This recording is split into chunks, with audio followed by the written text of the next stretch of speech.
Hello, dear listeners. Welcome to Tales of Terror. Today, I'm going to share with you a real-life experience that still haunts me to this day. My name is John, and this is the story of how I encountered a truly terrifying neighbor. In the fall of 2016, I moved into a new home. It was a charming house, with 3 bedrooms, a big bathroom, a spacious kitchen, and a lovely living room with a bay window. The basement was one large space with a laundry unit. It was more than enough for me. I was newly single and looking for a fresh start.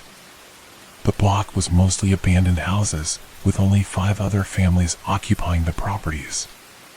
My only close neighbor was a woman named Griselda, who said she was house-sitting for her sister in Mexico.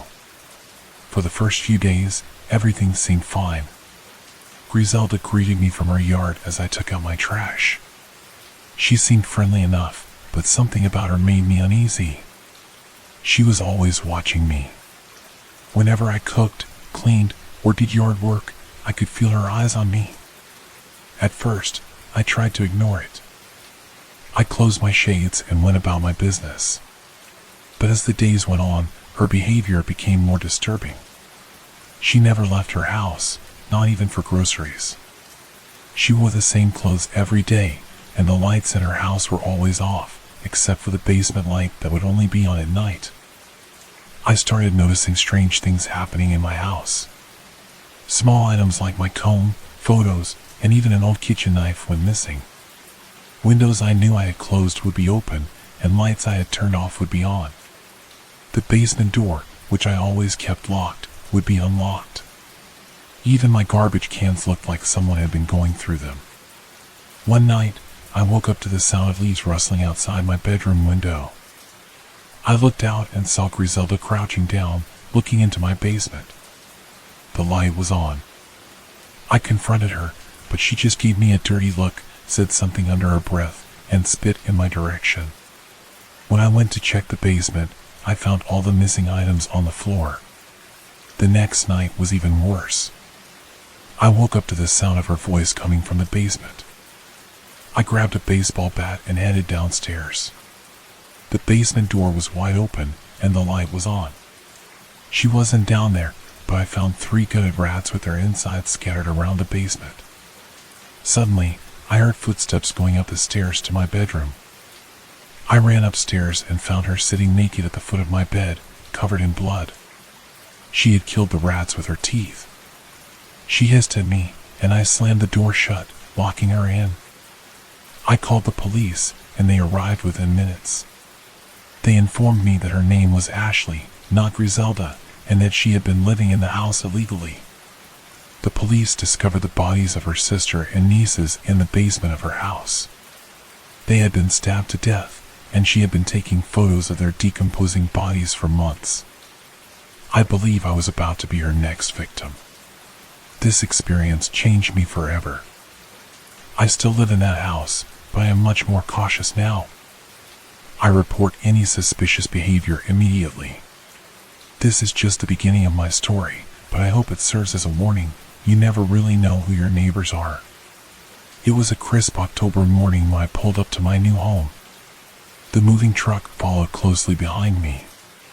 The house stood at the end of a quiet cul-de-sac, surrounded by tall, whispering trees that cast long shadows over the lawn. The leaves, painted in shades of red and gold, rustled softly in the cool breeze. I stepped out of my car and took a deep breath, hoping this place would bring the peace I desperately needed. After my recent breakup, I wanted nothing more than solitude. The house, with its 3 bedrooms, spacious kitchen, and large living room, seemed perfect. The basement, a large open space with a laundry unit, was a bonus. The movers began unloading my belongings, and I directed them to their proper places. The first thing I set up was my bed, eager to have a place to rest after a long day. As I wandered through the house, arranging furniture and unpacking boxes, I couldn't shake a feeling of unease. The house was quiet, too quiet, and the emptiness felt almost oppressive. By late afternoon, most of the heavy lifting was done. I stood in the living room, surveying my progress, when I noticed something odd. Across the street, In a house that looked abandoned, I saw a face in the window. It was a man, watching me intently. His piercing gaze sent a shiver down my spine. I tried to ignore it, convincing myself it was just a curious neighbor. I closed the curtains and went back to unpacking. As the sun set, casting long shadows through the house, the feeling of being watched grew stronger. Every creak and groan of the old house made me jumpy. That night, I struggled to sleep. The house was filled with unfamiliar sounds, the wind howling through the trees, the distant hoot of an owl, and the occasional creak of the floorboards. Each noise seemed amplified in the darkness. I lay in bed, staring at the ceiling, unable to shake the feeling that someone, or something, was watching me. The next morning, I woke up feeling groggy and unrest. Determined to make a fresh start, I decided to take a walk around the neighborhood. The streets were eerily quiet, with most of the houses appearing abandoned. As I walked, I couldn't help but feel a sense of isolation. As I neared the end of the block, I saw him again. The man from the window. He was standing in his front yard, staring at me. He was tall, with a gaunt face and sunken eyes that seemed to bore into my soul. I forced a smile and gave him a polite nod. "Good morning," I called out, trying to sound friendly. He didn't respond immediately. Instead, he continued to stare, his expression unreadable. Finally, he spoke in a low, gravelly voice. "Morning," he said. "You're the new guy, huh?" "Yeah," I replied. "Just moved in yesterday. My name's John." He nodded slowly, never breaking eye contact. "I'm Mr. Johnson," he said. "Welcome to the neighborhood." "Thanks," I said, trying to hide my discomfort. "Nice to meet you." He didn't reply, just kept staring. I felt a chill run down my spine and decided it was time to end the conversation. "Well, I better get going," I said. "Lots to do today." Mr. Johnson nodded again, a small, almost imperceptible smile playing on his lips. "Sure," he said. "See you around." I turned and walked away, feeling his eyes on my back the entire time. As I rounded the corner, I couldn't shake the feeling that there was something deeply wrong with Mr. Johnson. His gaze, his presence, everything about him made my skin crawl. Back at my house, I closed all the curtains and locked the doors, trying to create a barrier between myself and the unsettling neighbor. But no matter what I did, I couldn't shake the feeling that I was being watched, that Mr. Johnson was somehow always there, lurking in the shadows, waiting for the right moment to strike. A few days after my unsettling encounter with Mr. Johnson, things in the house began to take a turn for the worse. It started with small, almost unnoticeable things. I would place my keys on the kitchen counter, only to find them on the coffee table later. I chalked it up to my own forgetfulness, the stress of the move playing tricks on my mind. Then, other items started to disappear. My favorite coffee mug, an old photograph of my parents, a kitchen knife, these things would vanish without a trace. I searched the house from top to bottom, convinced I must have misplaced them. But they were nowhere to be found. One night, as I sat in the living room trying to relax with a book, I heard a faint noise coming from the basement. It was a soft, rhythmic tapping, like someone gently knocking on a door. My heart pounded in my chest as I set the book down and listened more closely. The noise continued, steady and unrelenting. I grabbed a flashlight and cautiously made my way to the basement door. The tapping grew louder as I descended the stairs. The basement was cold and dark, the single light bulb barely illuminating the space. I swept the flashlight around, searching for the source of the noise. Nothing. The basement was empty. The tapping had stopped the moment I entered. I stood there for a few minutes, straining to hear anything unusual. But the silence was complete, almost oppressive. Shaking my head, I convinced myself it was just the house settling, an old building making old building sounds. I headed back upstairs, but the uneasy feeling lingered. That night, as I lay in bed, I heard it again. This time, it was a faint creaking, like someone walking slowly through the house. My pulse quickened, and I sat up, listening intently. The creaking grew louder, moving closer to my bedroom door. Summoning all my courage, I got out of bed and crept to the door. I pressed my ear against it, holding my breath. The creaking stopped, replaced by a soft, whispering sound. I couldn't make out the words, but it sent chills down my spine. I flung the door open, flashlight in hand, but the hallway was empty. The whispering ceased abruptly, and the house was silent once more. Over the next few days, the strange occurrences continued. I would hear footsteps while I was alone, see shadows flickering at the edge of my vision, and feel cold drafts that had no source. Each incident left me more rattled, more convinced that something was terribly wrong with this house. The final straw came when I found the basement door unlocked one morning. I always kept it locked, a habit I had developed to feel safer. But there it was, wide open, the darkness of the basement beckoning ominously. I closed and locked the door, my hands trembling. That night, the noises were louder, more insistent. I could hear faint scratching at the basement door, as if something, or someone, was trying to get out. I lay in bed, covers pulled up to my chin, every muscle in my body tense. Sleep was impossible, my mind raced with fear and paranoia. I knew I couldn't go on like this. Something had to be done. I needed answers. And the only place I could think to start was with my creepy neighbor, Mr. Johnson.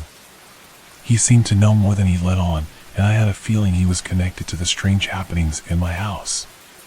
But confronting him was a terrifying prospect. The next morning, I woke up groggy and unrest. The previous night's strange noises had left me on edge. As I shuffled into the kitchen to make coffee, I noticed the window above the sink was wide open. I distinctly remembered closing and locking it the night before. A cold breeze blew in, sending a chill down my spine. I hurried to close the window, my mind racing with possibilities. Had I really forgotten to lock it? Or was something more sinister at play? As I locked it, I noticed the back door was slightly ajar as well. My heart pounded in my chest as I walked over to shut it, feeling increasingly paranoid. Throughout the day, I tried to focus on work, but my thoughts kept drifting back to the open window and door. It felt like my house was alive, actively working against me. Every creak of the floorboards and every rustle of the leaves outside made me jump. That evening, as the sun dipped below the horizon, casting long shadows across the yard, I decided to do a thorough check of the house. I walked from room to room, ensuring every window was securely closed and every door was locked. I even double-checked the basement door, giving it an extra tug to make sure it was firmly shut. Satisfied that everything was secure, I settled into the living room to watch TV, hoping to distract myself from my growing anxiety. But as the night wore on, I couldn't shake the feeling that something was off. The house seemed too quiet, too still. Around midnight, I decided to call it a night. I turned off the TV and headed to bed, but just as I was about to climb under the covers, I noticed a strange glow coming from the hallway. My heart skipped a beat as I stepped out of my bedroom and saw that the light in the living room was on. I was sure I had turned it off. I cautiously approached the living room, my pulse quickening with each step. The light was indeed on, casting eerie shadows on the walls. I flicked the switch off, plunging the room back into darkness. As I turned to head back to bed, I saw it, the kitchen window was open again. Fear gripped me as I hurried to close it. How was this happening? Was someone entering my house while I slept? I checked the locks on the front and back doors again, my hands trembling. Everything was secure, just as I had left it. I went back to my bedroom, but sleep was out of the question. I lay in bed, staring at the ceiling, every sound amplified in the silence of the night. Around 3 a.m., I heard it again, a soft creaking, like someone walking down the hallway. I held my breath, listening intently. The creaking grew louder, closer. Summoning all my courage, I grabbed the flashlight from my nightstand and crept to the door. I flung it open, shining the beam down the hallway. The light revealed nothing, no intruder, no shadowy figure. Just the empty hallway, silent and still. But as I turned to go back to bed, I noticed something chilling. The light in the living room was on again. I felt a cold sweat break out on my forehead as I walked down the hallway, turned off the light, and went back to my room. This time, I locked my bedroom door, desperate for any sense of security. I lay awake for the rest of the night, my mind racing with fear and confusion. Something was very wrong with this house, and I needed to find out what it was. I couldn't keep living like this, constantly on edge, feeling like I was being watched. Something had to change. The next morning, the unease from the previous night lingered as I prepared for the day. The persistent feeling of being watched weighed heavily on my mind. Determined to get some answers, I decided to take a closer look at my neighbor, Mr. Johnson. I spent the day keeping an eye on his house from my window, trying to be as discreet as possible. Mr. Johnson's house was always dark, with the curtains drawn tight, giving it an air of secrecy. I noticed that he rarely left his home, and when he did, it was always late at night or very early in the morning. Around noon, I saw him come out to his front yard. He stood there, staring blankly at nothing in particular. His expression was vacant, almost robotic. He seemed to be in a trance, his movements slow and deliberate. I watched as he walked to the edge of his yard, knelt down, and began digging in the dirt with his bare hands. Curiosity got the better of me, and I decided to approach him. As I stepped out of my house, the cold air hit me, making me shiver. I walked over to the fence that separated our properties. "Morning, Mr. Johnson," I called out, trying to sound casual. He didn't respond right away, continuing to dig in the dirt. After a few moments, he looked up, his eyes locking onto mine. There was something unsettling in his gaze, a coldness that made my skin crawl. "Morning," he finally said, his voice devoid of emotion. What are you doing?" I asked, struggling to keep my voice steady. "Gardening," he replied, his tone flat and uninterested. I glanced at the small hole he had dug. There were no plants, no gardening tools, just a shallow pit in the ground. It didn't make any sense. "Looks like hard work," I said, trying to make small talk. He didn't reply, just continued digging. I stood there for a few more moments, feeling increasingly uncomfortable. The silence between us was thick, oppressive. Finally, I decided to head back inside.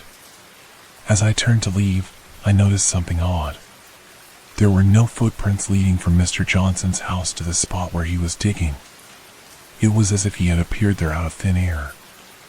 I quickened my pace and went back inside, locking the door behind me. The rest of the day passed uneventfully, but I couldn't shake the image of Mr. Johnson digging in his yard.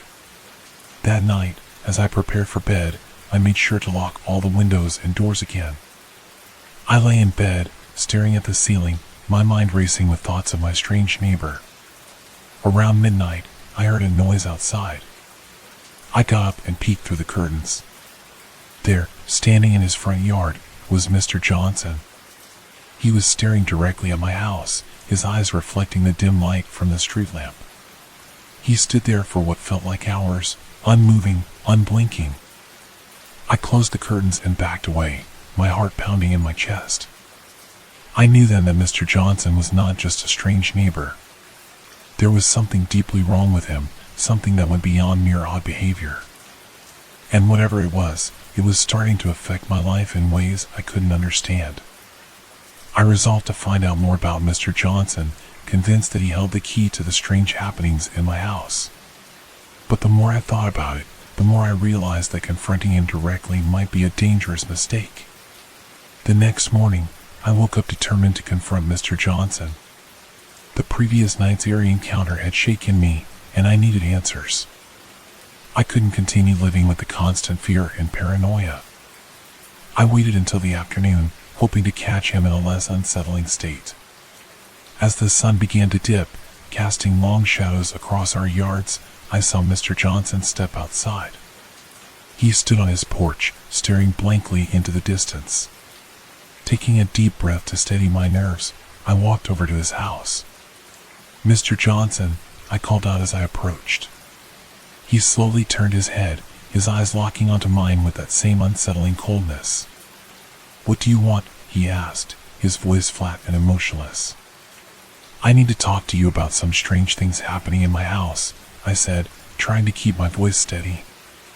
"Items going missing, lights turning on by themselves, windows opening." He just stared at me, his expression unreadable. The silence stretched on, making me feel more and more uneasy. "Do you know anything about it?" I pressed, my frustration starting to show. "Why would I know anything about your house?" he replied, his tone dismissive. "Because," I said, my voice rising, "I've seen you watching me. I've seen you in your yard, digging holes with no purpose. You're always there, always watching." For a moment, I thought I saw a flicker of something in his eyes, anger, perhaps, or maybe amusement. But it was gone as quickly as it appeared. "You're paranoid," he said, his voice low and threatening. "Maybe you should mind your own business." "I will not mind my own business," I shot back. "Not when it feels like I'm being watched and manipulated in my own home." Mr. Johnson took a step closer, his tall frame casting a long shadow over me. I could feel my heart pounding in my chest, but I stood my ground. "Listen," he said, his voice a menacing whisper, "you don't know what you're dealing with. This place has a history, things you wouldn't understand. Stay out of it, for your own good." His words sent a chill down my spine. There was something in his tone, something that hinted at a darkness I couldn't comprehend. "What do you mean?" I asked, my voice barely above a whisper. "Just leave it alone," he said, turning away and heading back into his house. "Stay out of my business, and I'll stay out of yours." As he disappeared inside, I stood there, trembling. His cryptic warning only fueled my determination to find out what was going on. Whatever secrets this neighborhood held, I was going to uncover them. I walked back to my house, my mind racing with questions. What did Mr. Johnson mean by "this place has a history"? And how was he connected to the strange occurrences in my home? I knew I needed to dig deeper, to learn more about the house and the neighborhood. That night, as I lay in bed, I couldn't sleep. Mr. Johnson's words echoed in my mind, and I couldn't shake the feeling that something terrible was about to happen. But one thing was clear, I wasn't going to let fear control me. I was going to get to the bottom of this mystery, no matter what it took. The next morning, I woke up feeling more determined than ever to uncover the truth. I decided to start my day with a thorough inspection of the house, making sure every window and door was securely locked. I couldn't afford to let my guard down, not after Mr. Johnson's cryptic warning. As I moved from room to room, I felt a growing sense of unease. Despite my efforts to reassure myself, the house felt different, as if it were alive and watching me. Every creak and groan of the old structure seemed amplified, each noise a reminder that something wasn't right. I began my inspection in the kitchen. The window above the sink, which I had locked the previous night, was now slightly open. A cold breeze blew in, sending a shiver down my spine. My hands trembled as I closed and locked it again, double-checking to make sure it was secure. Next, I moved to the living room.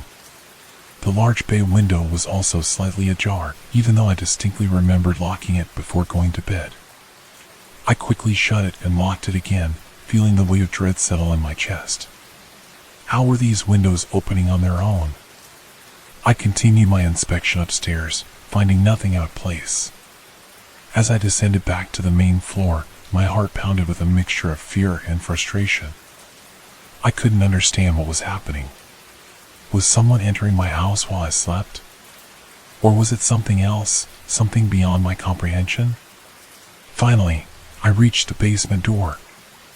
I had made a habit of keeping it locked ever since the strange occurrences began. But as I approached, I felt a chill run down my spine. The door was slightly open, the lock hanging loosely from the latch. Pushing the door open, I peered down the dark staircase. The basement was cold and dimly lit by a single, flickering bulb. I hesitated for a moment, then grabbed a flashlight from the kitchen and began my descent. Each step creaked under my weight, the sound echoing in the confined space. As I reached the bottom, the air grew colder, and I could feel a palpable sense of dread. I swept the flashlight around the basement, searching for any signs of intrusion. To my horror, I found several of my missing items scattered on the floor: the kitchen knife, the old photograph of my parents, and the coffee mug. They were arranged in a strange, almost ritualistic pattern. The sight sent a wave of panic through me. I picked up the items, my hands shaking. What kind of game was being played here? Was Mr. Johnson somehow involved, or was there something else at work? My mind raced with possibilities, each one more terrifying than the last. As I turned to leave the basement, I heard a soft whispering sound. It was faint, almost indistinguishable, but it was there. I froze, straining to hear. The whispering grew louder, filling the basement with an eerie, otherworldly presence. Panic surged through me, and I bolted up the stairs, slamming the basement door shut behind me. I locked it and leaned against it, trying to catch my breath. My heart raced, and my mind was a whirlwind of fear and confusion. I knew I couldn't keep living like this. The open windows, the unlocked basement door, the strange arrangement of my belongings, none of it made sense. I needed answers, and I needed them fast. But more than anything, I needed to figure out how to protect myself from whatever was lurking in the shadows of my home. After the chilling discovery in the basement, I decided to keep a closer eye on Mr. Johnson. His odd behavior and cryptic warnings had only intensified my suspicions.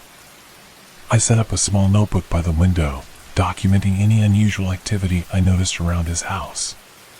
That evening, as the sun dipped below the horizon, casting eerie shadows across the neighborhood, I took my usual spot by the living room window. The darkness seemed to amplify every sound, and my nerves were on edge. I scanned Mr. Johnson's house, hoping to catch a glimpse of him. Hours passed with no sign of movement. Just as I was about to give up and go to bed, I saw a flicker of light from his basement window. My heart skipped a beat. Grabbing my flashlight, I decided to investigate from a distance, hoping to observe without being noticed. I crept out of my house and moved quietly across the yard, keeping to the shadows. As I approached his property, I could see a dim light emanating from the small basement window. I crouched down, trying to peer inside without drawing attention to myself. Through the dirty glass, I could see Mr. Johnson. He was standing in the middle of the room, surrounded by strange, arcane symbols drawn on the floor. Candles flickered around him, casting an eerie glow on his face. He appeared to be chanting, his voice low and rhythmic, though I couldn't make out the words. Suddenly, he stopped and turned his head, as if sensing my presence. I ducked down, my heart pounding in my chest. I stayed as still as possible, praying he hadn't seen me. After a few tense moments, I dared to peek again. He had resumed his chanting, seemingly unaware of my intrusion. I backed away slowly, my mind racing with fear and confusion. What kind of ritual was he performing? What did those symbols mean? I needed to find out more about Mr. Johnson and his dark practices. As I retreated to my house, I couldn't shake the feeling that I was being watched. Back inside, I locked all the doors and windows, making sure everything was secure. I sat at the kitchen table, trying to piece together the puzzle. Mr. Johnson's behavior was becoming increasingly disturbing, and I couldn't ignore the possibility that he was involved in the strange occurrences in my house. I spent the next few hours researching arcane symbols and rituals, but my efforts were futile. The symbols I had seen in Mr. Johnson's basement were unlike anything I could find online. Frustrated and exhausted, I decided to get some rest, hoping a fresh perspective would help in the morning. As I lay in bed, I couldn't shake the image of Mr. Johnson standing in his basement, chanting those ominous words. Sleep eluded me, and I found myself listening intently for any unusual sounds. The house was silent, but the silence itself felt oppressive, as if it were hiding something sinister. In the early hours of the morning, just as I was drifting off, I heard a faint tapping sound. My eyes snapped open, and I listened closely. The tapping continued, steady and deliberate, coming from the direction of the basement. My heart raced as I got up and crept toward the sound. The tapping grew louder as I approached the basement door. I stood there, my hand hovering over the doorknob, debating whether to open it. The fear was almost paralyzing, but I knew I couldn't ignore it any longer. Taking a deep breath, I turned the knob and slowly opened the door. The basement was dark and cold, the air thick with an unsettling stillness. I flicked on my flashlight and descended the stairs, the tapping sound guiding me. As I reached the bottom, the tapping stopped abruptly. I swept the flashlight around the room, but saw nothing out of the ordinary. Then, I noticed something on the floor. One of the arcane symbols I had seen in Mr. Johnson's basement was now etched into the concrete of my own basement floor. My blood ran cold as I stared at it, realizing that whatever Mr. Johnson was involved in had now crossed into my home. I backed away, my mind racing with fear and confusion. I needed help, someone who could explain what was happening and how to stop it. But who could I turn to? The thought of confronting Mr. Johnson again filled me with dread, but I knew I couldn't face this alone. The next morning, I woke up determined to get some answers. The discovery of the arcane symbol in my basement had shaken me to my core. I knew I couldn't continue living in fear and uncertainty. I had to confront Mr. Johnson again, no matter how dangerous it might be. I spent the morning gathering my courage. I rehearsed what I would say, trying to sound firm and resolute. As the afternoon approached, I saw Mr. Johnson leave his house and head toward the small convenience store at the end of the street. This was my chance. I quickly followed him, keeping a safe distance. The streets were quiet, and the sky was overcast, adding to the sense of unease that had settled over the neighborhood. As Mr. Johnson reached the store and went inside, I waited outside, my heart pounding. When he emerged, carrying a small bag of groceries, I stepped forward. "Mr. Johnson," I called out, my voice trembling slightly. He turned to face me, his expression as inscrutable as ever. "What do you want?" he asked, his tone flat and uninviting. "I need to talk to you," I said, trying to keep my voice steady. "About the symbols. About the strange things happening in my house."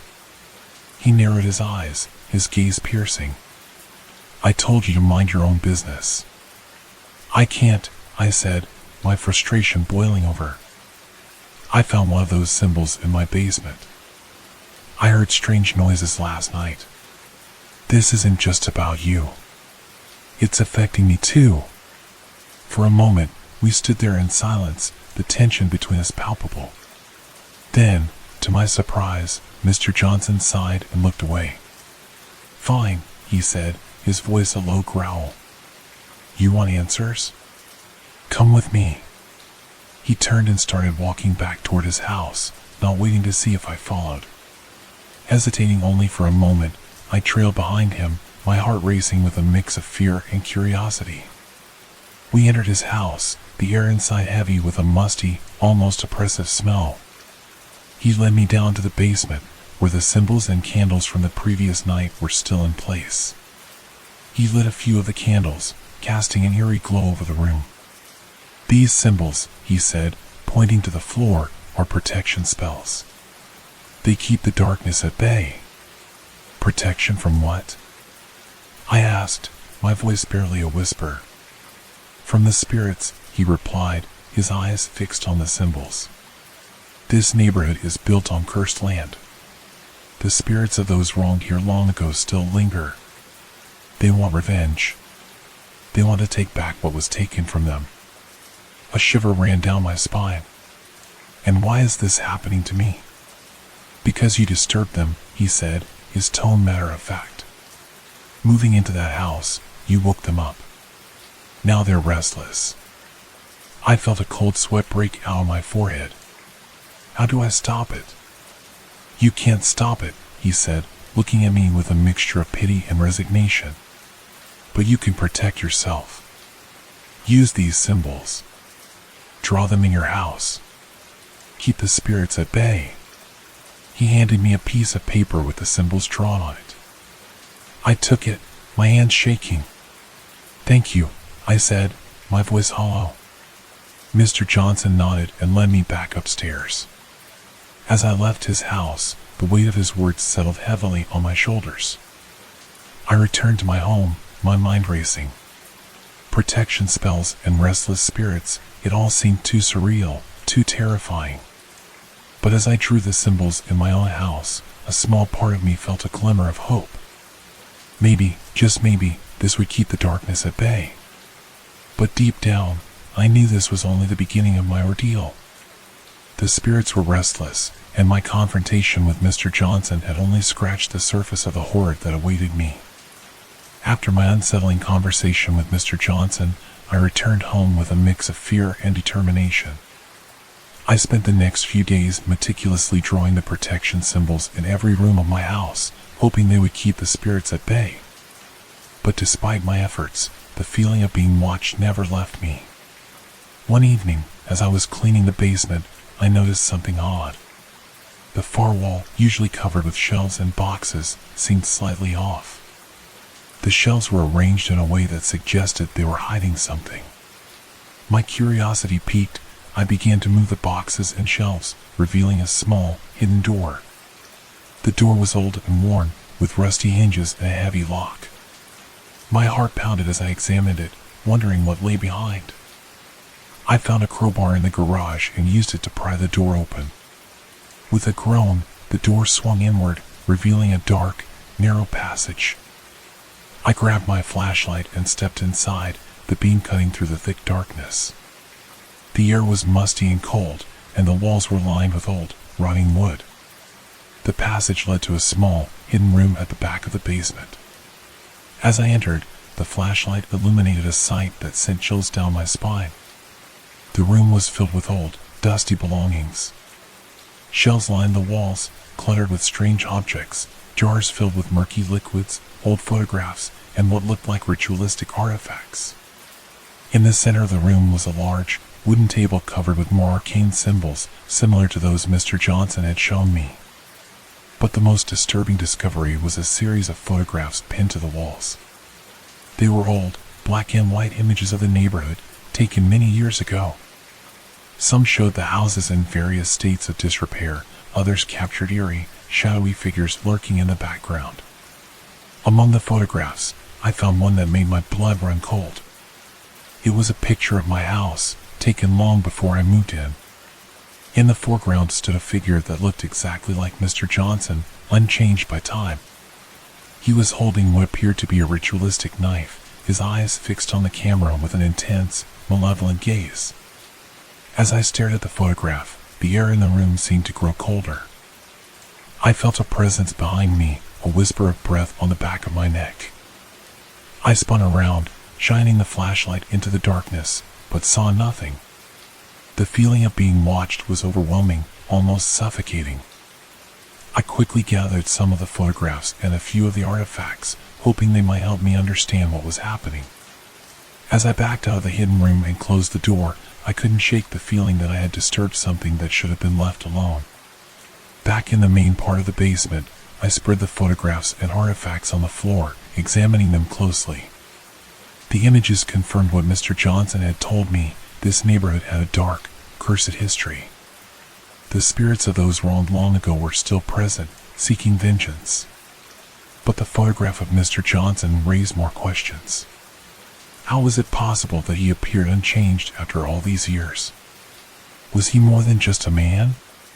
The artifacts, too, seemed to hold secrets of their own, their purpose and meaning lost to time.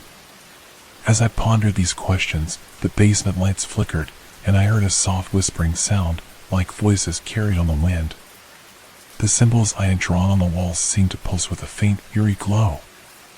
I knew I had to find out more about the history of my house and the neighborhood if I was to protect myself from the malevolent forces that surrounded me. With a sense of dread and determination, I gathered the photographs and artifacts and headed upstairs. I needed to find someone who could help me decipher their meaning, someone who understood the dark history of this place better than I did. The stakes were higher than ever, and time was running out. Determined to uncover more about the dark history of my house and the neighborhood, I took the artifacts and photographs upstairs and spread them out on the dining room table. As I examined each item, I noticed an old, leather-bound diary among the collection. The cover was cracked and worn, the pages yellowed with age. I opened the diary, my hands trembling slightly. The first entry was dated over 50 years ago. The handwriting was elegant yet shaky, as if written by someone in distress. I began to read, my curiosity mingling with a growing sense of dread. March 12, 1965. I cannot escape the feeling that something is terribly wrong in this house. Strange noises at night, shadows that move on their own. I fear I am losing my mind. Mr. Johnson, the man next door, watches me constantly. There is something unnatural about him. My heart skipped a beat at the mention of Mr. Johnson. I continued reading, each entry painting a more horrifying picture of the past. April 5, 1965. The noises are getting louder, more insistent. I hear whispers coming from the basement, voices that are not my own.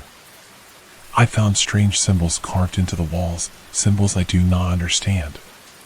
Mr. Johnson warned me to leave them alone, but how can I ignore such madness? May 10, 1965. I discovered a hidden room in the basement today, filled with old, dusty relics and photographs of the neighborhood. There was a picture of Mr. Johnson, unchanged from how he looks now. How is this possible? He cannot be human. There is something evil about him, something that defies explanation.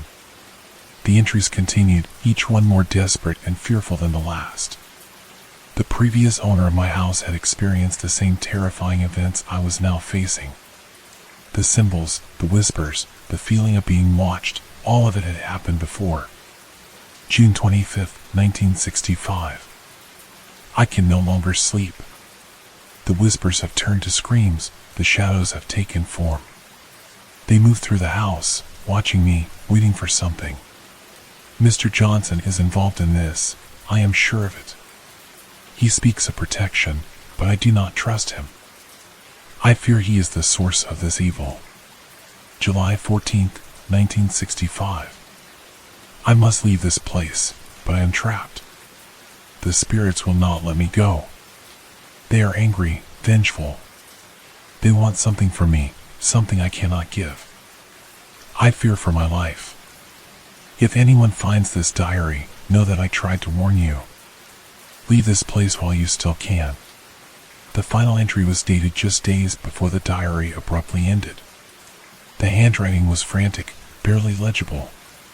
July 20th, 1965. They are coming for me. I can hear them, feel them closing in. Mr. Johnson, he is one of them. A conduit for their rage. Do not trust him. The symbols are not for protection, they are for summoning. If you are reading this, it may be too late for you too. God help us all. I closed the diary, my mind racing with fear and confusion. The previous owner had uncovered the same dark secrets I was now facing. Mr. Johnson was not just a creepy neighbor, he was part of the malevolent force that haunted this place. The realization hit me hard. The protection symbols I had drawn in my house might not be for protection at all. They could be summoning the very spirits I was trying to keep at bay. I needed help, and I needed it fast. I gathered the diary, photographs, and artifacts, determined to find someone who could help me decipher their true meaning. There was only one person I could think of who might have the knowledge I needed, Ms. Green, the local historian. I had to find her and learn the full truth about the curse that plagued my home and neighborhood. With the diary, photographs, and artifacts in hand, I hurried to find Miss Green, the local historian. I had met her briefly when I first moved in, and she had mentioned her interest in the history of our neighborhood. If anyone could help me make sense of these dark discoveries, it was her. I arrived at Miss Green's house, a quaint old Victorian with a wraparound porch. My heart pounded as I knocked on the door. After a few moments, she answered, her kind eyes widening in surprise when she saw the frantic look on my face.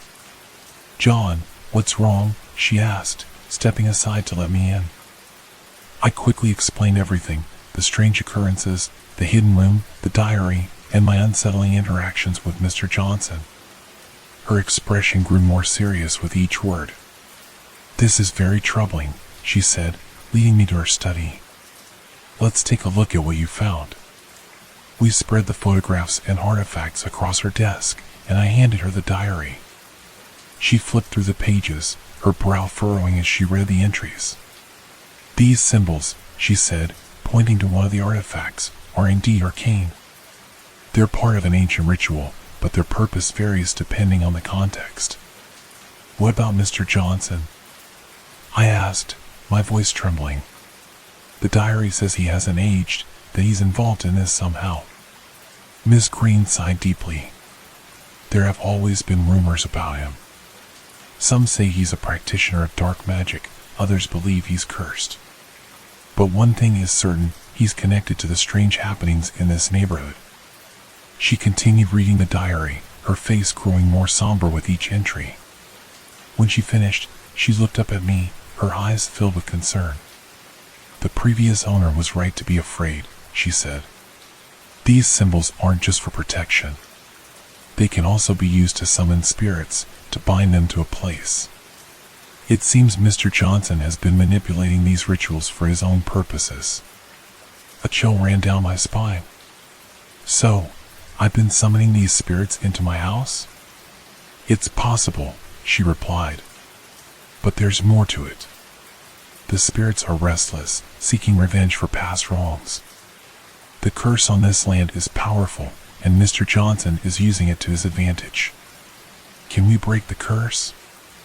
I asked, desperation creeping into my voice. Ms. Green nodded slowly. "It won't be easy, but there are ways to counteract dark magic. We need to perform a cleansing ritual to remove the spirits and break their hold on this place." She stood up and began gathering supplies, candles, sage, and a book of ancient spells. As she prepared, she explained the steps of the ritual to me, her voice calm and steady. "We'll need to perform the ritual at midnight," she said. "That's when the spirits are most active. We must be precise, or we risk angering them further." I nodded, trying to absorb everything she was saying. The thought of confronting these malevolent forces terrified me, but I knew I had no choice. I couldn't continue living in fear, and I couldn't let Mr. Johnson's dark influence persist. As midnight approached, we gathered in my basement. The air was thick with tension, the symbols on the walls seeming to pulse with a sinister energy. Ms. Green lit the candles and began chanting softly, the sage smoke swirling around us. I followed her lead, reciting the incantations she had taught me. The room grew colder, and the whispers began, faint at first but growing louder.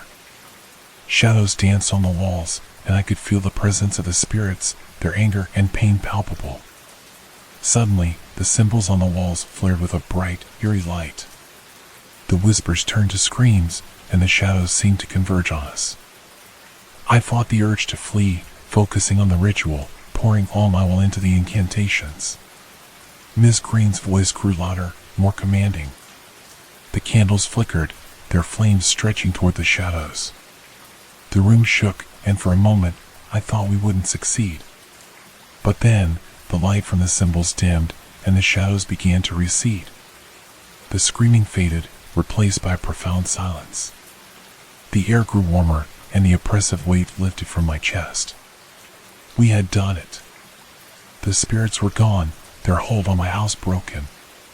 Miss Green looked at me, her face pale but relieved. "It's over," she said softly. "But you must stay vigilant.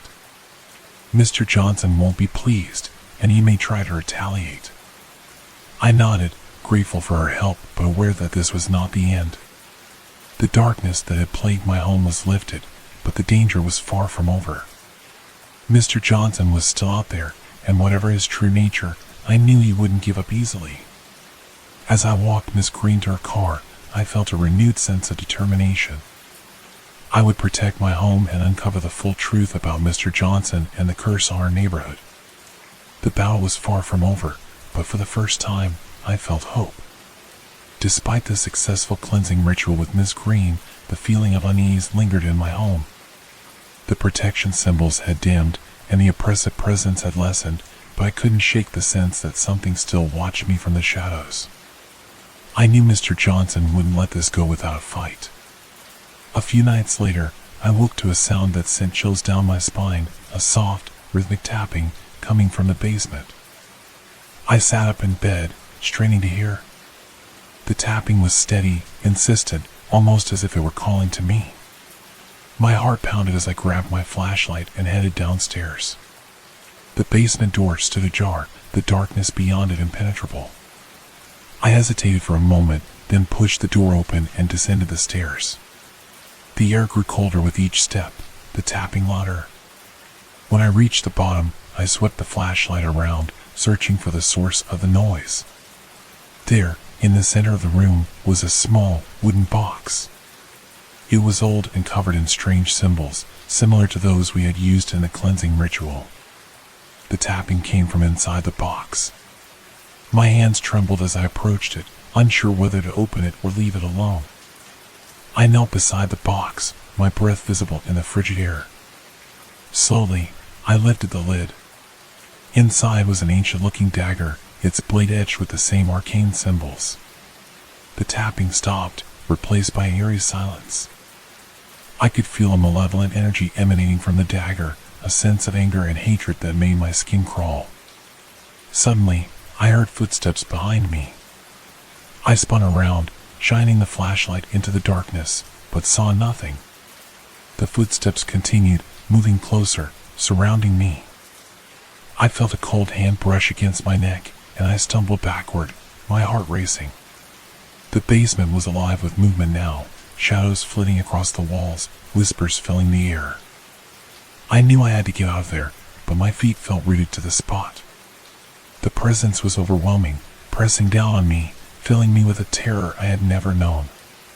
Desperately, I grabbed the dagger and ran up the stairs, slamming the basement door shut behind me. I locked it, my hands shaking, and backed away, breathing heavily. The whispers continued, muffled by the door, but still audible, still menacing.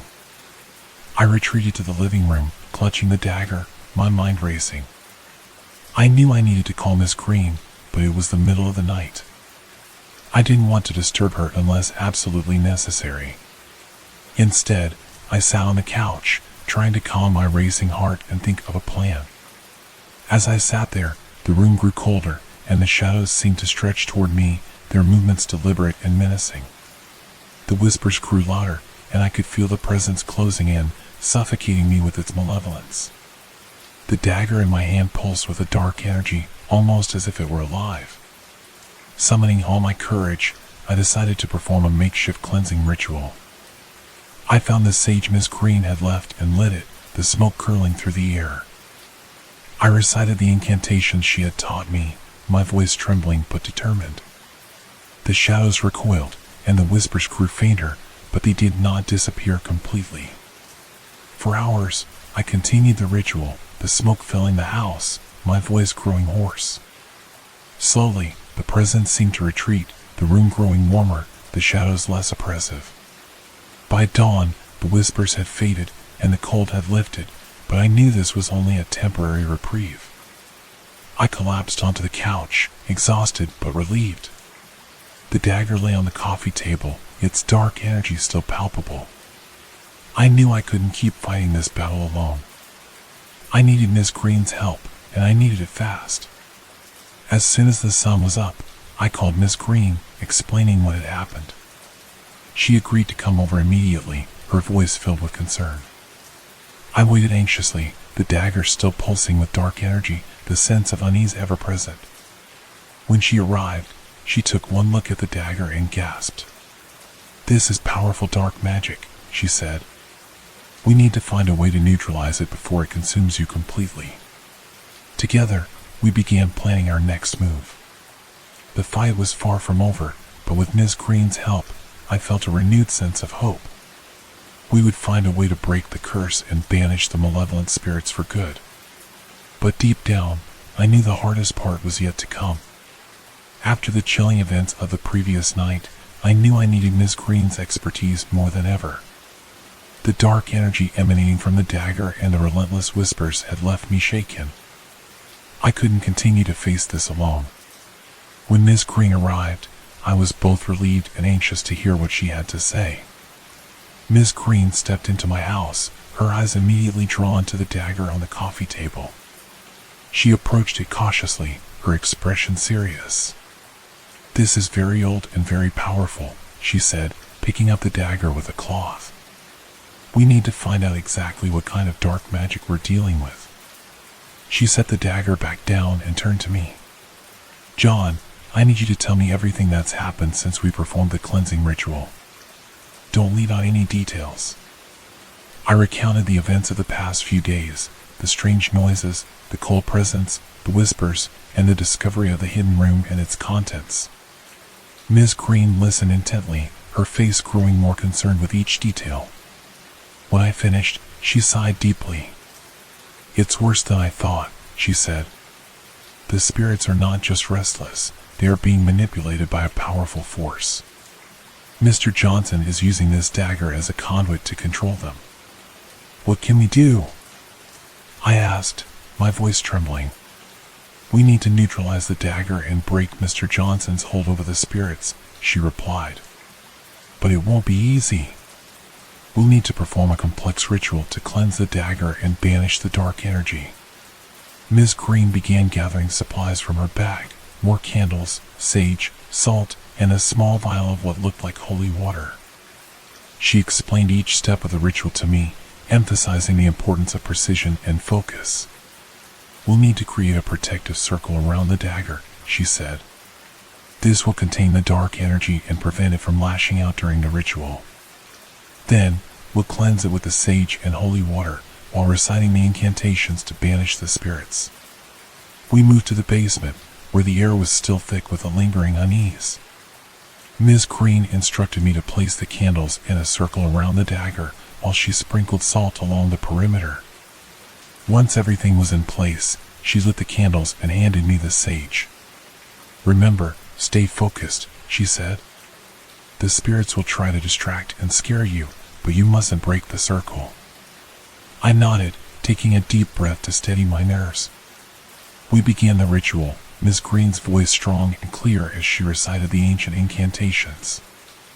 I followed her lead, weaving the sage around the dagger, the smoke rising in delicate spirals.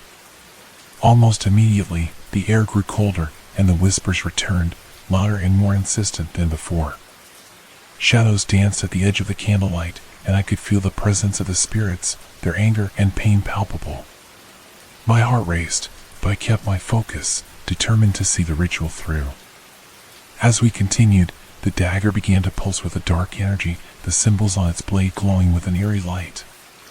The whispers turned to screams, and the shadows closed in, pressing against the protective circle. I glanced at Miss Green, her face tense but resolute, and drew strength from her determination. The room shook, the candle flames flickering wildly. It felt as if the very walls were closing in on us. I fought the urge to flee, knowing that breaking the circle would spell disaster. Instead, I concentrated on the incantations, my voice growing stronger with each word. Slowly, the dagger's glow began to fade, the dark energy receding. The screams of the spirits grew fainter, their presence weakening. The shadows retreated, and the oppressive weight lifted from my chest. Finally, with a final, powerful chant from Miss Green, the dagger went dark, its malevolent energy extinguished. We collapsed to the floor, exhausted but relieved. The air in the basement was noticeably lighter, the whispers and shadows gone. Miss Green looked at me, a tired but satisfied smile on her face. "We did it," she said softly. "The dagger is neutralized, and the spirits are banished. But we must remain vigilant. Mr. Johnson won't be happy about this, and he may try to retaliate." I nodded, grateful for her help but aware that this was not the end. The battle against the dark forces was far from over, and Mr. Johnson was still out there, his true nature and intentions a mystery. But with Miss Green's guidance and support, I felt more prepared to face whatever came next. As I walked Miss Green to her car, the first light of dawn breaking on the horizon, I felt a renewed sense of hope. The road ahead would be challenging, but I was no longer alone in this fight. Together, we would uncover the full truth about Mr. Johnson and the curse that plagued our neighborhood. And with that truth, we would find a way to protect our homes and lives from the darkness that lurked in the shadows. After the intense ritual, life seemed to return to a semblance of normalcy. The oppressive atmosphere had lifted, and the shadows that once haunted my every step were now gone. However, the sense of unease lingered. The dagger had been neutralized, but Mr. Johnson was still out there, and his intentions were far from clear. A few days later, as I was cleaning up the remnants of the ritual in the basement, I remembered the hidden room I had discovered earlier.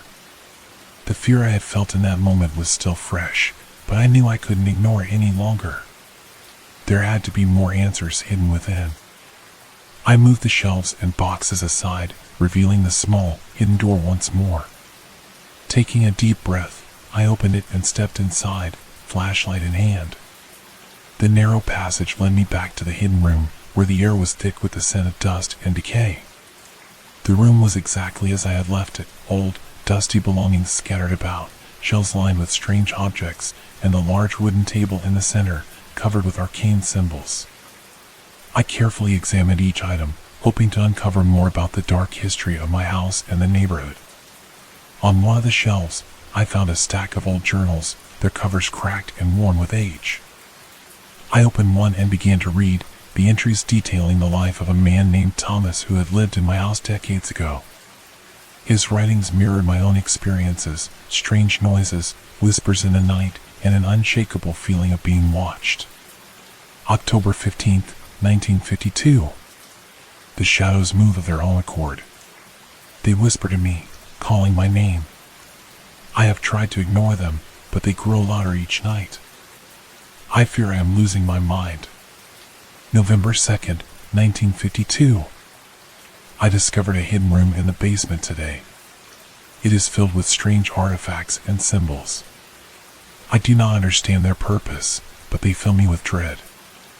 I must find a way to banish these spirits before they consume me. As I read further, I found detailed accounts of rituals Thomas had attempted, each one more desperate than the last. He had drawn the same symbols I had used, hoping to protect himself from the spirits. But his writings grew increasingly frantic, his fear palpable on every page. December 10th, 1952. The rituals are not working. The spirits are angrier than ever. They whisper of revenge, of reclaiming what was taken from them. I do not know how much longer I can endure this torment. Mr. Johnson watches me from his window, his eyes cold and unfeeling. He knows something. He is part of this. January 5th, 1953. I confronted Mr. Johnson today. He denied everything, but I saw the truth in his eyes. He is connected to these spirits, manipulating them for his own gain. I must find a way to stop him before it is too late. The final entries were filled with despair, Thomas's hope dwindling as the spirits grew more aggressive. The last entry sent a chill down my spine. February 1st, 1953. I fear this will be my last entry. The spirits are relentless, their whispers now screams. Mr. Johnson's influence is too strong. If anyone finds this journal, know that I tried. Know that this place is cursed, and Mr. Johnson is at the heart of it. Leave while you still can. I closed the journal, my hands trembling. Thomas's fate was unclear, but his warnings were unmistakable. Mr. Johnson was not just a passive observer, he was an active participant in the dark forces that plagued this place. His connection to the spirits was deeper than I had imagined. Determined to learn more, I continued searching the hidden room. In a corner, I found an old trunk, its lid heavy with dust. I opened it, revealing a collection of letters, photographs, and more arcane artifacts. The letters detailed a secret society that had once operated in the neighborhood, performing rituals to summon and control spirits. One photograph stood out. It was of Mr. Johnson, much younger but unmistakable, standing with a group of men in dark robes. They were gathered around a fire, their faces lit with an eerie glow. The photograph confirmed what I had suspected. Mr. Johnson had been involved in these dark practices for a long time. As I pieced together the fragments of the past, a sense of dread settled over me. The curse on this land was real, and Mr. Johnson was its keeper. The spirits were bound to him, their anger and pain manipulated for his purposes. I needed to find a way to break his hold over them and free my home from this malevolent influence. I carefully packed the journals, letters, and photographs, determined to share my findings with Miss Green. Together, we would uncover the full truth and devise a plan to confront Mr. Johnson. The battle was far from over, but I was no longer alone. With Miss Green's help, I had a chance to end this nightmare once and for all. With the evidence from the hidden room packed carefully into a box, I headed back upstairs, my mind buzzing with the revelations I had uncovered. The air felt lighter, but the sense of dread lingered. Mr. Johnson's deep involvement in the dark history of the neighborhood was undeniable, and his influence over the malevolent spirits was even more sinister than I had feared. I called Miss Green and arranged to meet her the following day to discuss my findings. That night, I tried to relax, but sleep eluded me. The house was too quiet, every creak and groan of the old structure magnified in the silence. I lay in bed, staring at the ceiling, my thoughts racing. Around midnight, just as I was starting to drift off, I heard a faint whispering sound. My heart skipped a beat, and I sat up, straining to listen. The whispers were coming from the direction of the basement, growing louder and more insistent with each passing second. Summoning my courage, I grabbed my flashlight and crept downstairs. The whispers seemed to echo through the house, filling the air with a sense of foreboding. As I approached the basement door, the sound grew louder, almost as if the spirits were trying to communicate with me. I hesitated at the top of the stairs, my hand trembling as I reached for the doorknob. The whispers were now a cacophony of voices, each one distinct yet impossible to understand. I took a deep breath and opened the door, the cold air from the basement washing over me. The stairs creaked under my weight as I descended, the flashlight beam cutting through the darkness. The whispers seemed to swirl around me, filling my ears with their eerie cadence. I reached the bottom of the stairs and swept the flashlight around the room, searching for the source of the voices. In the center of the basement, where the dagger had once pulsed with dark energy, I saw a faint glow. The protection symbols on the walls flickered with an otherworldly light, casting eerie shadows across the room. The whispers grew louder, more urgent, as if pleading with me to understand their message. I stepped closer, the air growing colder with each step. The glow intensified, and I could see the faint outlines of figures moving within the light. They were transparent, ghostly apparitions, their faces twisted with pain and anger. I felt a chill run down my spine as I realized these were the spirits bound by the curse. "Please," I whispered, my voice barely audible above the cacophony. "What do you want from me?" The figures moved closer, their whispers merging into a single, coherent voice. "Help us," it said, the words filled with a deep, unrelenting sorrow. "Free us from this torment." My heart pounded in my chest as I nodded. "I will help you," I promised. "But I need to know how."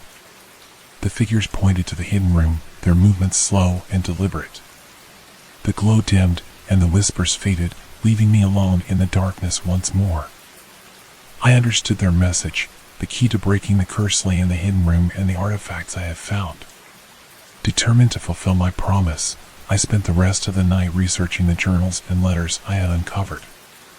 Each entry provided more clues, painting a clearer picture of the rituals performed by the secret society and Mr. Johnson's role in their dark practices.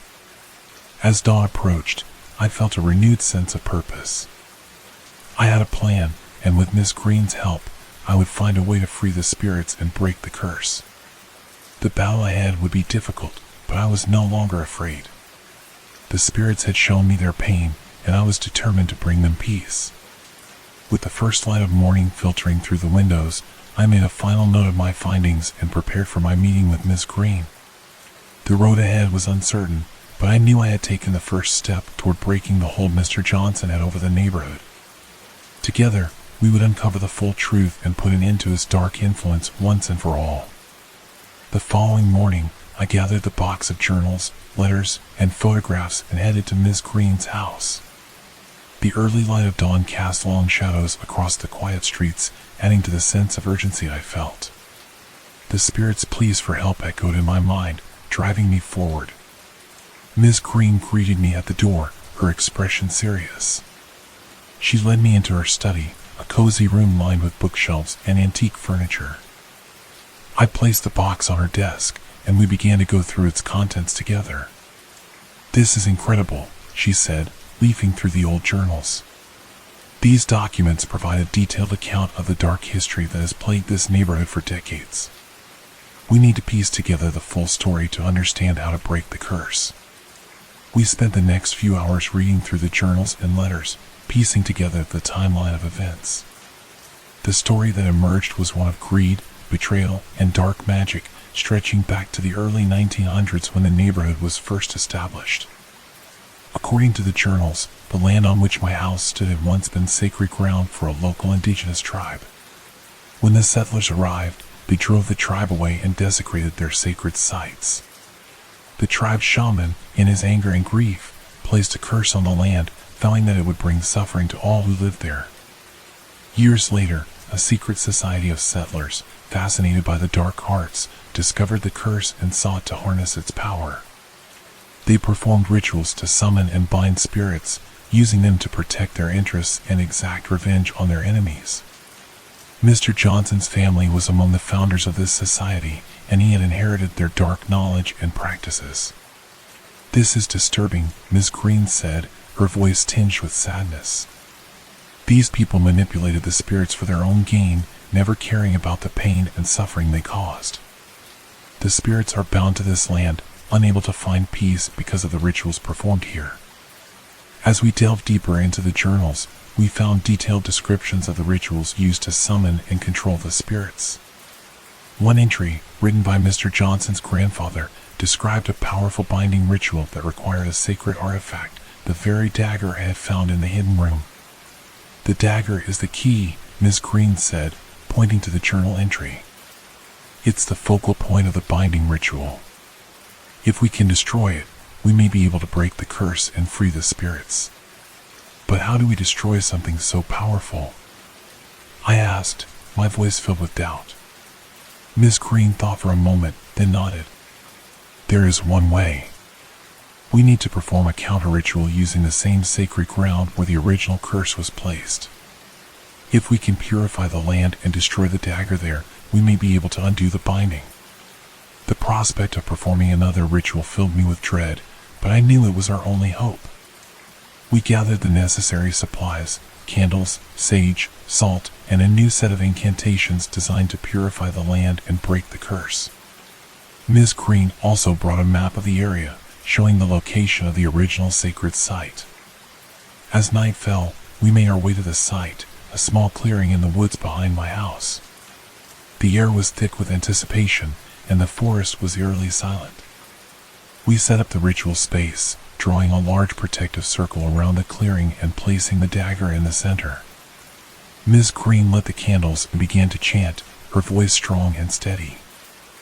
I followed her lead, reciting the incantations and waving the sage to cleanse the area. The air grew colder, and the shadows seemed to pulse with a dark energy. As we continued the ritual, the ground beneath us began to tremble, and a low, rumbling sound filled the air. The spirits, drawn by the power of the ritual, began to materialize around us, their forms shimmering in the dim light. They watched us with a mixture of hope and fear, their whispers filling the air. Miss Green's voice rose in a final, powerful chant, and I stepped forward with the dagger. Summoning all my strength, I plunged the dagger into the ground at the center of the circle. The earth shook violently, and a blinding light erupted from the point of impact. The spirits let out a collective sigh, their forms dissolving into the light. The oppressive weight that had hung over the land lifted, replaced by a sense of peace and relief. The light faded, and the clearing was silent once more. We stood there, breathing heavily, the weight of what we had accomplished slowly sinking in. The curse was broken, the spirits freed. The land, once desecrated, was now purified. Miss Green looked at me, a tired but triumphant smile on her face.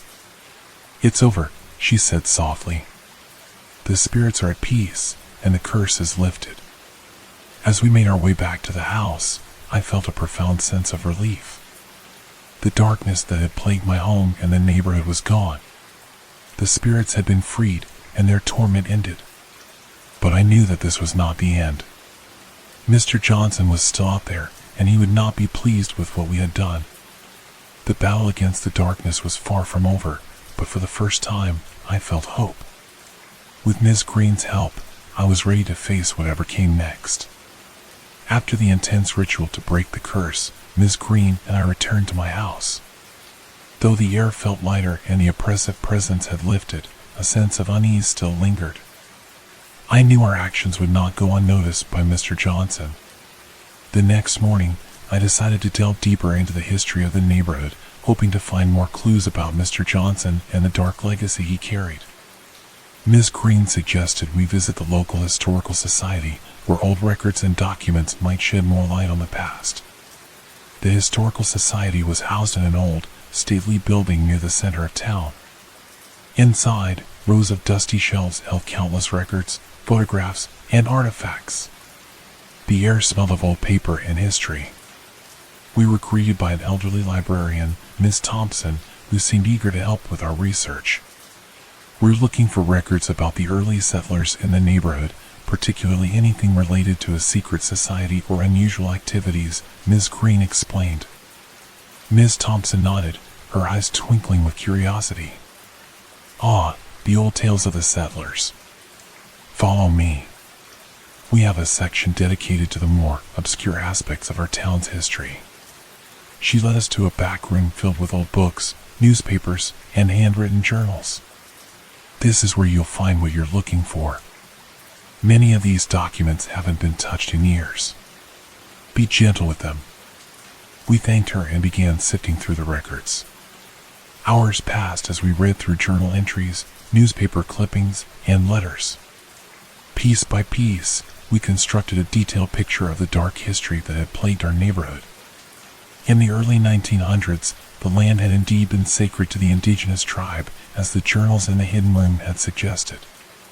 The settlers, driven by greed and a desire for control, had driven the tribe away and desecrated their sacred sites. The shaman's curse had been powerful, and it had affected everyone who lived on the land since then. We found records of the secret society formed by the settlers. They called themselves the Brotherhood of Shadows. They were fascinated by the dark arts and believed they could harness the power of the curse for their own gain. They performed rituals to summon and bind spirits, using them to protect their interests and exact revenge on their enemies. One journal, written by a founding member of the Brotherhood, detailed their first attempts to control the spirits. The entries were filled with arrogance and a blatant disregard for the suffering they caused. May 12, 1905. We have successfully summoned the spirits. They are powerful, more so than we imagined. We must be careful in our dealings with them, but their power will be ours to command. June 23, 1905. The rituals are more demanding than anticipated. The spirits grow restless, their anger palpable. But we will not be deterred. The power they offer is worth the risk.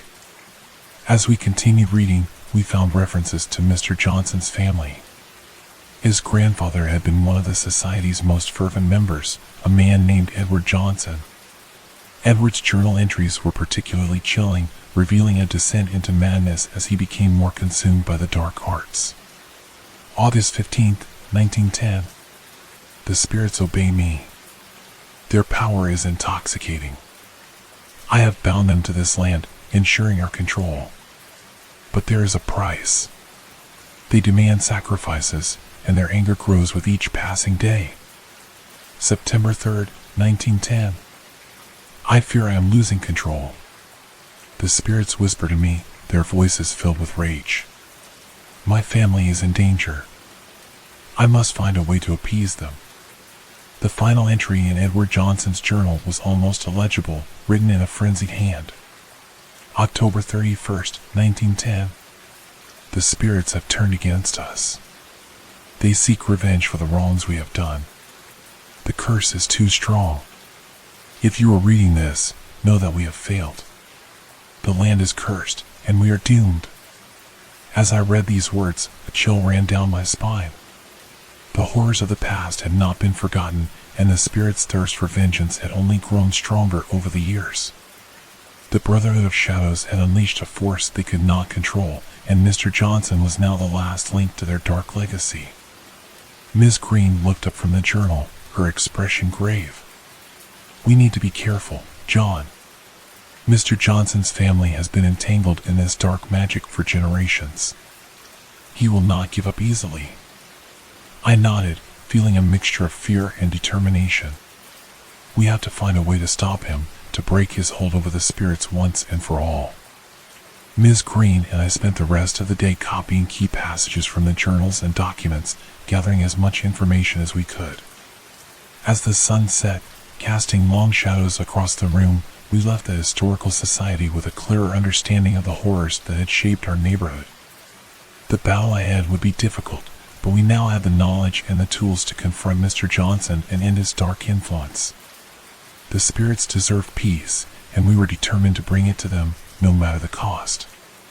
Armed with the knowledge and insights we had gathered from the Historical Society, Miss Green and I returned to my house. The weight of the past seemed to hang heavily in the air, and I couldn't shake the feeling that we were being watched. The spirits were restless, and Mr. Johnson's malevolent presence loomed large over our every move. That night, I found it impossible to sleep. Every creak of the house, every whisper of the wind outside, sent chills down my spine. I tossed and turned, my mind replaying the horrific tales of the Brotherhood of Shadows and the curse they had unleashed. The more I thought about it, the more I realized just how deep Mr. Johnson's connection to this dark history went. Around midnight, I heard the now familiar sound of tapping coming from the basement. My heart raced as I sat up in bed, listening intently. The tapping grew louder, more insistent, as if something, or someone, was trying to get my attention. I knew I couldn't ignore it any longer. Grabbing my flashlight and the protective symbols Miss Green had given me, I made my way downstairs. The basement door stood slightly ajar, the darkness beyond it almost tangible. Taking a deep breath, I pushed the door open and descended the stairs. The basement was cold, the air thick with a sense of foreboding. The protection symbols on the walls glowed faintly, casting eerie shadows across the room. The tapping sound continued, coming from the direction of the hidden room. As I approached the hidden door, the tapping stopped abruptly. The sudden silence was almost more unnerving than the noise had been. I shone my flashlight into the hidden room, my heart pounding in my chest. The room was empty, but the sense of unease was overwhelming. I stepped inside, the beam of my flashlight sweeping across the shelves and the old wooden table. Suddenly, a cold draft blew through the room, extinguishing the faint glow of the protection symbols. The air grew even colder, and I could feel the presence of the spirits closing in around me. The whispers began again, soft at first, then growing louder, more insistent. They seemed to come from all directions, filling the room with their mournful cries. I could feel their anger, their pain, as if it were my own. The sense of dread was almost suffocating.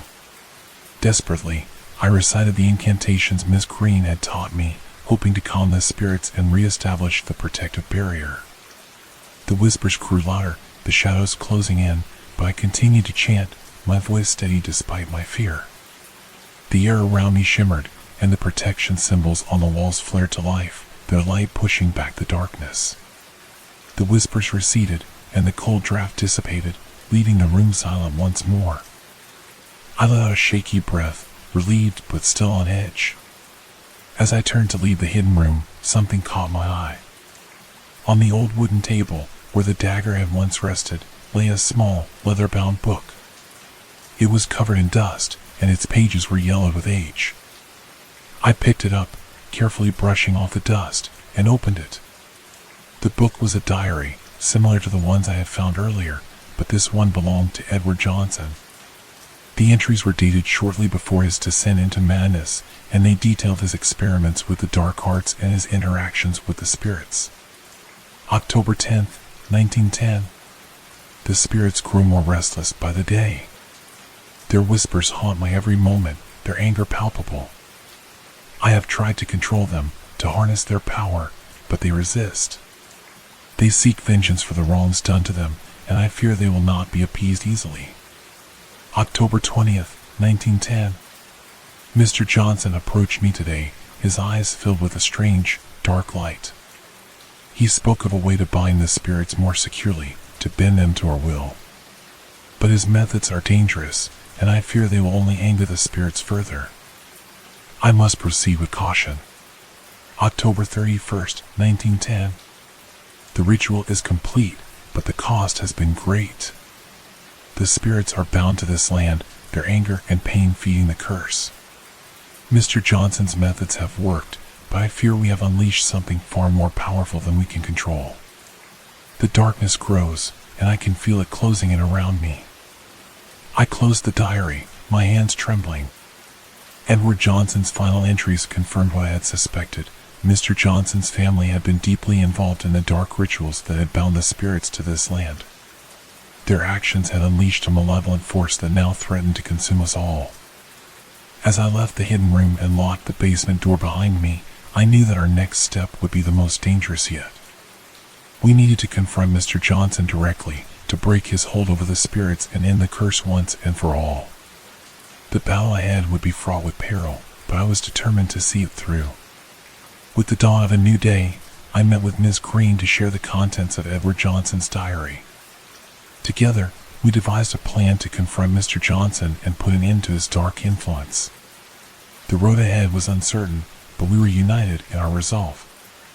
The spirits deserved peace, and we would stop at nothing to bring it to them. The following evening, the atmosphere in my house became charged with an almost palpable energy. The air was heavy, and a sense of impending doom hung over everything. Miss Green and I knew that our next move, confronting Mr. Johnson, was both dangerous and necessary. But before we could take any action, the spirits seemed to grow more agitated, their presence becoming more intrusive and hostile. As night fell, the whispers returned, louder and more insistent than ever. Shadows flickered at the edge of my vision, and the temperature in the house plummeted. It felt as if the spirits were building up to something, their anger and pain reaching a boiling point. Around midnight, the house began to shake. Picture frames rattled against the walls, and books fell from their shelves. The whispers turned into screams, filling the air with a cacophony of voices. I grabbed the flashlight and the protective symbols Miss Green had given me and rushed to the living room where she was already setting up for another ritual. "We need to calm them down," Miss Green shouted over the noise. "If we don't, they could cause real harm." We began the ritual, lighting candles and reciting the incantations. The flames flickered wildly, casting eerie shadows on the walls. The air grew colder, and a thick mist began to seep into the room, swirling around our feet. Suddenly, a powerful gust of wind blew through the house, extinguishing the candles. The mist thickened, forming ghostly shapes that hovered in the air, their faces twisted with rage and sorrow. The protection symbols glowed faintly, but their light seemed to struggle against the overwhelming darkness. One of the ghostly shapes lunged at me, its cold touch sending a jolt of fear through my body.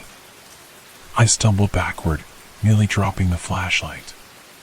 Miss Green continued to chant, her voice steady and unwavering despite the chaos around us. "Stay within the circle," she commanded. "The symbols will protect us." I quickly stepped back into the protective circle we had drawn on the floor. The ghostly shapes pressed against the invisible barrier, their faces inches from mine, their screams piercing the air. It felt as if they were trying to break through, to pull us into their world of torment. Miss Green's chanting grew louder, more forceful. The symbols flared brighter, pushing the spirits back. The ghostly shapes writhed and twisted, their screams reaching a fever pitch. I joined in the chant, my voice trembling but determined. Slowly, the spirits began to retreat, their forms dissolving into the mist. The air grew warmer, and the shaking subsided. The screams faded into whispers, and then, silence. The mist evaporated, leaving the room in an eerie calm. We stood there, breathing heavily, the weight of what we had just experienced sinking in. The spirits had been more aggressive than ever, their anger almost tangible. It was clear that they were reacting to our efforts to break the curse and confront Mr. Johnson. "We can't wait any longer," Miss Green said, her voice filled with urgency. "We need to confront Mr. Johnson now. The spirits are growing more agitated, and we can't risk another night like this." I nodded, the fear in my heart replaced by a steely determination. We gathered our supplies, making sure we had everything we needed for the confrontation. With the protective symbols and incantations ready, we headed out into the night, our destination clear. Mr. Johnson's house loomed ahead, its dark silhouette stark against the night sky. The air around it seemed heavier, the shadows deeper. As we approached, the sense of unease grew stronger. It felt as if the house itself was alive, watching us with malevolent intent. We reached the front door and paused, exchanging a determined glance. Miss Green nodded, and I knocked firmly on the door. The sound echoed through the stillness of the night, and after a moment, the door creaked open. Mr. Johnson stood in the doorway, his eyes cold and unfeeling. He regarded us with a mixture of curiosity and disdain. "What do you want?" he asked, his voice low and menacing. "We know what you've been doing," I said, my voice steady. "We know about the curse, the spirits, and your family's dark legacy. This ends tonight." A flicker of something, fear, perhaps, crossed Mr. Johnson's face, but it was gone in an instant. He stepped back, allowing us to enter. The air inside was even heavier, the atmosphere oppressive. The protection symbols glowed faintly in our hands, their light a small but significant comfort. "Very well," Mr. Johnson said, his voice dripping with mockery. "Let's see if you have the strength to end this." The final confrontation had begun, and the fate of the spirits and ourselves hung in the balance. Mr. Johnson's house was a mirror image of mine, yet it felt entirely different, darker, more oppressive. The air was thick with a sense of foreboding, and the shadows seemed to move of their own accord. As we stepped inside, the door creaked shut behind us, and the house seemed to close in, wrapping us in its malevolent embrace. Miss Green and I exchanged a tense glance. We both knew this was going to be dangerous, but there was no turning back now. We followed Mr. Johnson down a narrow hallway, the floorboards creaking under our weight. He led us to a large, dimly lit room at the back of the house. The walls were lined with bookshelves filled with ancient tomes, and a large wooden table stood in the center, covered with more arcane symbols. Mr. Johnson turned to face us, his eyes cold and calculating. "So, you've come to challenge me," he said, his voice dripping with disdain. "You think you can break the curse? Free the spirits? You have no idea what you're up against." "We know enough," Miss Green replied, her voice steady. "We know about the curse your family helped create.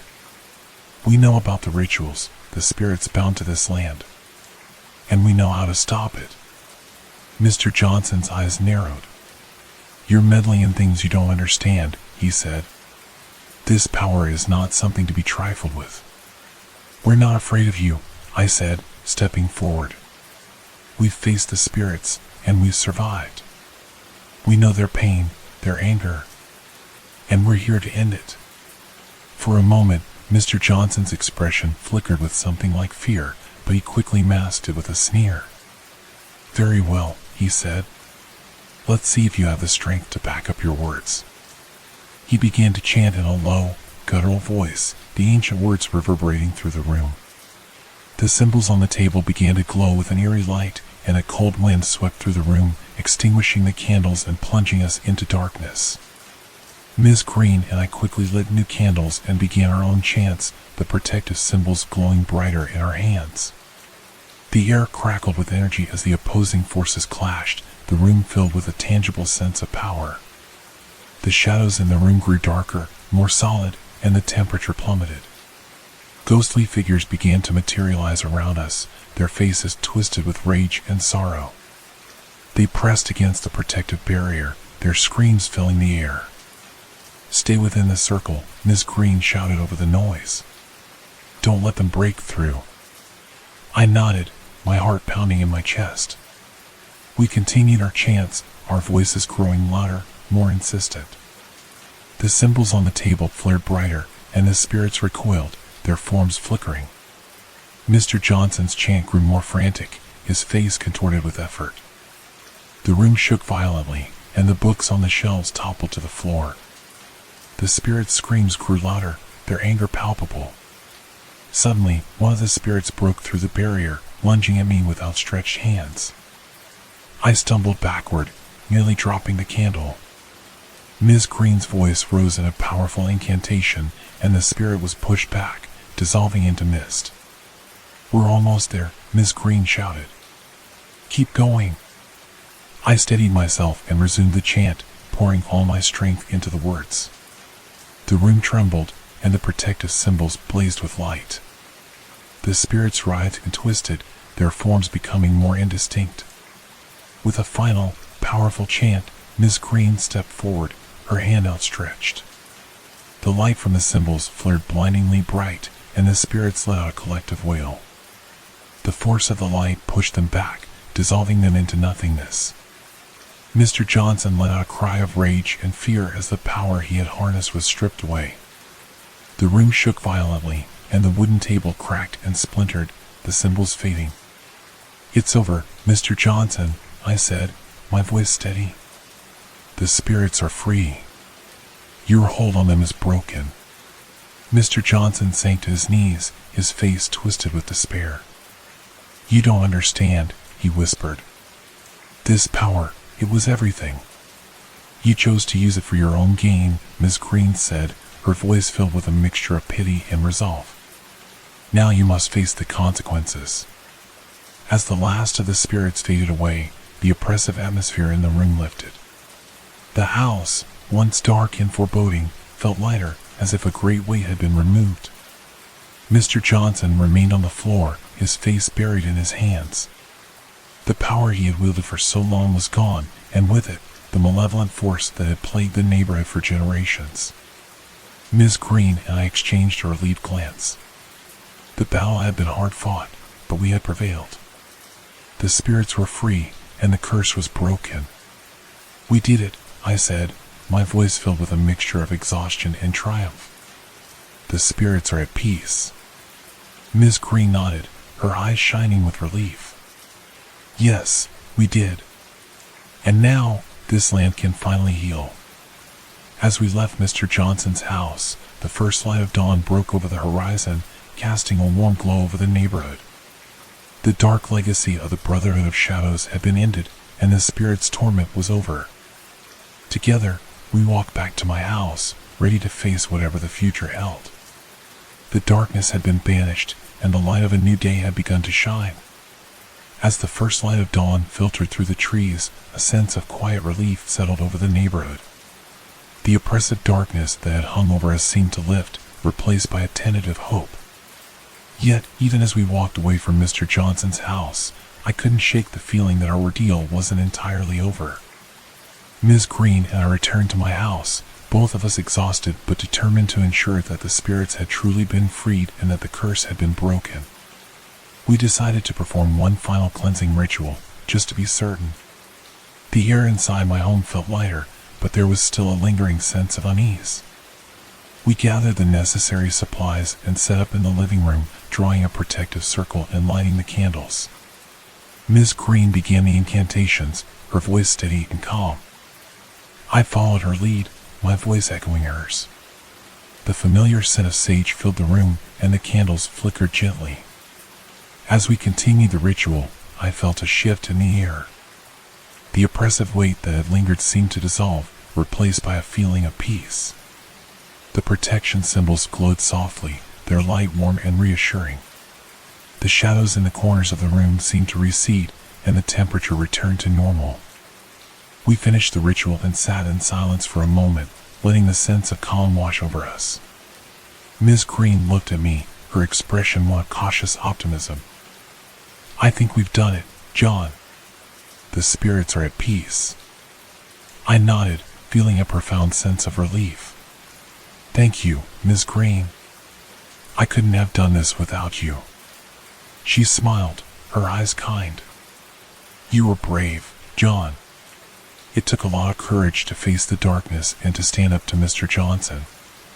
As we talked, a soft knock on the door startled us. I got up and opened it to find a young woman standing there, her eyes wide with fear. "Please, I need your help," she said, her voice trembling. "I'm your neighbor, Emily. I've been experiencing strange things in my house. I don't know what to do." I invited her in, and she quickly explained that ever since she moved into her home a few months ago, she had been hearing whispers, seeing shadows, and feeling a cold presence. Her description mirrored my own experiences, and a chill ran down my spine. Ms. Green and I exchanged worried glances. "It seems like the curse might have affected more than just your house," she said. "We need to investigate further."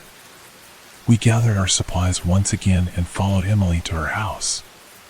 The air grew colder as we approached, and a sense of dread settled over me. The shadows around her house seemed darker, more menacing, and the whispers began to echo faintly in the back of my mind. Inside, Emily's house felt oppressive, much like mine had before the rituals. We could sense the presence of the spirits, their anger and pain still palpable.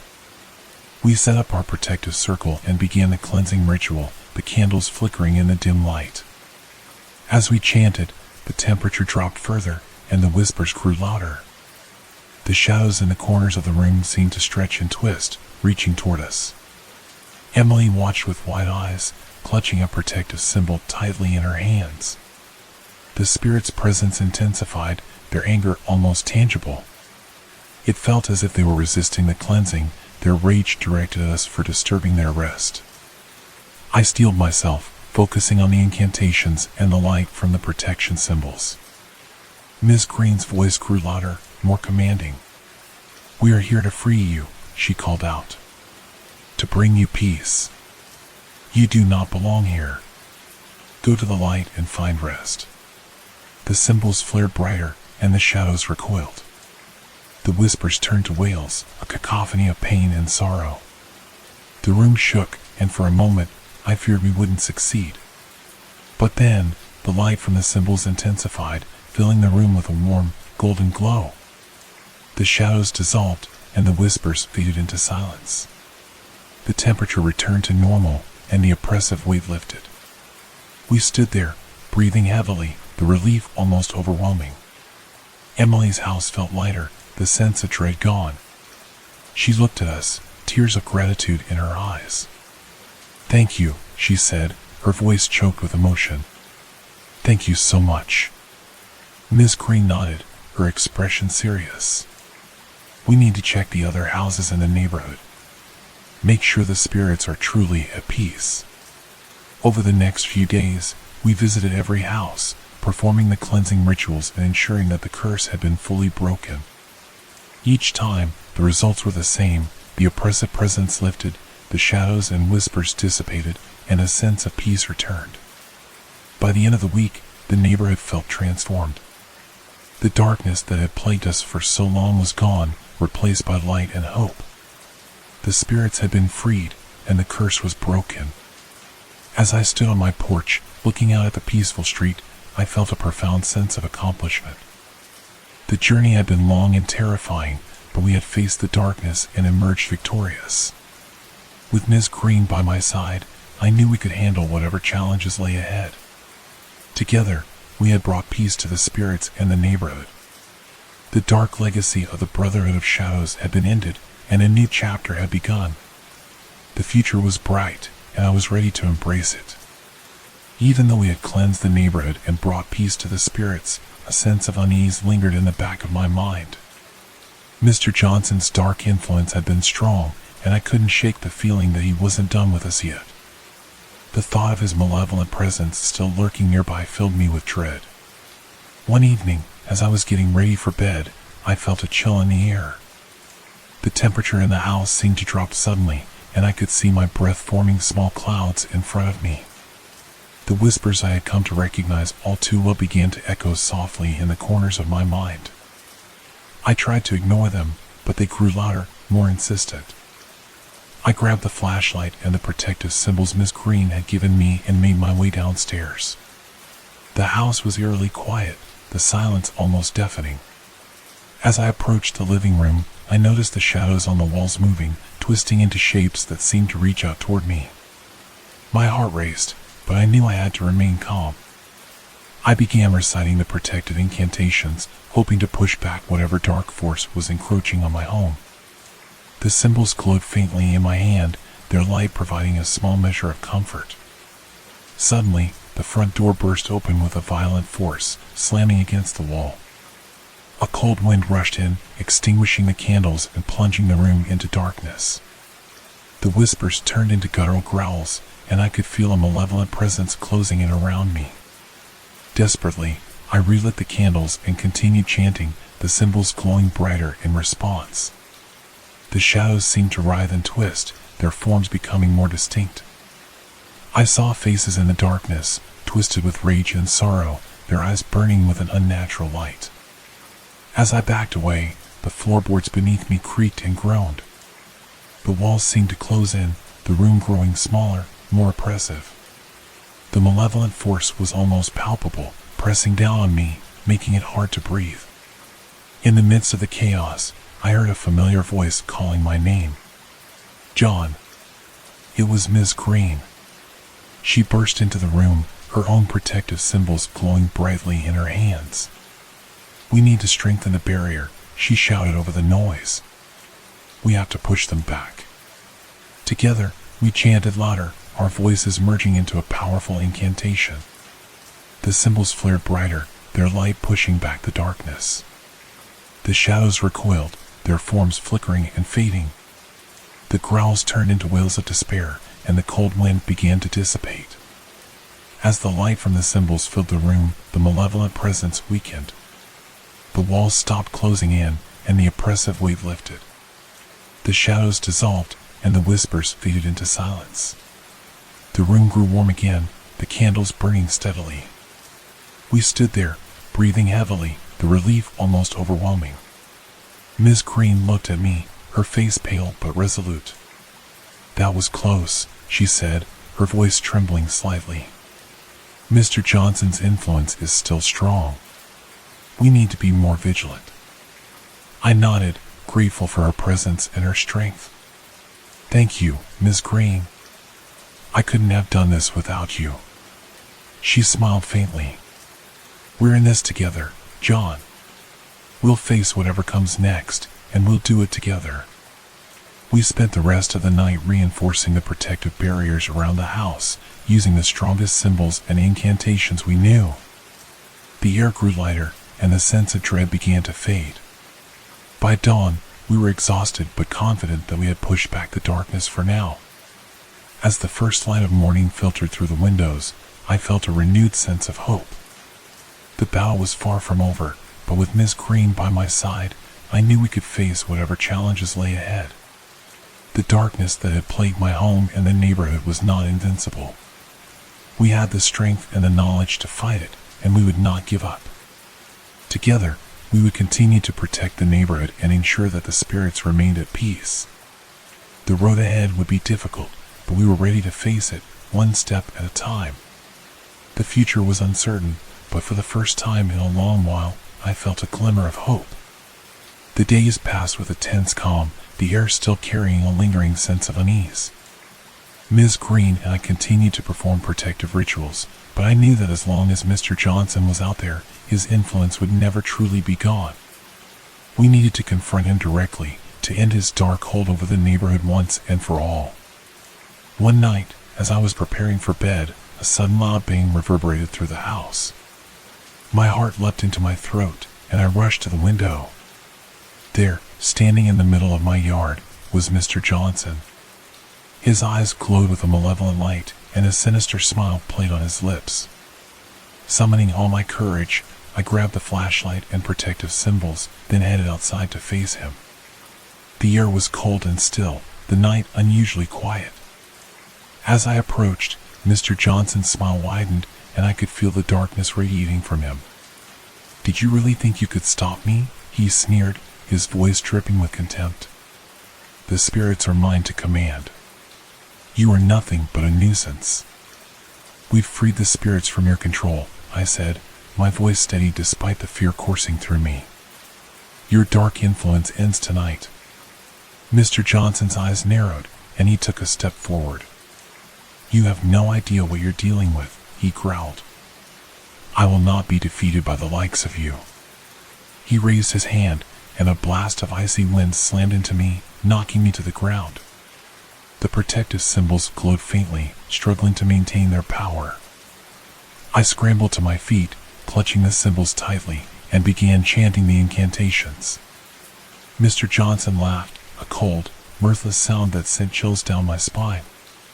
"Your petty rituals won't save you," he said. "I am the master of this land, and you will bow before me." As he advanced, I felt a surge of energy course through the protective symbols. Their light flared brighter, pushing back the darkness.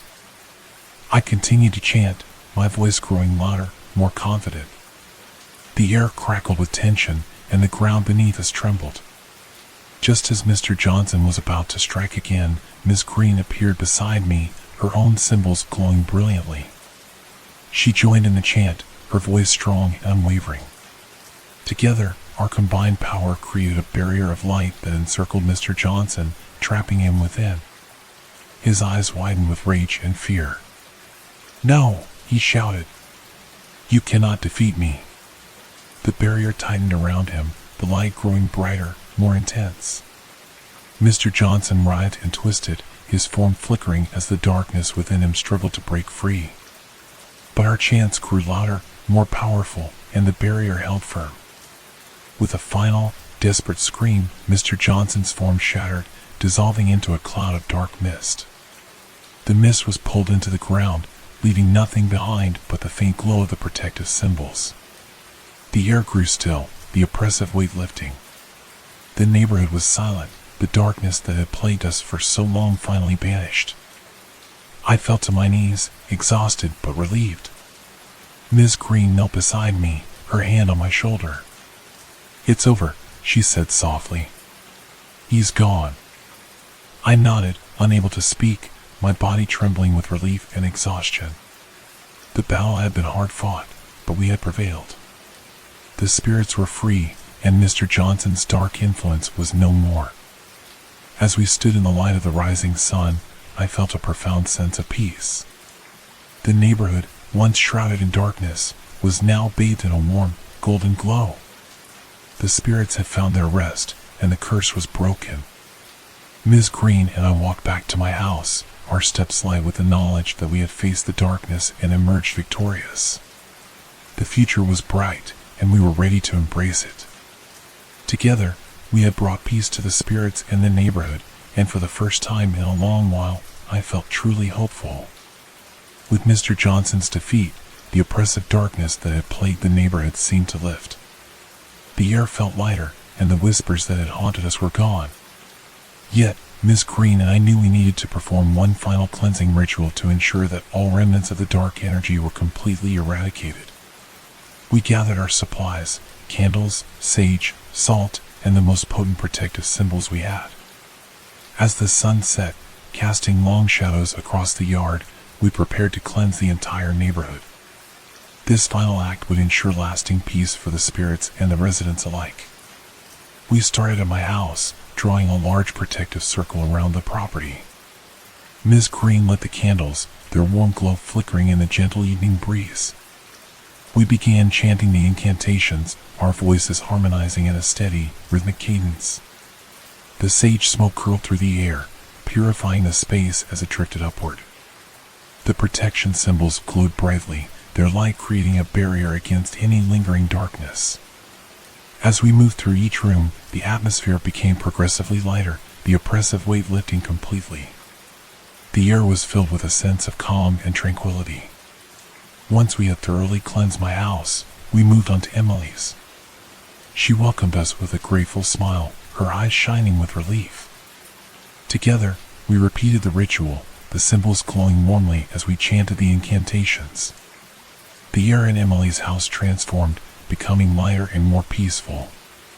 One by one, we visited each house in the neighborhood, performing the cleansing ritual with meticulous care. The residents, having heard of our efforts, greeted us with gratitude and hope. Each home we cleansed felt like a step closer to restoring the neighborhood to a place of light and peace. As we finished the final house, the entire neighborhood seemed to glow with a newfound vitality. The oppressive atmosphere was gone, replaced by a sense of harmony and serenity. The spirits had found their rest, and the curse had been lifted. With the rituals complete, Miss Green and I returned to my house. We stood in the yard, watching as the stars began to twinkle in the night sky. The neighborhood was quiet, the only sounds the gentle rustling of leaves and the distant chirping of crickets. "We did it," I said, my voice filled with a mixture of relief and wonder. "The neighborhood is finally at peace." Miss Green smiled, her eyes reflecting the stars above. "Yes, John. We've brought light to a place that was once shrouded in darkness. The spirits are free, and the residents can finally live without fear." As we stood there, the sense of accomplishment and peace was overwhelming. The journey had been long and fraught with danger, but we had faced the darkness and emerged victorious. The future was bright, and the neighborhood was once again a place of safety and comfort. I thanked Miss Green for her unwavering support and guidance. Without her, I knew I couldn't have succeeded. She had been a beacon of light in the darkest of times, and her strength had helped me find my own. The night was still and beautiful, the stars shining brightly in the clear sky. I took a deep breath, feeling the fresh, clean air fill my lungs. The darkness that had once haunted us was gone, replaced by a sense of hope and renewal. As I lay in bed that night, I felt a profound sense of peace. The spirits had found their rest, and the curse had been broken. The neighborhood was safe, and the future was filled with promise. I closed my eyes, letting the tranquility wash over me, and for the first time in a long while, I slept soundly, free from fear and worry. The battle against the darkness had been won, and with it, a new chapter had begun. The neighborhood was no longer a place of shadows and whispers, but a haven of light and peace. And as I drifted off to sleep, I knew that together, we had made a difference, bringing hope and harmony to a place that had long been lost in darkness. The days following our final cleansing ritual were filled with a sense of normalcy and peace. The neighborhood seemed to be basking in a newfound tranquility, and the oppressive darkness that had once loomed over us was a distant memory. Residents began to resume their daily lives without the fear that had once haunted them. One evening, as the sun dipped below the horizon, casting a warm golden glow across the neighborhood, I decided to take a walk. The streets were quiet, the air filled with the sounds of children playing and neighbors chatting. It felt like a community reborn, free from the shadows of the past. As I walked, I couldn't help but reflect on the journey we had been through. The fear, the battles, and the ultimate triumph over Mr. Johnson's dark influence had all brought us closer together. I felt a sense of pride and relief, knowing that we had made a real difference. Suddenly, as I turned a corner, I felt a chill run down my spine. The air grew colder, and a familiar sense of unease settled over me. I glanced around, my heart pounding. The shadows seemed to stretch and twist, and the whispering began again, faint but unmistakable. I hurried back to my house, my mind racing with fear and confusion. Hadn't we defeated Mr. Johnson? Hadn't we freed the spirits? As I reached my front door, I saw Miss Green waiting for me, her expression grave. "John, something's wrong," she said, her voice trembling. I felt it too. The darkness, it's back. We rushed inside and began setting up our protective symbols and candles. The air grew colder, and the shadows danced ominously on the walls. The whispers grew louder, more insistent, filling the room with a sense of dread. "We need to perform another cleansing ritual," Miss Green said, her voice steady despite the fear in her eyes. "Something has reawakened the darkness. We must find out what it is and stop it." As we began the ritual, the protective symbols flared to life, their light pushing back the encroaching shadows. The candles flickered, casting a warm glow, but the whispers continued to grow louder, almost deafening. Suddenly, the front door burst open, and a cold wind swept through the house, extinguishing the candles. The room plunged into darkness, and the oppressive weight returned, pressing down on us. In the midst of the chaos, I saw a figure standing in the doorway. My heart skipped a beat as I realized who it was, Mr. Johnson. His eyes glowed with a malevolent light, and a twisted smile played on his lips. "You thought you could defeat me?" he sneered, his voice filled with contempt. "You are fools. The darkness is mine to command, and it will never leave this place." Miss Green and I stood our ground, the protective symbols glowing faintly in our hands. "We freed the spirits," I said, my voice steady. "Your hold over them is broken." Mr. Johnson laughed, a cold, mirthless sound that sent chills down my spine. "You freed them, yes. But the darkness is not so easily vanquished. It is a part of me, and I will always find a way back." As he advanced, the shadows writhed and twisted, reaching out toward us. The whispers turned into screams, filling the air with a cacophony of pain and despair. I tightened my grip on the protective symbols, chanting the incantations with all the strength I could muster. Miss Green joined in, her voice strong and unwavering. The symbols glowed brighter, their light pushing back the darkness. But Mr. Johnson's power was immense, and the shadows seemed to grow stronger with each passing moment. "We need to find his source of power," Miss Green shouted over the noise. "There must be something anchoring him to this place." Desperately, I scanned the room, searching for anything that could be the key to Mr. Johnson's dark power. My eyes landed on an old, dusty book lying on the floor, its pages glowing with a faint, eerie light. "There!" I pointed, and Miss Green nodded. We rushed to the book, the protective symbols glowing fiercely.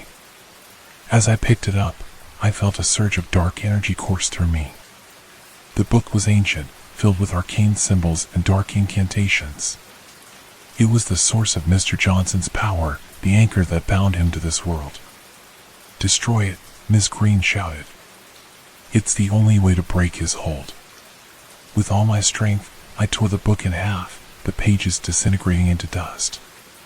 A blinding light filled the room, and the shadows recoiled, their forms dissolving into nothingness. Mr. Johnson let out a scream of rage and fear as his power was stripped away. The light intensified, and the oppressive weight lifted. The whispers and screams faded into silence, and the room grew warm again. Mr. Johnson's form flickered, then vanished, leaving behind only a faint trace of darkness. We stood there, breathing heavily, the relief almost overwhelming.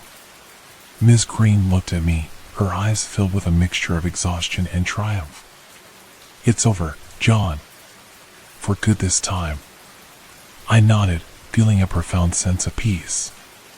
The darkness that had haunted us was finally gone, and the neighborhood was safe. We had faced the darkness and emerged victorious, and the future was bright once more. As the first light of morning filtered through the windows, I felt a renewed sense of hope. The battle had been long and difficult, but we had won. Together, we had brought light to a place that had been shrouded in darkness for far too long. The spirits were at peace, and the neighborhood could finally heal. With Mr. Johnson's dark power finally broken, the oppressive atmosphere that had plagued the neighborhood lifted for good. The air felt lighter, the shadows less menacing, and the whispers that had haunted us were silenced.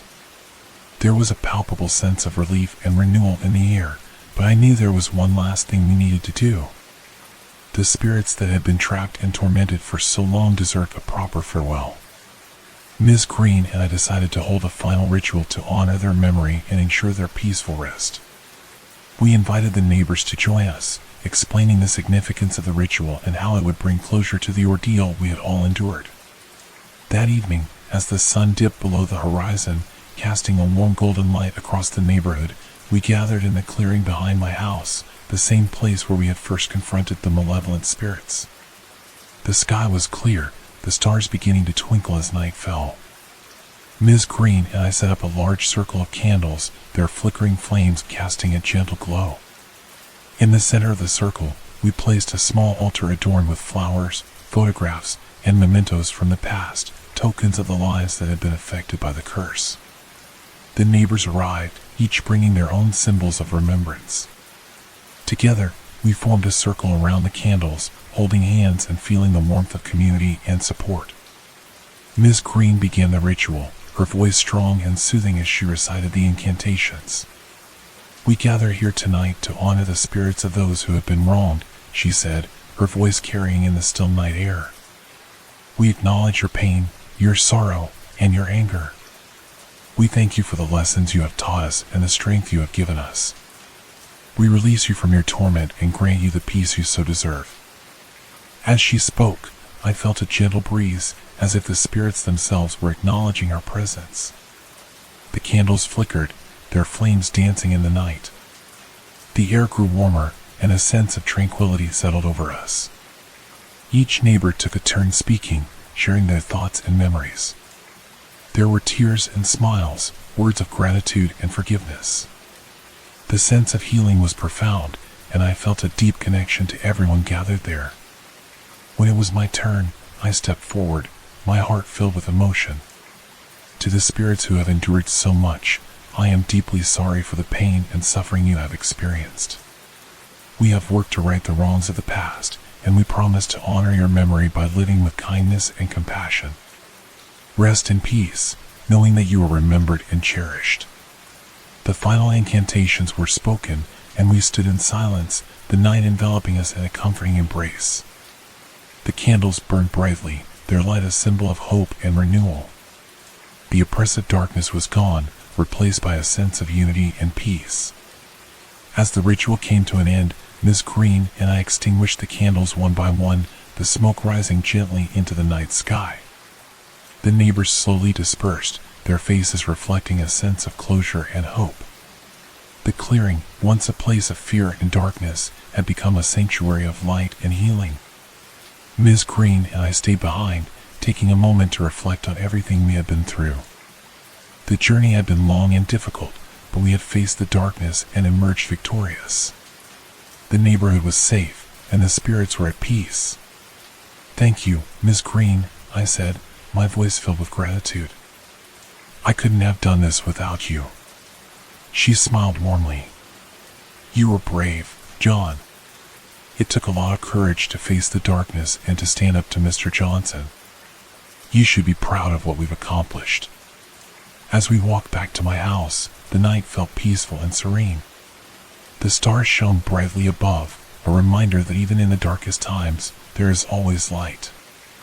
The neighborhood had been transformed, and the future was filled with promise. I knew that we would continue to face challenges, but I felt ready to handle whatever came our way. With Ms. Green by my side and the support of the community, we had the strength and resilience to overcome any obstacle. As I lay in bed that night, I felt a profound sense of peace. The spirits had found their rest, and the curse had been broken. The neighborhood was safe, and the future was bright. For the first time in a long while, I slept soundly, free from fear and worry. The battle against the darkness had been won, and a new chapter had begun. The neighborhood was no longer a place of shadows and whispers, but a haven of light and peace. And as I drifted off to sleep, I knew that together we had made a difference, bringing hope and harmony to a place that had long been lost in darkness. The tranquility that settled over the neighborhood in the days following our final ritual was almost surreal. The oppressive weight had lifted, and life began to return to normal. The community, once haunted by shadows and whispers, now thrived in the light of hope and renewal. But peace, it seemed, was not meant to last. One afternoon, as I was tending to my garden, enjoying the warmth of the sun and the sound of birds singing, I noticed a figure approaching my house. Squinting against the bright light, I saw that it was a woman, her movements slow and deliberate. As she drew closer, I could see the lines of worry etched into her face. "Hello," she called out softly, her voice trembling slightly. "Are you John?" I nodded, wiping my hands on my jeans as I stood up. "Yes, I am. Can I help you with something?" The woman took a deep breath, as if steeling herself for what she was about to say. "My name is Sarah. I live in the next town over, and I've heard about what you and Miss Green did here. I need your help. Strange things have been happening in my home, and I don't know what to do." A chill ran down my spine. I had hoped that our ordeal was over, but it seemed the darkness still lingered, affecting those beyond our immediate reach. "Come inside," I said, leading her to the porch. "Tell me everything." As we sat down, Sarah recounted her story. Her voice was filled with fear and desperation as she described the strange occurrences in her house, whispers in the night, shadows that moved on their own, and a cold presence that made her feel constantly watched. It was all too familiar, echoing the experiences I had endured not long ago. "Have you spoken to anyone else about this?" I asked, my mind racing with possibilities. Sarah shook her head. "I didn't know who to turn to. Then I heard about you and Miss Green. I thought maybe you could help me, too." I nodded, feeling a sense of responsibility and determination. "We will help you, Sarah. Let me call Miss Green, and we'll come to your house to see what we can do." I quickly contacted Miss Green, explaining the situation.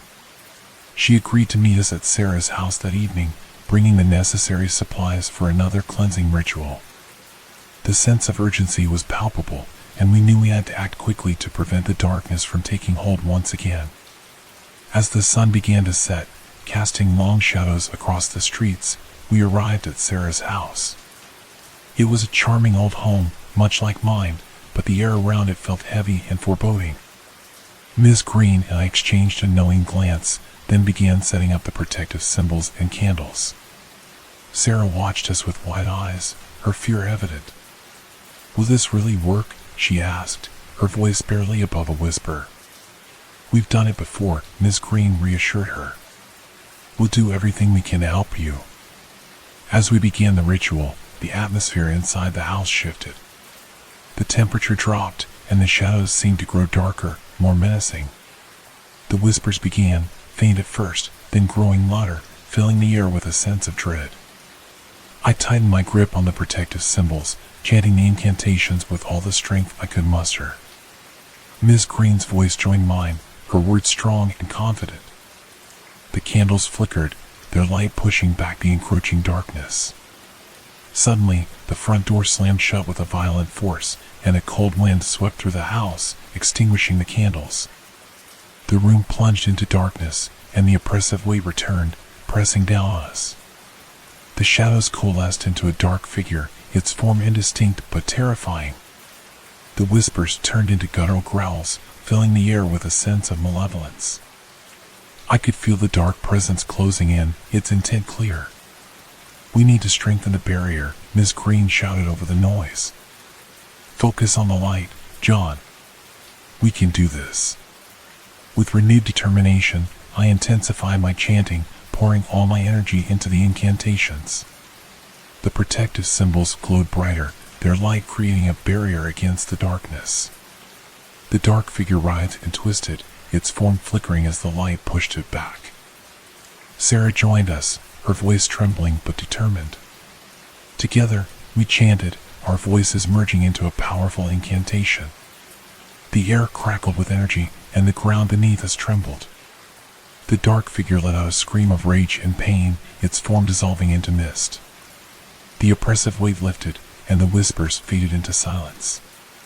The room grew warm again, the candles reigniting with a gentle flame. We stood there, breathing heavily, the relief almost overwhelming. Sarah looked at us, tears of gratitude in her eyes. "Thank you," she said, her voice choked with emotion. "I don't know how to thank you enough." Miss Green smiled, her eyes filled with compassion. "You're not alone, Sarah. We're here to help. The darkness won't take hold as long as we stand together." As we left Sarah's house, the night felt peaceful and serene. The stars shone brightly above, a reminder that even in the darkest times, there is always light. We knew that the battle against the darkness would continue, but we were ready to face it, one step at a time. Together, we had brought hope and light to another place lost in darkness. And as we walked back to our neighborhood, I felt a renewed sense of purpose. The future was uncertain, but with Ms. Green by my side and the support of the community, I knew we could overcome any challenge that came our way. After helping Sarah, the sense of duty and vigilance that had become second nature to Ms. Green and me intensified. We couldn't ignore the possibility that the darkness might find new footholds. Determined to prevent any further spread, we decided to delve deeper into the origins of the dark forces that had plagued our neighborhood. The next day, we met at the local library, a quaint building filled with the smell of old books and the soft whisper of turning pages. We began our search in the archives, sifting through historical records, newspapers, and town ledgers. Our goal was to uncover any clues about the origins of the curse and Mr. Johnson's involvement. Hours passed, the sun setting outside, casting long shadows through the library windows. Just as we were about to call it a day, Ms. Green stumbled upon an old journal, its cover worn and pages yellowed with age. It belonged to one of the town's early settlers, a man named Jonathan Blackwood. "Listen to this," Ms. Green said, her voice tinged with excitement and urgency. She read aloud an entry dated over a century ago. March 12, 1898. "The land we have settled upon holds a darkness I did not foresee. The local tribes spoke of curses and spirits bound to this place, but we did not heed their warnings. Now, strange occurrences plague us, shadows that move of their own accord, whispers in the night. The town council has turned to a man named Edward Johnson for answers. He claims to have knowledge of the dark arts and promises to protect us. But I fear his intentions are not as noble as he claims." We exchanged a look, the pieces of the puzzle falling into place. Edward Johnson, Mr. Johnson's ancestor, had been involved from the very beginning. His influence and the dark arts he practiced had set the stage for the curse that would haunt the town for generations. Ms. Green continued reading, her voice growing more somber with each entry. Jonathan Blackwood's journal detailed the rituals Edward performed, the sacrifices made, and the growing unrest among the townsfolk. It was clear that Edward's methods had not protected the town, but rather bound it to a malevolent force. April 5, 1898. "The rituals have grown more intense, and the shadows more restless. Edward's power over the spirits seems absolute, but it comes at a great cost. The air is thick with fear and suspicion. I must find a way to stop him before it is too late." We read on, finding entry after entry filled with Jonathan's growing desperation. He had discovered a hidden room beneath Edward's house, filled with dark artifacts and books on necromancy. It was there that Edward had conducted his most powerful and dangerous rituals. "We need to find that room," I said, my voice steady with determination. "It might hold the key to understanding how to put an end to this darkness once and for all." Ms. Green nodded. "I agree. But we must proceed with caution. The power within that room will be immense, and we cannot afford to underestimate it." The following night, under the cover of darkness, we approached Mr. Johnson's now abandoned house. The air was heavy with a sense of foreboding, and the shadows seemed to stretch and twist in unnatural ways. We entered the house quietly, our footsteps echoing in the silence. Armed with flashlights and the protective symbols we had come to rely on, we made our way to the basement. The air grew colder with each step, and the whispers began to echo faintly in the back of our minds. As we reached the bottom of the stairs, we found the hidden door, just as Jonathan Blackwood had described. With a deep breath, I pushed the door open, and we stepped into the hidden room. The air inside was thick with the smell of decay and the remnants of dark magic. Shelves lined the walls, filled with ancient tomes and strange artifacts. In the center of the room stood a large, ornate table, covered in symbols and ritualistic items. Ms. Green and I began examining the contents of the room, searching for anything that might help us understand the nature of the darkness and how to defeat it. We found books filled with dark incantations, jars containing unidentifiable substances, and old photographs of the early settlers, including Edward Johnson himself. At the far end of the room, we discovered a large, dusty book, its cover adorned with strange symbols. As I opened it, a cold wind swept through the room, and the whispers grew louder. The book contained detailed instructions for summoning and controlling spirits, as well as notes on the rituals Edward had performed. "This is it," Miss Green said, her voice trembling with a mixture of fear and excitement. "This book holds the key to understanding the dark forces that have plagued us.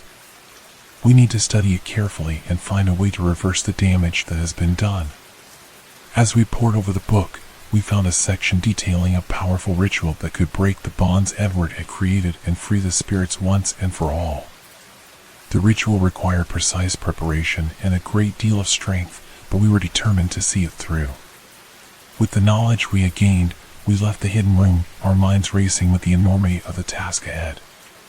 The darkness that had haunted the town for generations had its roots in the actions of one man, and it was up to us to put an end to it. As we stepped outside, the first light of dawn began to break, casting a warm glow over the neighborhood. The battle was far from over, but we had taken a significant step towards freeing the town from its dark past.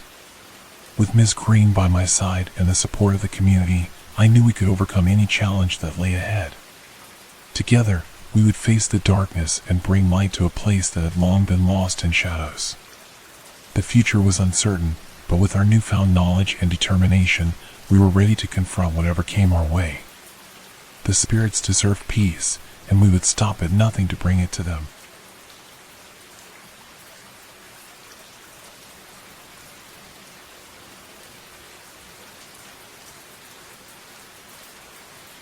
The days following our discovery in Mr. Johnson's hidden room were filled with intense preparation. Miss Green and I knew that performing the powerful ritual outlined in Edward Johnson's ancient book would be our final chance to break the curse and bring lasting peace to the spirits that had been tormented for generations. We gathered the necessary supplies, candles, sage, salt, and various other ritualistic items detailed in the book. Each element had to be exact, as any deviation could spell disaster. The weight of what we were about to undertake was heavy, but our determination was unshakable. One evening, as the sun began to set, casting long shadows across the town, Miss Green and I met at my house to finalize our plans. The air was thick with anticipation, and a sense of urgency permeated everything we did. The spirits had been relatively quiet, but we knew that this calm was only temporary. "We need to make sure everything is perfect," Miss Green said, her voice steady but tense. "This ritual requires absolute precision. There can be no mistakes." I nodded, my mind focused on the task at hand. "We'll do it right. We have to. For the spirits, and for everyone in this town." We carefully reviewed the instructions in the book once more, double-checking each step to ensure we understood the process fully. The ritual called for us to perform it at midnight, when the veil between our world and the spirit world was thinnest. This would allow us to reach the spirits and break the bonds that held them captive. As midnight approached, we gathered in the clearing behind my house, the same place where we had performed the initial cleansing ritual. The night was clear, the stars shining brightly above, a stark contrast to the darkness we were about to confront. We set up the ritual space, drawing a large protective circle on the ground with salt and placing candles at regular intervals around the perimeter. In the center, we arranged the ritual items on a small altar, their positions carefully dictated by the ancient book. The air grew colder as we lit the candles, their flames flickering in the gentle breeze. The shadows around us seemed to dance, as if aware of the impending confrontation. I could feel the presence of the spirits, their energy pulsing in the night air. Ms. Green began the ritual, her voice strong and clear as she chanted the ancient incantations. I joined in, our voices harmonizing in a powerful, rhythmic cadence. The symbols we had drawn on the ground glowed faintly, their light pushing back the encroaching darkness. As we continued to chant, the temperature dropped further, and the whispers began, faint at first but growing louder with each passing moment. The air crackled with energy, and the ground beneath us trembled. The spirits were awakening, drawn to the power of the ritual. Suddenly, the wind picked up, howling through the trees and extinguishing some of the candles. The shadows grew darker, more menacing, and the whispers turned into guttural growls. I tightened my grip on the protective symbols, focusing on the incantations with all my strength. "We need to keep going," Ms. Green shouted over the noise. "Don't let the darkness break our concentration." With renewed determination, I continued chanting, my voice growing louder, more confident. The symbols on the ground flared brighter, their light pushing back the darkness. The shadows writhed and twisted, but the protective circle held firm. The ground shook violently, and a dark figure began to materialize at the edge of the circle. It was a twisted, malevolent form, its eyes glowing with an unnatural light. The figure let out a roar of anger and pain, its voice echoing through the night. Ms. Green and I intensified our chants, the power of our words creating a barrier of light that encircled the dark figure. The shadows pressed against the barrier, their forms flickering and fading. The air was thick with tension, the spirit's anger palpable. "Focus on the light," Ms. Green urged. "We can do this. We have to break the bonds." The dark figure roared again, its form struggling against the barrier. The whispers grew louder, almost deafening, but we held our ground. The light from the symbols intensified, pushing back the darkness inch by inch. With a final, powerful chant, the barrier flared brightly, enveloping the dark figure in a blinding light. The ground beneath us trembled, and the whispers turned into screams of anguish. The figure writhed and twisted, its form dissolving into mist. The light intensified, and the oppressive weight lifted. The whispers and screams faded into silence, and the air grew warm again. The candles reignited, their gentle flames casting a soothing glow. We stood there, breathing heavily, the relief almost overwhelming. The darkness had been banished, the spirits freed from their torment. The curse that had plagued the town for generations was finally broken. Ms. Green looked at me, her eyes filled with a mixture of exhaustion and triumph. "We did it, John. The spirits are at peace." I nodded, feeling a profound sense of accomplishment and peace. "Thank you, Ms. Green. I couldn't have done this without you." As we walked back to my house, the first light of dawn began to break, casting a warm glow over the neighborhood. The town, once shrouded in darkness, was now a place of light and hope. The future was bright, and we were ready to embrace it. Together, we had faced the darkness and emerged victorious. The spirits were at peace, and the town could finally heal. As I lay in bed that morning, I felt a deep sense of serenity, knowing that we had made a difference. The battle against the darkness had been won, and a new chapter had begun. The town was no longer a place of shadows and whispers, but a haven of light and peace. The dawn of the new day brought a sense of peace and fulfillment. The dark figure was vanquished, and the spirits were finally at rest. The neighborhood was quiet, the air filled with a serene calm. However, as the days went by, I began to notice subtle changes that hinted at an unexpected consequence of our final battle. It started with small things. Objects in my house would move slightly from where I had left them. At first, I dismissed it as my own forgetfulness. But then, the whispers returned, faint and intermittent, just at the edge of hearing. They were different from before, softer, almost pleading. One evening, as I was preparing dinner, a picture frame fell off the wall with a loud crash. Startled, I rushed to pick it up. As I lifted the frame, I saw a shadow flicker across the room. I froze, the familiar chill running down my spine. The whispers grew louder, more insistent. I grabbed the protective symbols and began chanting the incantations. The shadows retreated, and the whispers faded, but the feeling of unease lingered. I knew I had to talk to Miss Green. The next morning, I met Miss Green at her house. She greeted me with a warm smile, but her eyes showed concern as I recounted the strange occurrences. She listened intently, her expression growing more serious with each detail. "This is troubling, John," she said, her voice thoughtful. It sounds like the spirits are trying to communicate with you. We need to find out what they want and why they haven't found complete peace. We decided to revisit the clearing where we had performed the final ritual. As we arrived, the air felt different, heavier, more charged. The clearing, once a place of tranquility, now seemed to hold an undercurrent of unrest. The protective symbols we had drawn were faint, their light barely visible. Ms. Green and I began setting up for another ritual, hoping to reach the spirits and understand their message. We drew a new protective circle, lit the candles, and began chanting the incantations. The air grew colder, and the whispers returned, louder and more insistent. Suddenly, the ground within the circle began to glow, and a figure materialized before us. It was an old woman, her face lined with sorrow, her eyes filled with a deep sadness. She looked at us with a mixture of hope and despair. "Please," she whispered, her voice trembling. "You must help us. We are still bound to this place. The curse is not fully broken." Ms. Green stepped forward, her expression compassionate.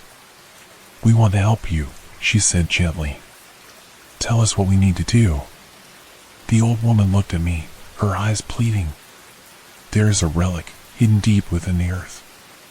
It binds us here, keeps us from finding peace. You must find it and destroy it." I felt a surge of determination. "We will find it," I promised. "We will free you." The figure nodded, a tear slipping down her cheek. "Thank you," she whispered, before fading into the air. The glow from the ground dimmed, and the whispers faded into silence. Ms. Green and I exchanged a determined glance. "We need to find that relic," she said.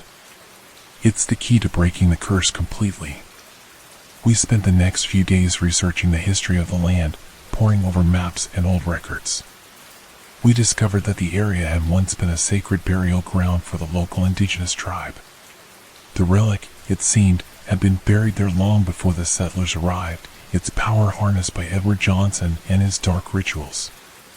With a clear sense of purpose, we returned to the clearing, equipped with shovels and the protective symbols. As we began to dig, the air grew colder, and the whispers returned, guiding us to the relic's location. The ground was hard, the digging difficult, but we persevered. Hours passed, and just as the sun began to set, our shovels struck something solid. We uncovered a small, ornate box, covered in ancient symbols. The box pulsed with a dark energy, and the whispers grew louder, more frantic. Ms. Green and I carefully lifted the box from the ground, placing it within the protective circle. We began the final ritual, chanting the incantations with all the strength we could muster. The box glowed with an eerie light, the dark energy swirling around it. With a final, powerful chant, we opened the box. Inside was a small, intricately carved stone, its surface covered in ancient runes. The dark energy intensified, and the whispers turned into screams of pain and fear. "We need to destroy it," Ms. Green shouted over the noise.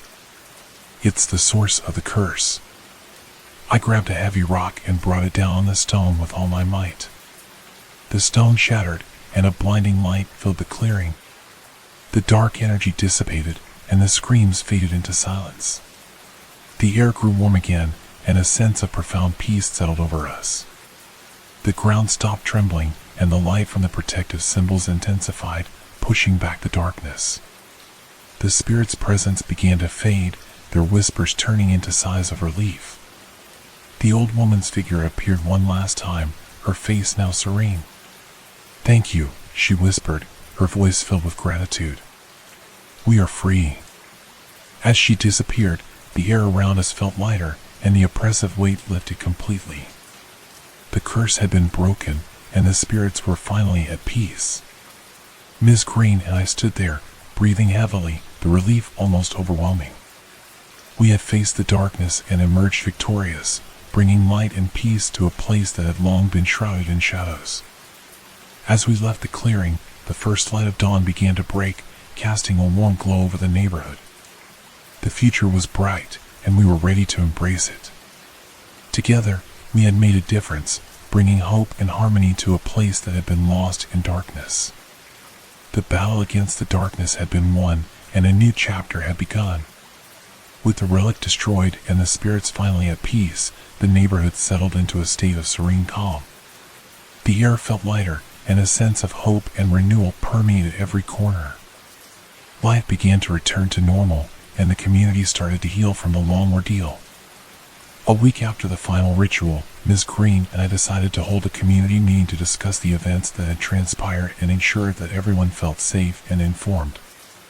We gathered at the local community center, a small but welcoming building that had been a hub of activity and support throughout the ordeal. The room filled with neighbors, their faces reflecting a mixture of relief, curiosity, and lingering fear. Ms. Green and I stood at the front, ready to share the story of the curse, the battles we had fought, and the steps we had taken to ensure the darkness would not return. Ms. Green began, her voice calm and reassuring. "Thank you all for coming. We know the past months have been difficult, filled with fear and uncertainty. But we are here to tell you that the darkness that plagued our neighborhood has been vanquished. The spirits have found peace, and the curse has been broken." There were murmurs of relief and gratitude from the crowd. I stepped forward, holding up the ancient book we had found in Mr. Johnson's hidden room. This book contained the dark secrets and rituals that bound the spirits to our land. With Ms. Green's help, we discovered the source of the curse and performed the necessary rituals to break it. I explained the process of uncovering the relic and the final ritual that had freed the spirits. As I spoke, I saw the tension in the room gradually dissipate, replaced by a sense of understanding and closure. One of the neighbors, an elderly man named Mr. Turner, raised his hand. "What about Mr. Johnson? What happens now that he's gone?" Ms. Green and I exchanged a glance. "Mr. Johnson's influence was tied to the dark energy of the relic," she explained. "With the relic destroyed, his power has been completely severed. He will not be able to return or harm us again." The room fell silent for a moment, the weight of her words sinking in. Then, one by one, the neighbors began to express their gratitude, sharing their own experiences and relief that the ordeal was finally over. The sense of community and support was palpable, and I felt a deep connection to everyone in the room. After the meeting, Ms. Green and I stayed behind to clean up and discuss the future. The relief and hope we felt were tempered by the knowledge that we needed to remain vigilant. The darkness had been defeated, but we couldn't afford to let our guard down entirely. "John," Ms. Green said, her voice thoughtful, "we need to ensure that the knowledge we've gained is preserved. Future generations should understand the history of this place and the battles we've fought to keep it safe." I nodded in agreement. We should document everything, our findings, the rituals, and the steps we took to break the curse. It will serve as a record and a warning. Over the next few weeks, Ms. Green and I worked tirelessly to compile a comprehensive account of the events. We included copies of the ancient book's pages, detailed descriptions of the rituals, and personal accounts from the neighbors who had been affected. The document became a testament to our resilience and determination. As we finished the final touches on the document, I felt a sense of accomplishment and closure. The neighborhood had been through so much, but we had emerged stronger and more united. The spirits were at peace, and the darkness had been banished. One evening, as I sat on my porch, watching the sun set over the tranquil neighborhood, Ms. Green joined me. We sat in comfortable silence for a while, the quiet hum of life around us a soothing reminder of what we had achieved. "Thank you, Ms. Green," I said finally, breaking the silence. "For everything. I couldn't have done this without you." She smiled, her eyes reflecting the warmth of the setting sun. "We did this together, John. And we did it for everyone in this community. The future is bright, and we have a lot to look forward to." As the stars began to twinkle in the night sky, I felt a profound sense of peace and fulfillment. The battles we had fought had brought us closer together, forging bonds that would last a lifetime. The neighborhood, once shrouded in darkness, was now a place of light, hope, and renewal. And as I looked out over the peaceful streets, I knew that we were ready to face whatever challenges the future might bring. With the support of the community and the knowledge we had gained, we were prepared to protect our home and ensure that the darkness would never return. Together, we had faced the darkness and emerged victorious. The spirits were at peace, and the town could finally heal. The future was bright, and we were ready to embrace it. The battle against the darkness had been won, and a new chapter had begun. The neighborhood was no longer a place of shadows and whispers, but a haven of light and peace. The weeks following our final confrontation with the darkness were filled with a newfound sense of peace and normalcy. The neighborhood thrived, and the once ominous atmosphere had been replaced with an air of tranquility. However, despite the calm, a lingering sense of unease remained, like a faint whisper in the back of my mind. One evening, as I was tidying up the attic, I came across an old, dusty chest that I had never noticed before. It was hidden in a dark corner, partially covered by an old blanket. Intrigued, I pulled it out and opened it. Inside, I found a collection of letters, photographs, and an old journal. The journal's cover was worn, but I could still make out the name Edward Johnson etched into the leather. My heart raced as I realized the significance of my discovery. This journal belonged to the very man who had started the dark legacy that had plagued our neighborhood. I quickly dusted it off and began to read, hoping to uncover any remaining secrets or answers. The journal's entries were detailed and filled with Edward Johnson's thoughts, fears, and the steps he had taken to harness the dark powers. As I delved deeper, I found a passage that sent chills down my spine. October 15th, 1910.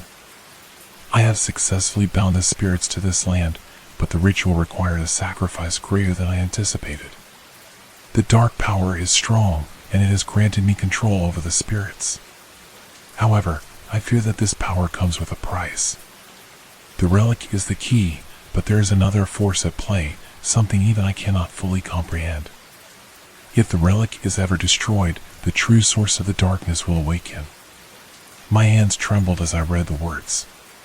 The relic we had destroyed was only a part of the equation. There was something else, something far more powerful, still lurking beneath the surface. The sense of unease that had lingered now made sense. Our battle was not yet over. I immediately called Miss Green and explained what I had found. She listened intently, her voice steady despite the gravity of the revelation. "We need to meet," she said. "Bring the journal. We need to figure out what we're dealing with." That evening, Miss Green and I sat in her living room, the journal open on the table between us. We pored over the entries, piecing together the fragments of Edward Johnson's dark legacy. The more we read, the clearer it became that there was another, deeper layer to the curse, a hidden force that had been waiting, dormant, beneath the surface. "We need to find out what this true source is," Miss Green said, her voice filled with determination. "If Edward Johnson couldn't fully comprehend it, we need to be extremely careful." We decided to start by researching the history of the land further back, beyond the settlers and even the indigenous tribes. We contacted local historians and searched through ancient records, trying to uncover any clues about the deeper, older power Edward had mentioned. Our search led us to an ancient legend, one that spoke of a primordial entity bound to the land long before any human had set foot here. The legend described a being of immense power, trapped beneath the earth, its influence seeping into the land and affecting all who lived there. "This is it," Miss Green said, her eyes wide with realization. "This entity is the true source of the darkness. It's been influencing everything, from the spirits to Edward Johnson himself." The legend provided clues about how to confront and contain the entity, but the process was complex and fraught with danger. It required a powerful ritual, one that combined ancient symbols, sacred herbs, and the collective strength of the community. We knew we had to act quickly. The longer the entity remained dormant, the greater the risk of it awakening fully and unleashing its power. We gathered the necessary supplies and prepared to perform the ritual, enlisting the help of the neighbors who had stood by us throughout our ordeal. On the night of the ritual, the air was thick with anticipation. We gathered in the clearing behind my house, the same place where we had confronted the dark figure and freed the spirits. The sky was clear, the stars twinkling above, casting a serene light over the scene. Despite the calm night, a palpable tension filled the air, an unspoken acknowledgement of the gravity of what we were about to do. We set up the ritual space, drawing an intricate circle on the ground with salt and placing candles at precise intervals around the perimeter. In the center, we arranged the sacred herbs and ancient symbols, following the instructions we had pieced together from the legend. Neighbors gathered around, their faces reflecting a mixture of fear and determination. Each one held a candle, their collective presence lending strength to the ritual. Ms. Green and I took our positions within the circle, our voices steady as we began to chant the ancient incantations.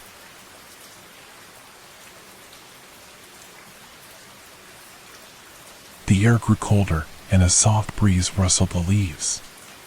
The candles flickered, their flames casting long, dancing shadows.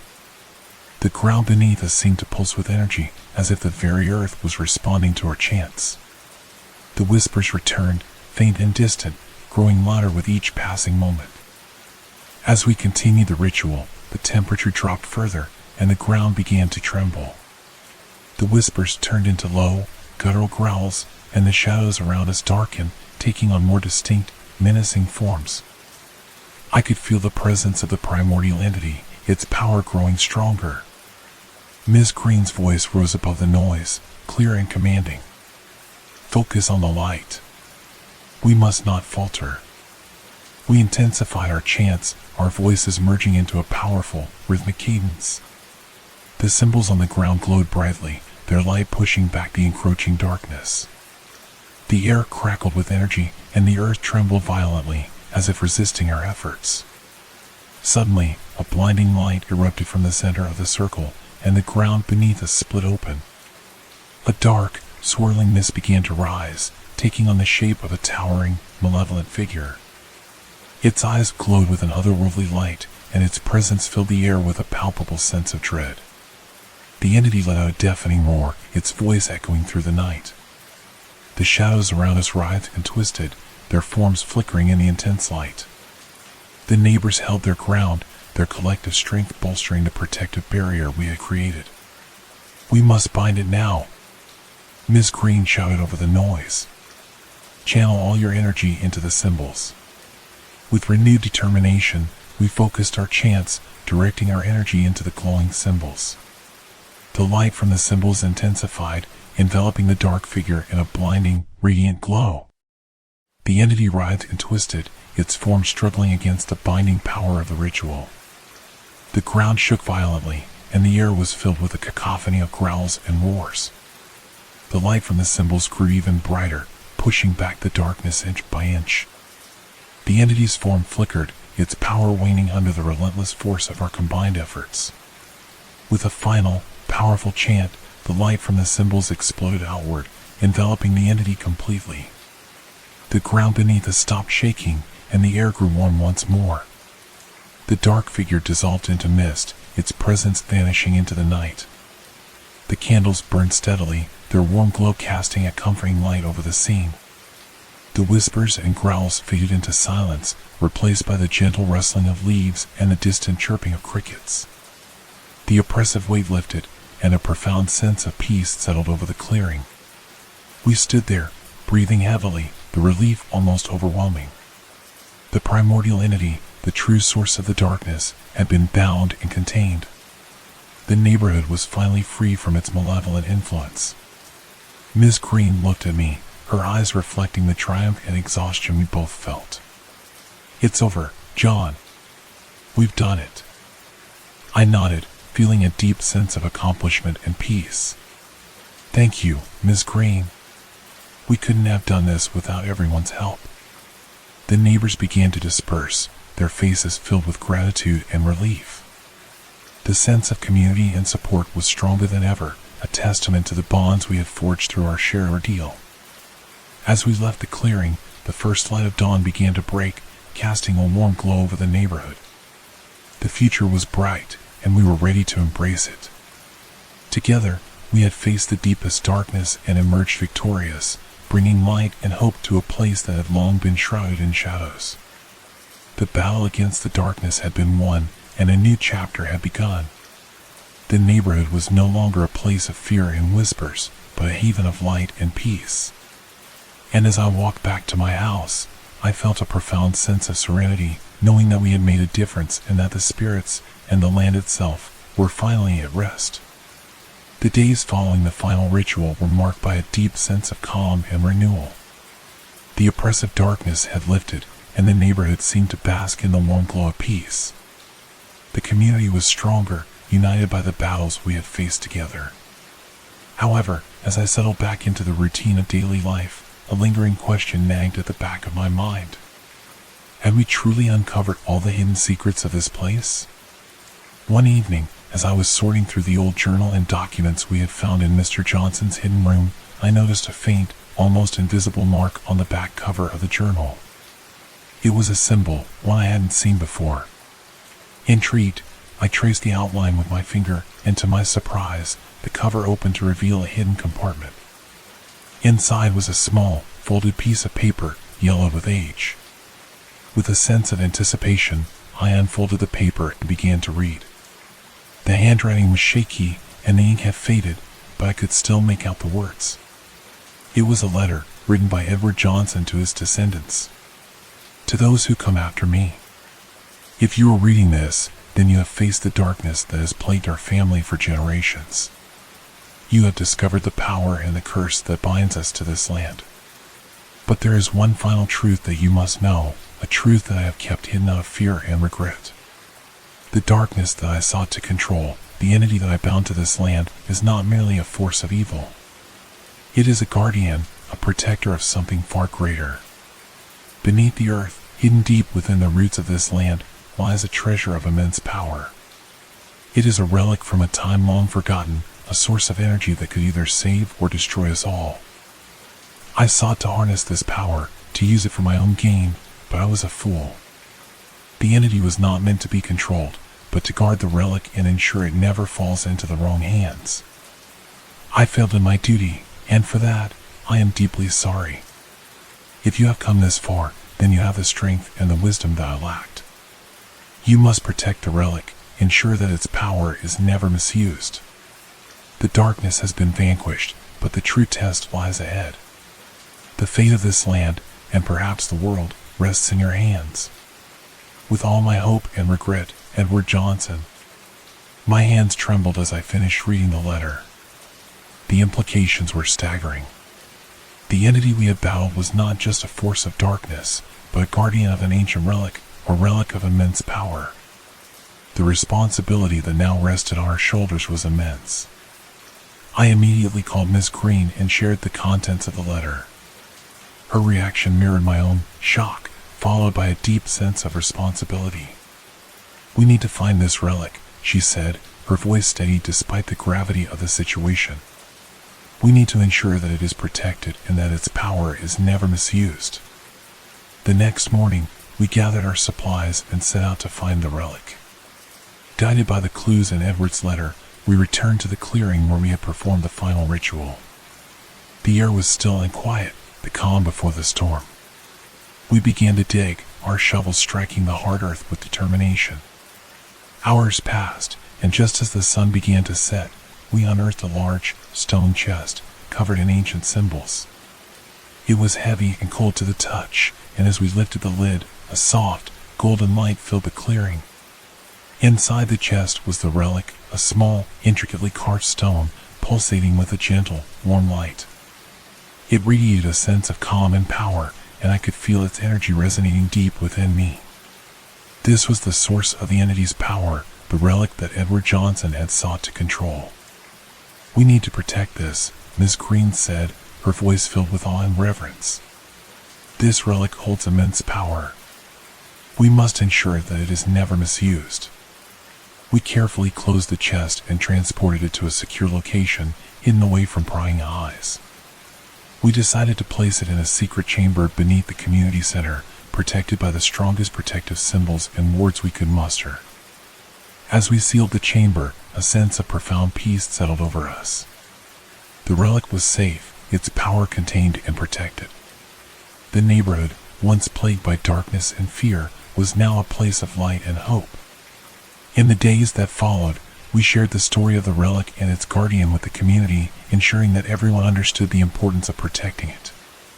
The sense of unity and purpose that had grown among us only strengthened, and the bonds we had forged through our shared ordeal became unbreakable. As I stood on my porch one evening, watching the sun set over the peaceful neighborhood, I felt a deep sense of fulfillment and gratitude. We had faced the darkness, uncovered hidden truths, and emerged stronger than ever. The future was bright, and the neighborhood was a haven of light and peace. Together, we had ensured that the relic's power would never be misused, and that the land would remain a place of hope and renewal. The battles we had fought had brought us closer together, and the lessons we had learned would guide us for generations to come. The neighborhood, once shrouded in shadows and whispers, was now a sanctuary of light and harmony. And as I looked out over the tranquil streets, I knew that we were ready to face whatever challenges the future might bring, united in our purpose and determined to protect the peace we had fought so hard to achieve. The weeks that followed were marked by a profound sense of peace and routine. The relic was securely hidden, and the neighborhood continued to thrive in the light of hope and renewal. Yet, the weight of our newfound responsibility lingered in the back of my mind, a constant reminder of the power we were guarding. One evening, as I sat on my porch, enjoying the cool breeze and the serene quiet of the night, I noticed a figure approaching from the darkness. The figure moved with purpose, and as it drew closer, I saw that it was an elderly man, his face lined with years of experience and wisdom.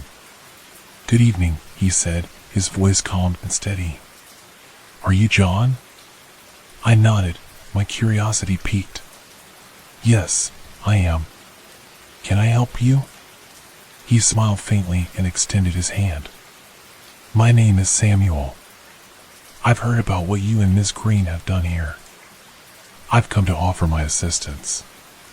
I shook his hand, feeling the strength in his grip despite his age. "What kind of assistance?" Samuel took a seat beside me, his expression serious. "I am a guardian, much like you now are.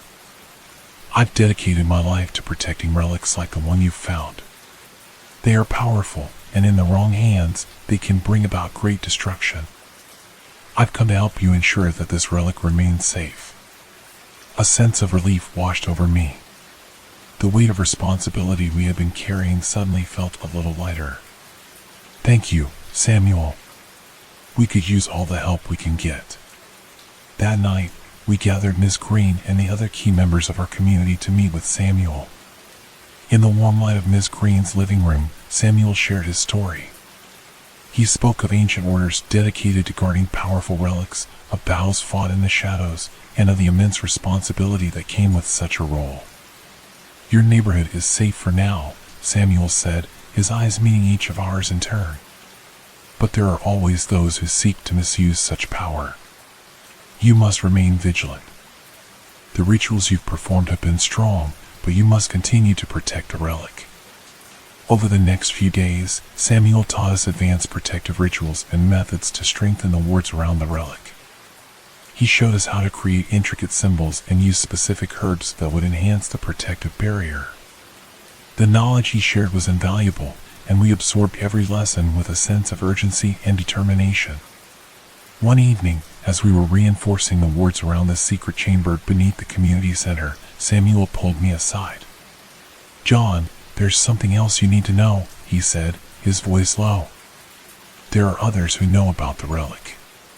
They will come for it, and you must be prepared." I felt a chill run down my spine. The thought of others seeking the relic, drawn by its power, was terrifying. What can we do to stop them? Samuel placed a reassuring hand on my shoulder. "You've already taken the first step by hiding and protecting the relic. Now, you must ensure that your community is united and prepared to defend it. Knowledge is your greatest weapon. Teach them what you've learned, and always stay vigilant."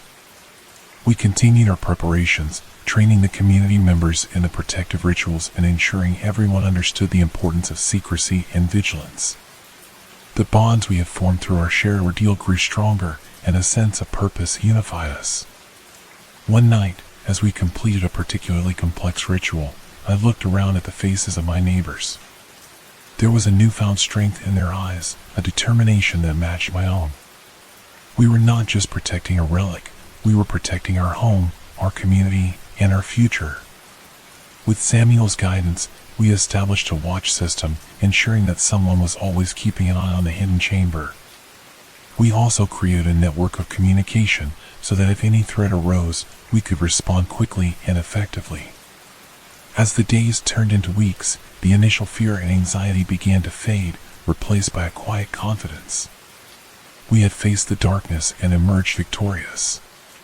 Now, we were ready to defend the peace we had fought so hard to achieve. One evening, after a long day of preparations, Samuel and I sat on the porch, watching the sunset. The sky was painted with hues of orange and pink, a beautiful reminder of the hope and renewal that had come to our neighborhood. "You've done well, John," Samuel said, his voice filled with pride. "You and your community have shown great strength and resilience.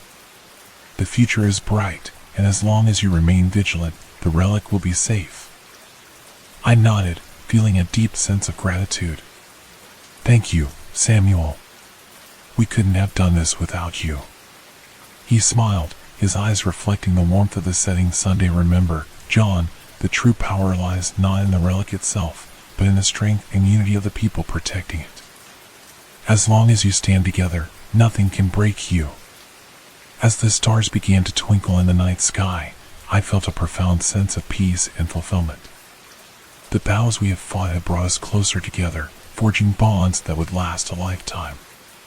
The neighborhood, once shrouded in darkness and fear, was now a beacon of light and hope. The future was uncertain, but with the strength and unity of our community, I knew we could face whatever challenges lay ahead. Together, we had ensured that the relic's power would never be misused, and that our home would remain a place of peace and harmony. And as I looked out over the tranquil streets, I knew that we were ready to protect the legacy we had created, united in our purpose and determined to guard the light that had brought us all together.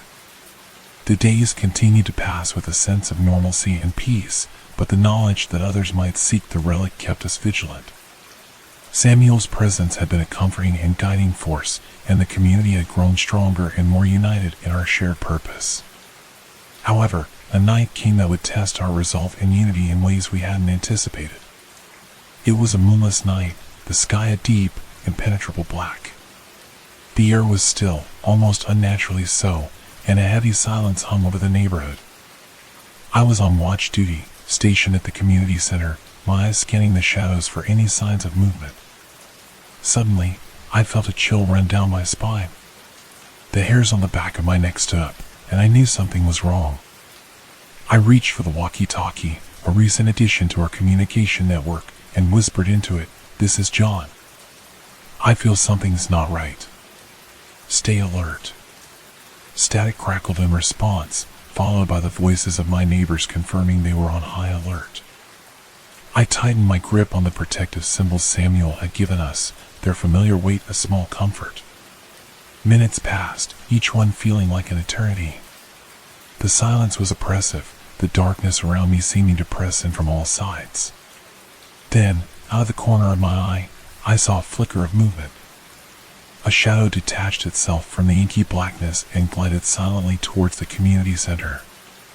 My heart pounded in my chest as I raised the flashlight, its beam cutting through the darkness. The shadow paused, then surged forward with unnerving speed. I barely had time to react, raising the protective symbols and chanting the incantations Samuel had taught us. The shadow recoiled, a hissing sound emanating from it as the light and symbols pushed it back.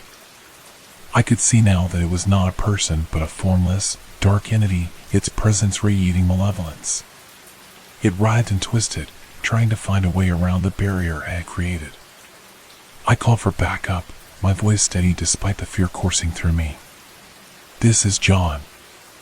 I need assistance at the community center. Now." Within moments, Ms. Green and several neighbors arrived, their flashlights and protective symbols at the ready. Together, we formed a circle around the entity, our combined chants growing louder and more powerful. The entity thrashed and hissed, its form flickering in and out of existence. The ground beneath us trembled, and a cold wind whipped through the air, carrying with it the faint sound of whispers.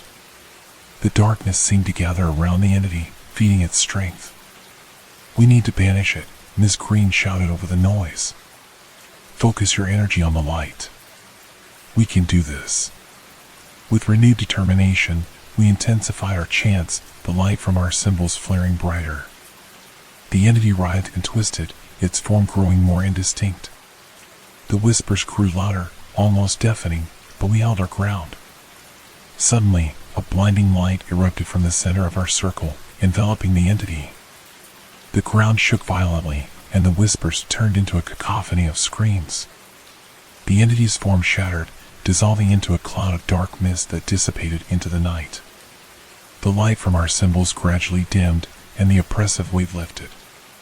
The air grew warm again, and the silence returned, but this time it was a peaceful silence, filled with the soft sounds of the night. We stood there, breathing heavily, the relief almost overwhelming. Miss Green looked at me, her eyes reflecting a mixture of exhaustion and triumph. "It's over," she said, her voice barely above a whisper. "For now." Samuel stepped forward, his expression serious. "This was a test. There will be others who come for the relic. We must remain vigilant and prepared." I nodded, feeling a deep sense of responsibility. "We will. We have to protect the relic in our community." As we dispersed, returning to our homes, the sense of unity and purpose among us was stronger than ever. We had faced another threat and emerged victorious, our resolve unshaken. The future was uncertain, but we were ready to face whatever challenges lay ahead. That night, as I lay in bed, I felt a profound sense of peace. The darkness had tested us, but we had stood firm, united in our purpose. The neighborhood was safe, and the relic was protected. And as I drifted off to sleep, I knew that together, we could overcome any challenge and protect the peace we had fought so hard to achieve. The days following the night of the shadow attack were filled with a heightened sense of alertness. The community was more united than ever, each member ready to protect our home and the relic we had sworn to safeguard. Despite the lingering tension, a sense of calm and determination settled over us. One evening, as the sun set and cast a warm golden glow over the neighborhood, Samuel called for a meeting. We gathered in the community center, the atmosphere filled with quiet anticipation. Samuel stood before us, his expression serious but calm. "Tonight, we must strengthen the protective wards one last time," he said, his voice steady. "We need to ensure that the relic is safe from any future threats. This will be our final act of defense." We nodded in agreement, our resolve unwavering. We had faced darkness and emerged stronger. This final ritual would cement our efforts and bring lasting peace. As night fell, we gathered in the clearing behind the community center. The sky was clear, the stars twinkling brightly above. We set up the ritual space, drawing a large protective circle on the ground with salt and placing candles at regular intervals around the perimeter. In the center, we arranged the relic, its gentle glow a reminder of the power it held. Samuel began the ritual, his voice a calm, steady cadence that filled the night air. We joined in, our voices harmonizing in a powerful, rhythmic chant. The symbols on the ground glowed faintly, their light pushing back the darkness. As we continued the ritual, the air grew colder, and a soft breeze rustled the leaves. The candles flickered, their flames casting long, dancing shadows. The ground beneath us seemed to pulse with energy, responding to our chants. Suddenly, the air crackled with tension, and the ground began to tremble. The whispers returned, faint at first but growing louder with each passing moment. The shadows around us darkened, taking on more distinct, menacing forms. "We need to focus," Samuel said, his voice unwavering. "Channel all your energy into the light." With renewed determination, we intensified our chants, directing our energy into the glowing symbols. The light from the symbols grew brighter, enveloping the relic and creating a barrier of protection around it. The shadows writhed and twisted, but the protective circle held firm. The ground shook violently, and a dark figure began to materialize at the edge of the circle. It was a twisted, malevolent form, its eyes glowing with an unnatural light. The figure let out a roar of anger and pain, its voice echoing through the night. Samuel stepped forward, his voice rising above the noise. "This is our final stand. We must banish this darkness once and for all." We joined our voices with his, the power of our combined chants creating a blinding, radiant light. The dark figure thrashed and hissed, its form flickering as the light pushed it back. The whispers grew louder, almost deafening, but we held our ground. With a final, powerful chant, the light from the symbols flared brightly, enveloping the dark figure. The ground beneath us stopped shaking, and the whispers turned into screams of anguish. The figure writhed and twisted, its form dissolving into mist. The light intensified, and the oppressive weight lifted. The whispers and screams faded into silence, replaced by the gentle rustling of leaves and the distant chirping of crickets. The air grew warm again, and a profound sense of peace settled over us. We stood there, breathing heavily, the relief almost overwhelming. Samuel looked at us, his eyes reflecting a mixture of exhaustion and triumph. "It's done," he said softly. "The relic is safe, and the darkness has been banished." As we extinguished the candles and dismantled the ritual space, a deep sense of accomplishment filled us. We had faced the darkness and emerged victorious, our community stronger and more united than ever. That night, as I lay in bed, I felt a profound sense of peace. The darkness had tested us, but we had stood firm, united in our purpose. The neighborhood was safe, and the relic was protected. And as I drifted off to sleep, I knew that together, we could overcome any challenge and protect the peace we had fought so hard to achieve. In the days that followed, life in the neighborhood returned to a new normal. We remained vigilant, but the fear that had once gripped us was gone. We had faced the darkness and won, and now we could look forward to a future filled with light and hope. The bonds we had forged through our shared ordeal grew stronger, and the sense of community and support that had developed was unbreakable. The neighborhood, once shrouded in shadows and whispers, was now a beacon of light and harmony. Together, we had ensured that the relic would be protected and that our community would remain a place of peace and safety. The dark trials we had faced had brought us closer together, uniting us in a common purpose. The neighborhood, once shrouded in shadows and whispers, was now a beacon of light and harmony. As the days turned into weeks, the sense of calm and security deepened. The community thrived, and the fear that had once haunted us became a distant memory. Samuel remained with us, continuing to share his wisdom and guidance, ensuring that we were always prepared to defend our home and the relic. One evening, as the sun set in a blaze of vibrant colors, the community gathered for a celebration. It was a joyful occasion, a chance to reflect on our journey and to honor the bonds we had formed. The air was filled with laughter and music, the sound of children playing and neighbors sharing stories. I stood with Miss Green and Samuel, watching the festivities with a sense of pride and contentment. "We've come a long way," I said, my voice filled with emotion. "I'm so grateful for everything we've accomplished together." Miss Green smiled, her eyes shining with warmth. "We've faced the darkness and emerged stronger. This community is a testament to the power of unity and resilience." Samuel nodded, his expression serene. "You have all shown great courage and strength. The future is bright, and this neighborhood will continue to be a place of light and hope." As the night wore on, the celebration continued, the joy and camaraderie a powerful reminder of what we had achieved. The stars twinkled above, their light a symbol of the hope and renewal that had come to our neighborhood. Later that night, as I walked home, the cool breeze carrying the sounds of laughter and music, I felt a deep sense of fulfillment. The battles we had fought had not only protected our home, but had also forged bonds that would last a lifetime. The neighborhood was no longer a place of fear, but a haven of peace and harmony. As I lay in bed, I thought about the journey we had been on, the challenges we had faced, and the triumphs we had achieved. The darkness had tested us, but we had stood firm, united in our purpose. The relic was safe, and our community was stronger than ever. The future was uncertain, but I knew that together, we could face whatever challenges lay ahead. The bonds we had formed and the lessons we had learned would guide us, ensuring that our home remained a place of light and peace. And as I drifted off to sleep, I felt a profound sense of peace and contentment, knowing that we had made a difference and that the legacy of our efforts would endure for generations to come.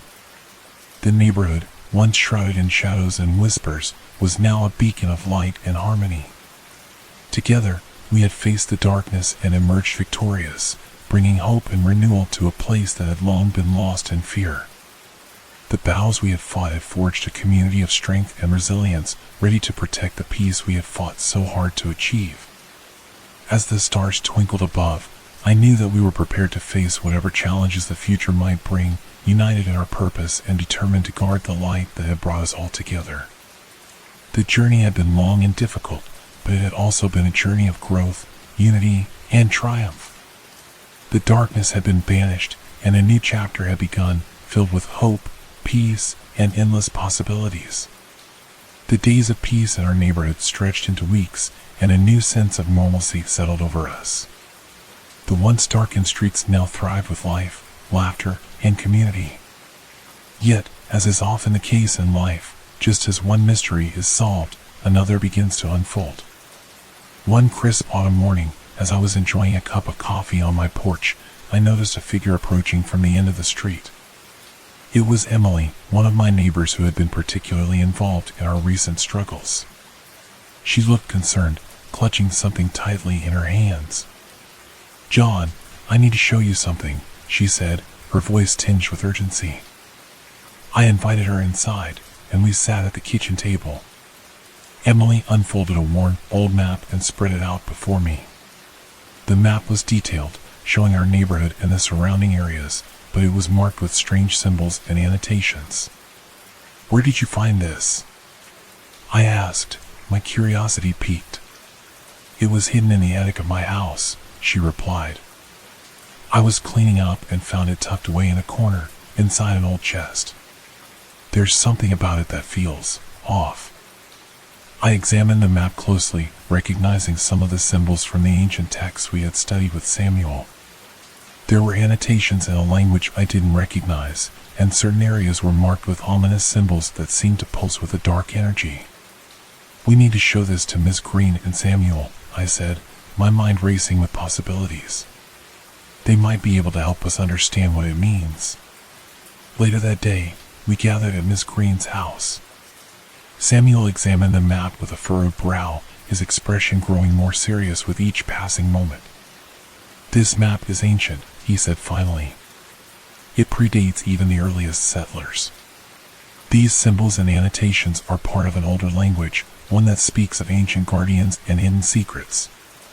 Miss Green nodded, her eyes scanning the map intently.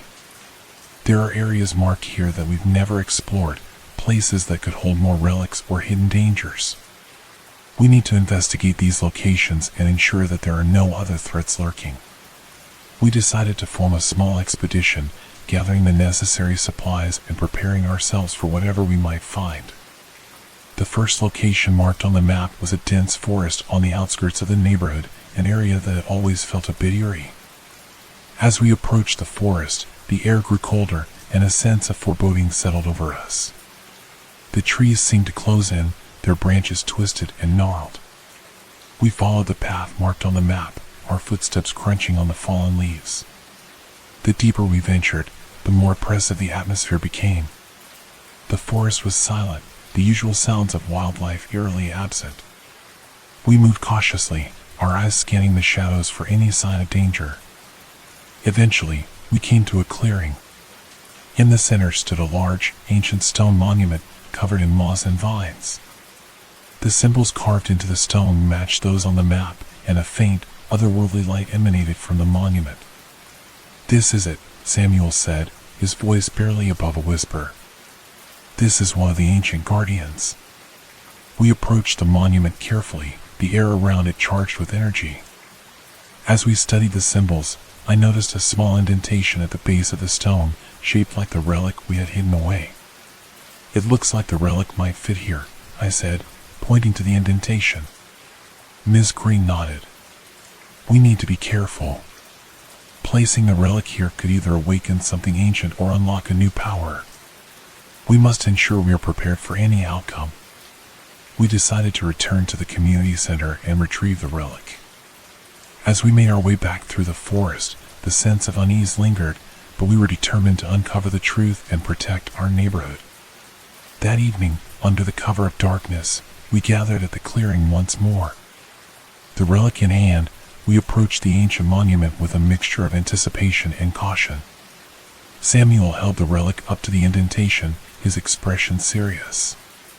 "Are we ready?" he asked, looking at each of us in turn. We nodded, our resolve unwavering. Samuel carefully placed the relic into the indentation, and the stone monument began to glow with a bright, pulsating light. The ground beneath us trembled, and a low, resonant hum filled the air. Suddenly, the light intensified, and the symbols on the monument began to move, rearranging themselves into a new pattern. The air crackled with energy, and a portal of swirling light opened before us. We stepped back, our hearts pounding. The portal shimmered, revealing glimpses of a world beyond, a place filled with ancient ruins, lush forests, and a sky painted with colors we had never seen. "This is it," Samuel said, his voice filled with awe. "The hidden world of the ancient guardians. We must explore it, understand its secrets, and ensure that its power remains protected."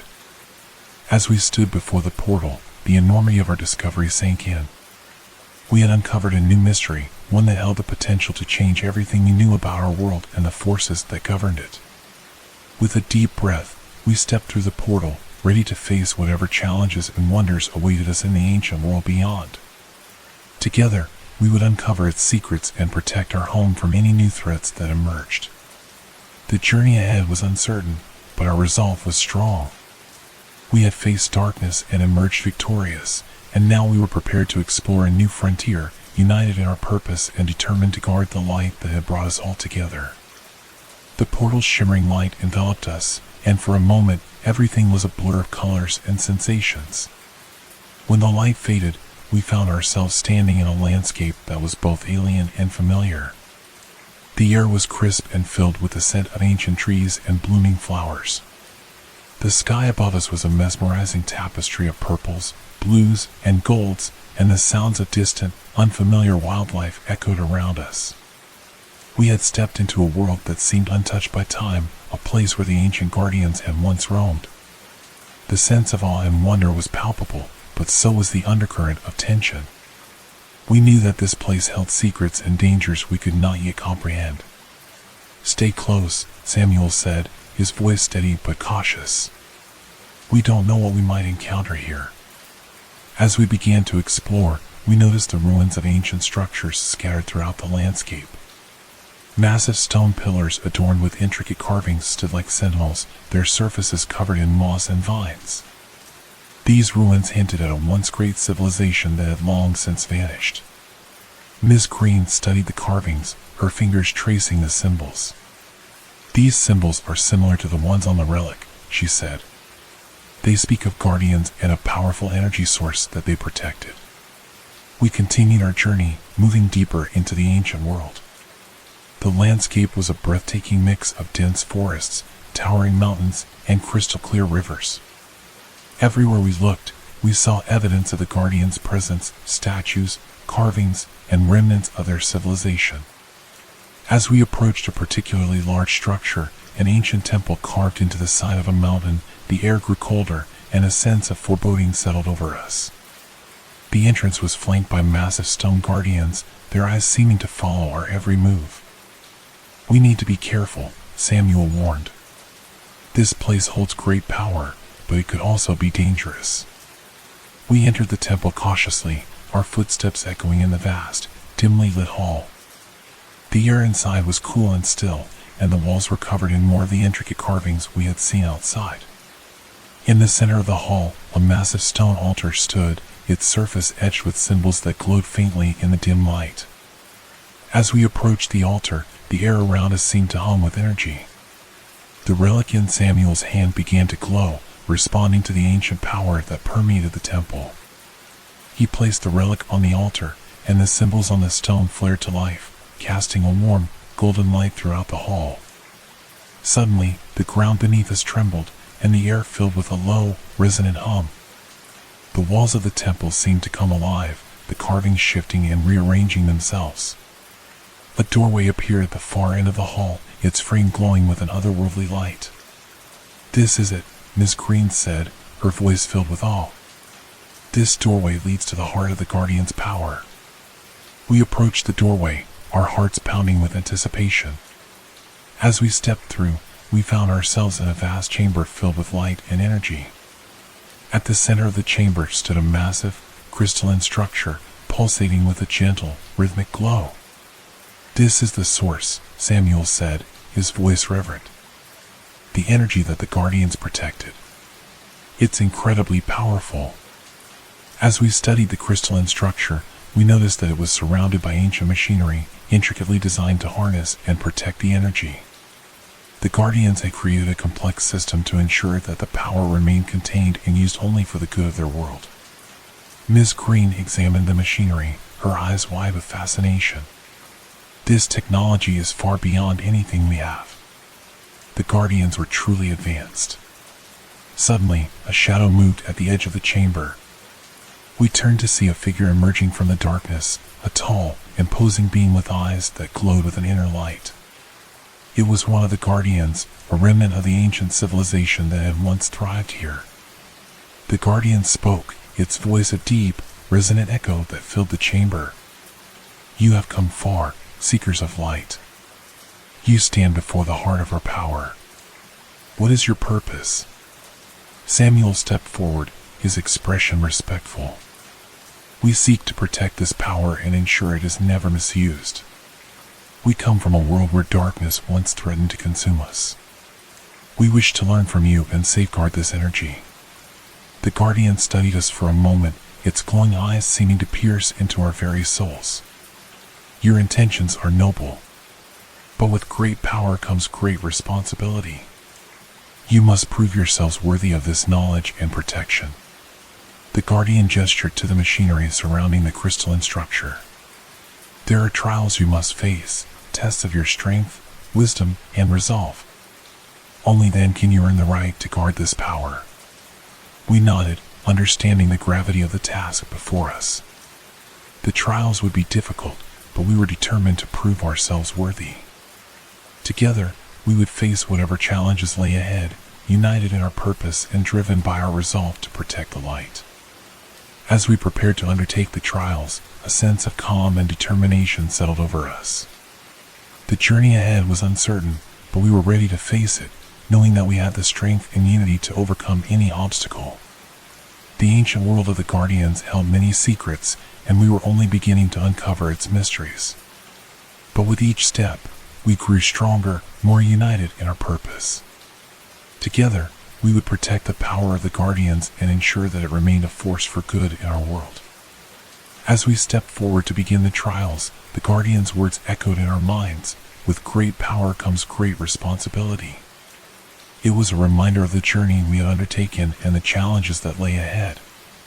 But we were ready, and we would face the future with courage, determination, and the light of the Guardians guiding our way. The Guardian led us to a smaller chamber connected to the main hall, its walls lined with intricate carvings and ancient symbols that glowed faintly in the dim light. The air was thick with an almost tangible energy, a reminder of the immense power that surrounded us. We stood at the threshold, our hearts pounding with a mix of anticipation and trepidation. "To prove yourselves worthy," the Guardian intoned, "you must face 3 trials. Each trial will test a different aspect of your character, courage, wisdom, and unity. Only by succeeding in all 3 can you hope to protect the power of the Guardians." We nodded, our resolve firm. The Guardian gestured to a large, ornately carved door at the far end of the chamber. "The first trial lies beyond this door. It is the trial of courage. You must confront your deepest fears and overcome them." As the Guardian spoke, the door creaked open, revealing a dark corridor that seemed to stretch endlessly into the shadows. We exchanged determined glances and stepped forward, the air growing colder with each step. The corridor twisted and turned, the darkness pressing in from all sides. Suddenly, The walls around us began to shift and change, morphing into a scene from my past, a moment that had haunted me for years. I was back in my childhood home, standing in the hallway where I had once seen a ghostly figure. The fear and confusion I had felt then came rushing back, threatening to overwhelm me. I took a deep breath, reminding myself that this was a trial, a test of my courage. I had faced darkness before and emerged victorious. I could do it again. I stepped forward, my heart pounding, and the ghostly figure appeared before me, its eyes empty and hollow. "You are not real," I said firmly, my voice steady despite the fear. "You are a manifestation of my fear, and I will not let you control me." The figure hissed and lunged at me, but I stood my ground, chanting the protective incantation Samuel had taught us. The figure wavered, its form flickering, and then it vanished, leaving me alone in the dark corridor. I turned to see Ms. Green and Samuel confronting their own fears, their expressions tense but resolute. Ms. Green faced a memory of a dark forest, where she had once been lost as a child, while Samuel confronted a shadowy figure from his past, a reminder of a mistake that had cost him dearly. Together, we overcame our fears, our courage and determination unshaken. As the last of the shadows faded, the corridor brightened, and we found ourselves standing before another door, this one adorned with symbols of wisdom. "The trial of wisdom awaits," the guardian's voice echoed in our minds. "You must solve the ancient puzzles and demonstrate your understanding of the guardian's knowledge." We entered the next chamber, which was filled with intricate machinery and puzzles. The walls were lined with shelves of ancient tomes, their pages filled with symbols and diagrams. In the center of the room stood a massive, intricate puzzle, its pieces scattered across the floor. Ms. Green stepped forward, her eyes scanning the puzzle. "We need to understand the symbols and how they fit together. Each piece represents a different aspect of the guardian's knowledge." We began to study the symbols, cross-referencing them with the ancient tomes on the shelves. The puzzle was complex, each piece a small part of a larger whole. We worked together, our minds focused and our hands steady, piecing the puzzle together one symbol at a time. As we worked, the room seemed to come alive, the symbols glowing and shifting, guiding us toward the solution. The pieces clicked into place, forming a beautiful, intricate pattern that pulsed with a soft, golden light. When the final piece was set, the puzzle glowed brightly, and the door to the next chamber opened. The guardian's voice echoed once more. "You have demonstrated your wisdom. Now, the final trial awaits, the trial of unity. You must work together to overcome the challenges ahead." We stepped through the door, entering a vast chamber filled with obstacles and challenges designed to test our ability to work as a team. The floor was covered in shifting platforms, and the walls were lined with intricate mechanisms that require precise coordination to navigate. "We need to communicate and trust each other," Samuel said, his voice calm and steady. "Only by working together can we succeed." We began to navigate the chamber, calling out instructions and guiding each other through the obstacles. Ms. Green directed us from one platform to another, her keen eyes spotting the safest path. Samuel operated the mechanisms, his hands steady and sure, while I provided support, helping to bridge gaps and overcome barriers. The challenges grew more complex, requiring us to rely on each other's strengths and trust in our collective abilities. At one point, we faced a series of platforms that required precise timing to cross. We held hands, moving in unison, our steps perfectly synchronized. As we reached the final obstacle, a massive, intricately designed door, we realized that it required all three of us to open it. Each of us placed a hand on the door, the symbols beneath our fingers glowing brightly. Together, we pushed, the door slowly opening to reveal a bright, radiant light. We stepped through the door, the light enveloping us. When it faded, we found ourselves back in the main chamber, standing before the guardian. The crystalline structure in the center pulsed with a warm, gentle glow, a testament to our success. "You have proven yourselves worthy," the guardian said, its voice filled with pride. "You have demonstrated courage, wisdom, and unity. The power of the guardians is now in your hands. Protect it, and ensure that it is used for the good of all." As the Guardian's words echoed in the chamber, we felt a deep sense of fulfillment and responsibility. We had faced the trials and emerged stronger, united in our purpose to protect the ancient power. The Guardian bestowed upon us a set of ancient symbols, each one representing a different aspect of the trials we had faced. These symbols would serve as a reminder of our journey and the responsibility we now carried. With a final bow, the Guardian faded into the light, leaving us alone in the chamber. We stood together, the weight of our new responsibility settling over us. The journey ahead would be challenging, but we were ready to face it, united in our purpose and determined to protect the power of the Guardians. As we made our way back to the portal, the landscape around us seemed brighter, more vibrant. The ancient world of the Guardians had accepted us, and we had proven ourselves worthy of its power. We stepped through the portal, returning to our neighborhood with a renewed sense of purpose. The trials had tested us, but we had emerged stronger, more united, and ready to protect the light that had brought us all together. The future was bright, filled with endless possibilities. And as we looked out over our neighborhood, we knew that we were prepared to face whatever challenges lay ahead, united in our resolve to guard the ancient power and ensure that it remained a force for good in our world.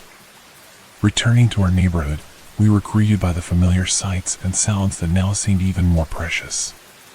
The trials had changed us, deepened our understanding, and strengthened our resolve. But there was a lingering sense that our journey was far from over. The Guardian's power had been entrusted to us, and we needed to ensure its safety. One crisp morning, as we gathered in the community center to discuss our next steps, Emily rushed in, her face pale with urgency. "There's something you need to see," she said, her voice trembling. We followed her to her house, where she led us to the basement. There, hidden behind a stack of old crates, was a passageway that none of us had ever noticed before. The air was cold and musty, the darkness seeming to whisper secrets from the past. "I found this while cleaning," Emily explained. "It looks like it leads somewhere important." We exchanged determined glances and equipped ourselves with flashlights and protective symbols. As we descended into the passageway, the air grew colder and the walls closed in around us. The corridor was narrow and winding, its walls lined with ancient symbols that glowed faintly in the darkness. After what felt like an eternity, the passageway opened into a vast underground chamber. The ceiling was high, supported by massive stone pillars covered in intricate carvings. At the far end of the chamber, a large stone door stood, its surface adorned with symbols similar to those we had seen in the ancient world of the Guardians. "This place is incredible," Miss Green whispered, her voice echoing in the vast space. "It's like a hidden temple." We approached the stone door cautiously, our flashlights casting eerie shadows on the walls. As we drew closer, the symbols on the door began to glow, responding to the presence of the relic we carried. "This door must lead to something important," Samuel said, his voice filled with awe. "But we need to be prepared for whatever lies beyond." With a deep breath, we placed the relic in a small indentation at the center of the door. The symbols flared to life, and the door began to tremble. Slowly, it creaked open, revealing a hidden chamber filled with ancient artifacts and relics. The air was thick with a sense of history and power. We stepped inside, our eyes widening at the sight before us. The chamber was filled with shelves lined with scrolls, books, and strange objects that pulsed with energy. In the center of the room, on a raised pedestal, sat a large, ornate chest covered in intricate carvings. "This must be a repository of knowledge," Miss Green said, her voice reverent. "The Guardian's secrets, preserved for centuries." We approached the chest, our hearts pounding with anticipation. As we opened it, a soft, golden light filled the chamber, revealing a collection of ancient texts and scrolls. The air hummed with energy, and we could feel the weight of the knowledge contained within. Samuel carefully lifted one of the scrolls, his eyes scanning the ancient symbols. "These texts contain powerful knowledge," he said, his voice filled with awe. "They speak of the Guardians' history, their technology, and the power they protected." We spent hours exploring the chamber, poring over the texts and artifacts. Each discovery deepened our understanding of the Guardians and their legacy. We found detailed instructions on how to harness the energy of the relic, blueprints for advanced machinery, and records of the Guardian's encounters with other ancient civilizations. "This knowledge is invaluable," Miss Green said, her eyes shining with excitement. "We must preserve it and use it to protect the relic in our community." As we carefully cataloged the artifacts and texts, we realized that our discovery was only the beginning. The Guardians had left behind a wealth of knowledge and power entrusted to us to safeguard and use wisely. We needed to ensure that this legacy was protected and that its potential was fully realized. We decided to create a secure archive in the community center, a place where we could study and preserve the Guardians' knowledge. With Samuel's guidance, we designed advanced security measures to protect the archive, ensuring that only those with the right intentions could access it.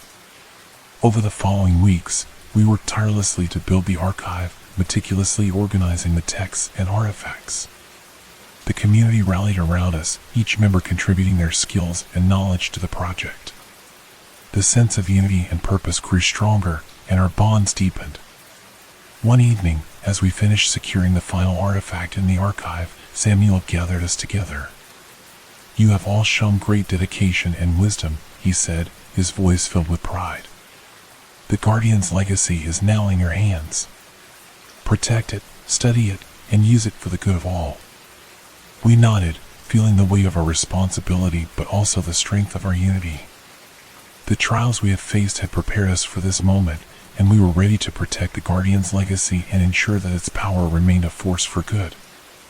As we stepped outside the community center, the night air was cool and crisp, the stars twinkling brightly above. The future was uncertain, but we were ready to face it, united in our purpose and determined to protect the light that had brought us all together. Together, we had uncovered the hidden depths of the Guardian's legacy, and with it, a new chapter had begun. The journey ahead would be challenging, but we were prepared to face it, knowing that our strength and unity would guide us through any darkness that lay ahead. And as we looked out over our neighborhood, we knew that we were not just protecting a relic, but a legacy of knowledge and power that would shape the future for generations to come. The light of the Guardians would continue to shine, guiding us towards a brighter, more harmonious world. A few weeks after establishing the archive, life in the neighborhood had settled into a harmonious routine. We continued to study the Guardian's texts, uncovering new knowledge and ensuring that the relic remained protected. The community had grown closer, united by our shared purpose and the challenges we had overcome. One evening, as the sun dipped below the horizon, casting long shadows across the streets, I was finishing up some work in the archive when I heard a knock at the door. It was unusual for anyone to visit the community center at this hour, so I approached the door with a mix of curiosity and caution. I opened the door to find a tall, thin man standing there. He was dressed in a long, dark coat, and his eyes were sharp and intense. He held himself with a quiet confidence, but there was something unsettling about his presence. "Good evening," he said, his voice smooth and calm. "My name is Dr. Elias Thorne. I've heard about the remarkable discoveries you've made here. May I come in?" I hesitated for a moment, then nodded, stepping aside to let him in. "Please, come in. How can I help you?" Dr. Thorne entered, his eyes scanning the room with keen interest. "I've dedicated my life to studying ancient civilizations and their secrets," he said, his tone measured. "When I heard about the Guardians and the relic, I knew I had to see it for myself." I led him to the main room of the archive, where Miss Green and Samuel were working. They looked up as we entered, their expressions wary but polite. "Dr. Thorne, these are my colleagues, Miss Green and Samuel," I said, introducing them. "They've been instrumental in our work here." Dr. Thorne nodded in greeting, his eyes lingering on the shelves filled with ancient texts and artifacts. "Your work is truly impressive," he said. "The knowledge you've uncovered here is invaluable. But I must warn you, such power often attracts unwanted attention." Samuel stepped forward, his expression serious. "We've taken every precaution to ensure the relic and this archive are protected," he said. "But we appreciate any advice you might have." Dr. Thorne nodded, his eyes narrowing slightly. I have experience with these matters. There are those who would seek to exploit the Guardian's power for their own gain. You must remain vigilant and be prepared for any threat. As he spoke, a chill ran down my spine. His words echoed the warnings we have received from the Guardians themselves. "What brings you here, Dr. Thorne?" I asked, my voice steady but cautious. "I've come to offer my assistance," he replied. "My knowledge and experience could prove valuable in protecting the relic and continuing your research. Together, we can ensure that this power remains a force for good." We exchanged glances, unsure of how to proceed. While Dr. Thorne's offer seemed genuine, there was something about him that put us on edge. His knowledge could be invaluable, but we needed to be certain of his intentions. "Thank you for your offer," Ms. Green said carefully. "We would need to discuss this further and ensure that our goals align.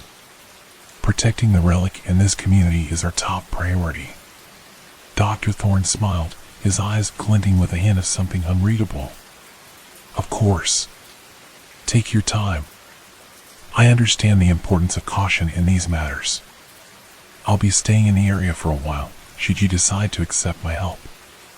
As he left, the room felt colder, and a sense of unease settled over us. We gathered around the table, our expressions reflecting our shared concern. "There's something about him," Samuel said, his voice low. "We need to be careful. We can't afford to trust him blindly." Ms. Green nodded. "Agreed. We need to learn more about him and his intentions before we make any decisions." We decided to conduct our own research on Dr. Thorne, using the knowledge and resources we had gathered in the archive. Over the next few days, we delved into his background, uncovering a complex history of academic achievements and controversial theories. While his credentials were impressive, there were also whispers of his involvement in questionable activities. One evening, as we were poring over our findings, Emily burst into the room, her face pale with fear. "There's someone outside," she said, her voice trembling. I saw shadows moving near the community center. We grabbed our flashlights and protective symbols, stepping outside into the cool night air. The shadows seemed to dance in the moonlight, and a sense of foreboding settled over us. We moved cautiously, our eyes scanning the darkness for any sign of movement. Suddenly, a figure darted out from behind a tree, heading straight for the community center. We gave chase, our footsteps echoing in the silence. As we closed in, the figure stumbled and fell, revealing a young woman, her face pale and frightened. She looked up at us with wide, desperate eyes. "Please, you have to help me," she said, her voice shaking. "They're coming for the relic." We helped her to her feet, bringing her inside the community center. She introduced herself as Anna, an archaeologist who had been researching ancient civilizations. She had uncovered information about the relic and had been pursued by a shadowy organization ever since. "They're powerful and ruthless," Anna warned. "They will stop at nothing to obtain the relic and its power." We exchanged worried glances, the gravity of the situation sinking in. Dr. Thorne's warning had been accurate, and now we faced a new threat. We needed to protect the relic in our community, but we couldn't do it alone. As we prepared to fortify our defenses and confront this new danger, a sense of determination filled the room. We had faced darkness before and emerged victorious. Together, we would do it again. The journey ahead was uncertain, and the threats we faced were formidable. But with our unity, courage, and the knowledge we had gained, we were ready to protect the relic and ensure that its power remained a force for good. And as the night wore on, the stars twinkling above, we knew that we were not just protecting a relic, but a legacy of knowledge and power that would shape the future for generations to come. The light of the Guardians would continue to shine, guiding us through the darkness and into a brighter, more harmonious world. The tension in the air was palpable as we fortified the community center, preparing for the threat that Anna had warned us about. Every member of the community came together, working tirelessly to ensure our defenses were strong. We set up additional protective wards, reinforced the building's entrances, and created a communication network to stay connected. Night fell, casting long shadows across the neighborhood. The moon was hidden behind thick clouds, and the air was heavy with a sense of foreboding. We took our positions, each of us armed with protective symbols and the knowledge we had gained from the guardians. As the hours ticked by, the silence grew oppressive. Every rustle of leaves and creak of wood set our nerves on edge. Suddenly, a distant sound broke the stillness, the unmistakable rumble of vehicles approaching. We exchanged tense glances, knowing that the time had come. The vehicles stopped just beyond the edge of the community center's grounds, and figures clad in dark clothing emerged. They moved with purpose, their intentions clear. The shadowy organization Anna had warned us about was here, and they were determined to take the relic. "We need to hold our ground," Samuel said, his voice steady despite the tension. "Remember the training. Stay focused and trust each other." The intruders approached cautiously, their flashlights cutting through the darkness. We waited until they were within range before activating the first line of defense, a series of hidden tripwires that triggered blinding bursts of light and loud alarms. The sudden assault of light and sound startled the intruders, throwing them into disarray. "Now!" Ms. Green shouted, and we sprang into action. We engaged the intruders with a combination of defensive maneuvers and protective chants. The symbols we held glowed brightly, creating barriers that repelled the attackers. Despite their initial confusion, the intruders quickly regrouped, their movements coordinated and precise. Anna and I focused on maintaining the protective wards, our voices rising in unison as we chanted the ancient incantations. The air crackled with energy, the wards creating a shimmering barrier around the community center. The intruders pressed forward, but the wards held, their power amplified by our determination. One of the attackers managed to break through the outer defenses, heading straight for the main entrance. Samuel intercepted him, his movements swift and sure. With a powerful chant, he activated a symbol that sent the intruder sprawling, a burst of light disorienting him. "Keep pushing them back," Samuel shouted, his voice carrying above the chaos. We held our ground, repelling wave after wave of attackers. The battle was intense, each moment a test of our resolve and unity. The intruders were relentless, but our determination was stronger. We fought not just for the relic, but for our community and the legacy of the Guardians. As the night wore on, the intruders began to tire, their attacks growing less coordinated. Sensing an opportunity, Ms. Green rallied us for a final push. "This is our chance. We can drive them away." We redoubled our efforts, our chants growing louder and more powerful. The protective symbols flared brightly, their light pushing back the darkness. The intruders faltered, their confidence waning in the face of our united front. With a final, collective effort, we surged forward, driving the attackers back beyond the perimeter. The vehicles roared to life, the intruders retreating in a hurry. As the last of them disappeared into the night, a sense of victory and relief washed over us. The silence that followed was heavy with exhaustion but also triumph. We had faced a formidable threat and emerged victorious, our unity and determination carrying us through the ordeal. As we regrouped inside the community center, the sense of camaraderie was palpable. "We did it," Emily said, her voice filled with awe. "We protected the relic." Samuel nodded, his expression one of pride and relief. "We did, but we must remain vigilant. This won't be the last time we're tested." As we assessed the damage and tended to our injuries, a sense of resolve settled over us. The battle had strengthened our bonds and deepened our commitment to protecting the relic and the legacy of the Guardians. Anna approached me, her eyes filled with gratitude. "Thank you for believing me and for fighting alongside me. I don't know what would have happened if I had faced them alone." I smiled, placing a reassuring hand on her shoulder.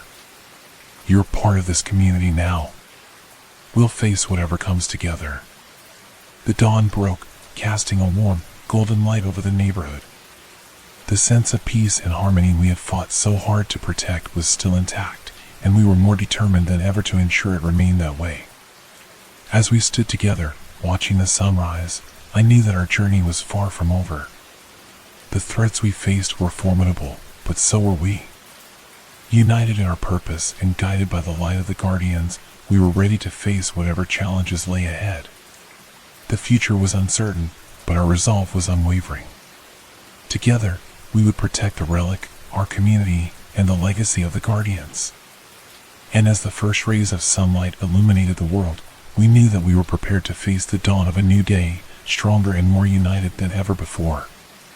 The victory over the intruders had brought a renewed sense of peace to the neighborhood, but we knew that vigilance was key.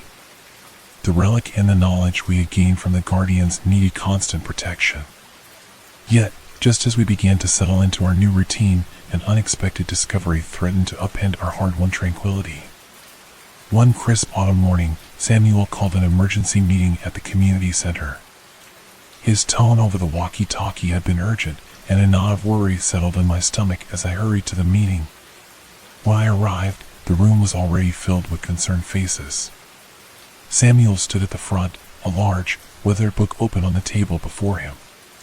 Ms. Green and Emily were by his side, their expressions tense. "Thank you all for coming so quickly," Samuel began, his voice grave. "We discovered something in the archives that we need to address immediately."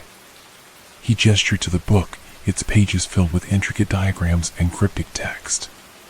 "This is one of the Guardian's texts we hadn't yet translated in full. It details an ancient prophecy, a warning about a great darkness that would seek to reclaim the relic." A murmur of unease spread through the room. Samuel continued, "According to this text, there is a hidden chamber beneath the community center, sealed away by the Guardians. It contains an artifact of immense power, capable of either amplifying the relic's energy or unleashing catastrophic destruction if it falls into the wrong hands." Ms. Green stepped forward, her voice steady but serious. "We need to find this chamber and secure the artifact before anyone else can get to it. We can't afford another attack like the last one." We quickly organized into teams, each assigned a different task. Some would continue translating the text, while others would search for the entrance to the hidden chamber. Armed with flashlights, protective symbols, and the knowledge we had gained from the Guardians, we began our search. The basement of the community center was our starting point. It was a labyrinth of old storage rooms and forgotten corners, filled with dusty boxes and cobweb-covered shelves. We moved carefully, our flashlights cutting through the darkness. As we searched, Emily noticed a section of the floor that seemed different from the rest, an area where the concrete was newer, less worn. "Over here," she called, her voice echoing in the stillness. We gathered around, examining the floor closely. Samuel tapped it with the end of his flashlight, listening for any hollow sounds. After a few moments, he nodded. "There's definitely something beneath this. We need to break through." We grabbed tools and began chipping away at the concrete. It was slow, painstaking work, but our determination drove us forward. Finally, after what felt like hours, we uncovered a trapdoor, its edges lined with ancient symbols. With a deep breath, Samuel pried the door open. A rush of cool, musty air greeted us, and a narrow staircase descended into darkness. We exchanged tense glances, knowing that whatever lay below could be both a great discovery and a dangerous threat. "Stay close and be ready for anything," Samuel advised as we began our descent. The staircase led to a long, dimly lit corridor. The walls were lined with more of the intricate carvings we had come to associate with the Guardians. The air was thick with a sense of history and power, and the faint hum of energy seemed to resonate through the stone. At the end of the corridor, we found a massive, ornate door, its surface covered in symbols that pulsed with a soft, eerie light. Samuel approached it cautiously, his eyes scanning the carvings. "These symbols, they're a protective seal. We need to break it carefully to avoid triggering any traps." With great care, we began to deactivate the seal, chanting the protective incantations we had learned. The symbols gradually dimmed, and the door creaked open, revealing a vast chamber bathed in a golden glow. In the center of the chamber stood a pedestal, upon which rested a large, crystalline artifact. It pulsed with a gentle, rhythmic light, its energy palpable even from a distance. The walls were lined with ancient texts and artifacts, all carefully arranged as if the guardians had known this moment would come. "We've found it," Samuel said, his voice a mix of awe and relief. "This is the artifact. We need to secure it immediately." As we approached the pedestal, the air grew warmer, and the artifact's light intensified. It seemed to respond to our presence, its energy resonating with the relic we carried. We carefully lifted it from the pedestal, ensuring it remained stable. But as we turned to leave, the chamber began to tremble. The walls shook, and dust fell from the ceiling. The ancient guardian's texts had warned of this. The chamber was designed to collapse if the artifact was disturbed, a final defense against those who would misuse its power. "We need to get out of here, now!" Ms. Green shouted, her voice echoing through the trembling chamber. We sprinted back down the corridor, the ground shaking beneath our feet. The air was filled with the sound of crumbling stone, and the dim light flickered ominously. We reached the staircase just as the ceiling began to give way, the chamber collapsing behind us.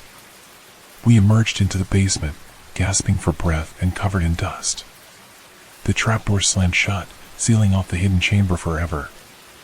We had secured the artifact, but the sense of danger had not entirely passed. As we regrouped, the weight of our discovery settled over us.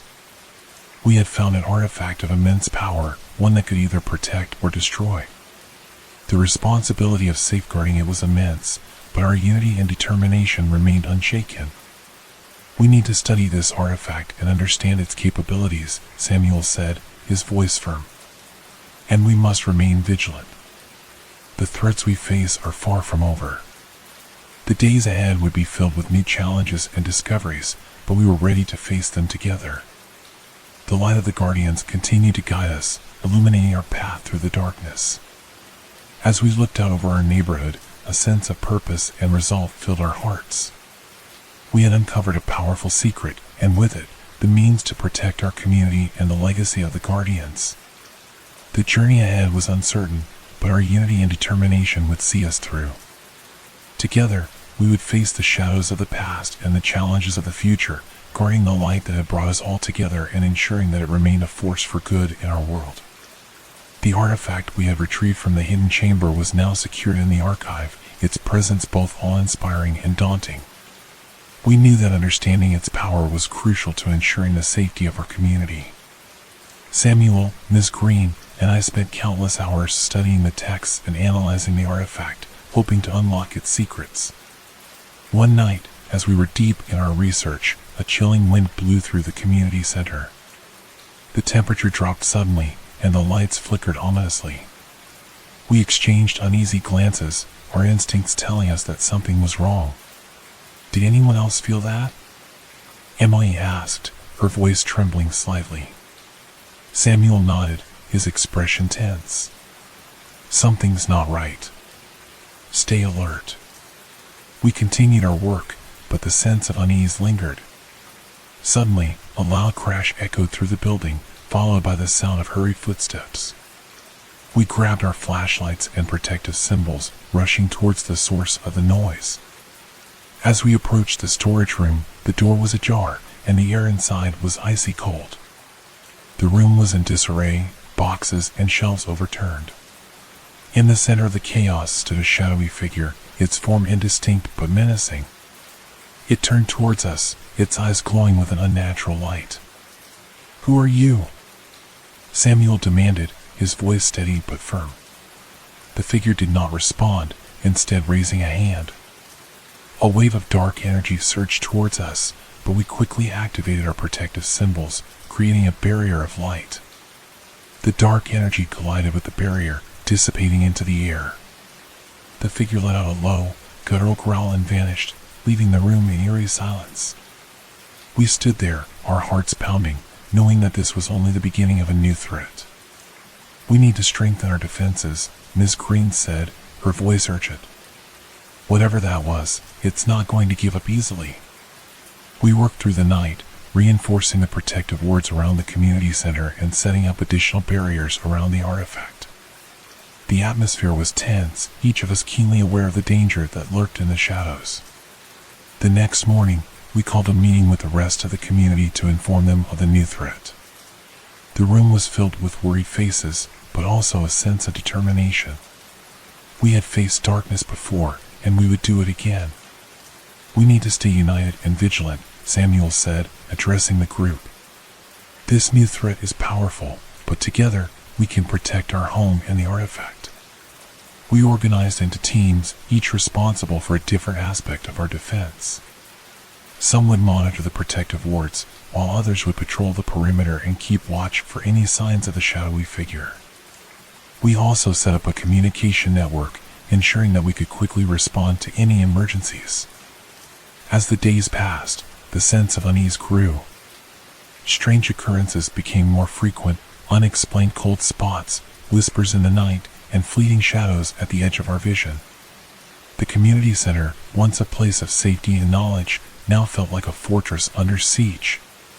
One evening, as I was on patrol, I noticed a figure moving in the distance. I approached cautiously, my flashlight cutting through the darkness. As I drew closer, I realized it was Anna, her face pale and her eyes wide with fear. "John, you need to see this," she said, her voice shaking. "I found something in the archive." We hurried back to the community center, where Anna led me to a hidden compartment in one of the shelves. Inside was a small, weathered book, its pages filled with cryptic symbols and illustrations. The book seemed to pulse with a dark energy, and as I flipped through its pages, a sense of dread settled over me. "This book contains information about the shadowy figure," Anna explained. "It's a manifestation of an ancient curse, one that seeks to reclaim the artifact and unleash its power. We need to find a way to counter it." We gathered Samuel, Miss Green, and the rest of our core team, sharing the information we had discovered. The book detailed a ritual that could banish the shadowy figure, but it required a rare and powerful herb, one that grew only in the depths of the ancient forest on the outskirts of our neighborhood. "We have to find this herb," Samuel said, his voice resolute. "It's our only chance to protect the artifact and our community." We prepared for the journey, gathering supplies and arming ourselves with protective symbols. The ancient forest was a place of mystery and danger, but we had no choice. The fate of our community depended on our success. As we entered the forest, the air grew thick with a sense of foreboding. The trees towered above us, their branches twisted and gnarled. The path ahead was shrouded in shadows, and the only sounds were the rustling of leaves and the distant calls of nocturnal creatures. We moved cautiously, our flashlights casting long, eerie shadows on the forest floor. The sense of being watched was palpable, and every snap of a twig set our nerves on edge. After what felt like hours, we reached a clearing where a small, unearthly glow emanated from the ground. "There it is," Emily whispered, pointing to a cluster of strange, luminescent plants. "That must be the herb." We approached the plants carefully, aware that the shadowy figure could appear at any moment. As we gathered the herbs, the air grew colder, and a low, menacing growl echoed through the clearing. "Prepare the protective symbols," Samuel ordered, his voice calm but urgent. "We need to get these herbs back to the community center." We quickly activated our symbols, creating a barrier of light around us. The shadowy figure materialized at the edge of the clearing, its eyes glowing with an unnatural light. It lunged towards us, but the barrier held, repelling its dark energy. "Hurry!" Ms. Green shouted. "We need to get out of here." We retreated, the shadowy figure pursuing us through the forest. The barrier of light flickered and pulsed, but we pressed on, our determination unwavering. The path seemed endless, but finally, the lights of the community center came into view. We burst through the doors, slamming them shut behind us. The barrier of light held, and the shadowy figure dissipated into the night. We had made it, but the danger was far from over. "We have the herbs," Samuel said, his voice filled with relief. "Now we need to prepare the ritual." As we began the preparations, a sense of urgency drove us forward. The shadowy figure was relentless, but we had the knowledge and the means to banish it. Together, we would perform the ritual and protect the artifact and our community. The night was filled with tension and determination, each of us keenly aware of the stakes.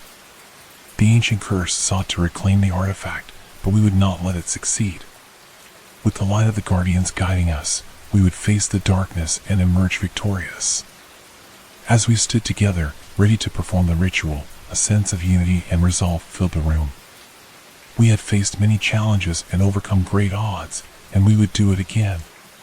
The future was uncertain, but our determination was unwavering. Together, we would protect the relic, our community, and the legacy of the guardians, ensuring that their light continued to shine through the darkest of times. The tension was palpable as we gathered in the main hall of the community center, preparing for the ritual that would banish the shadowy figure once and for all.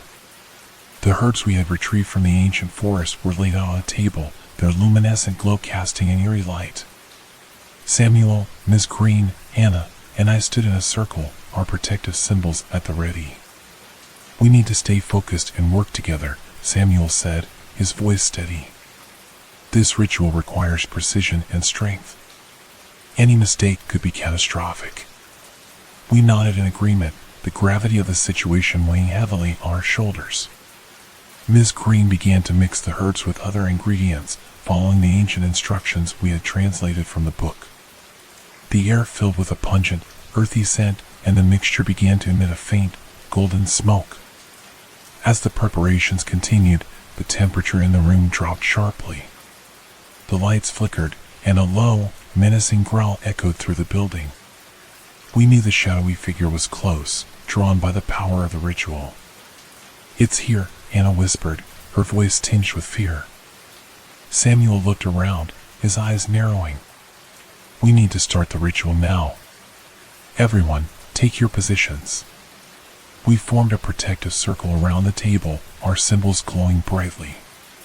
Ms. Green began to chant the ancient incantations, her voice strong and clear. The rest of us joined in, our voices merging into a powerful, rhythmic cadence. The golden smoke from the mixture rose into the air, forming intricate patterns that seemed to dance and shimmer. The ground beneath us trembled, and the air crackled with energy. The shadowy figure materialized at the edge of the circle, its eyes glowing with an unnatural light. It lunged towards us, but the barrier of light held firm, repelling its dark energy. The figure hissed and snarled, its form twisting and writhing as it tried to break through the barrier.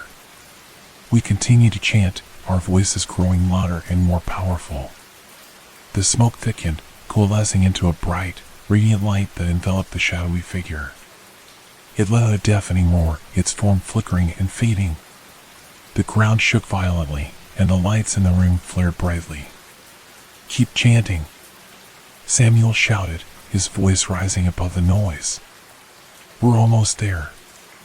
We poured all our energy into the incantations, the light from our symbols intensifying.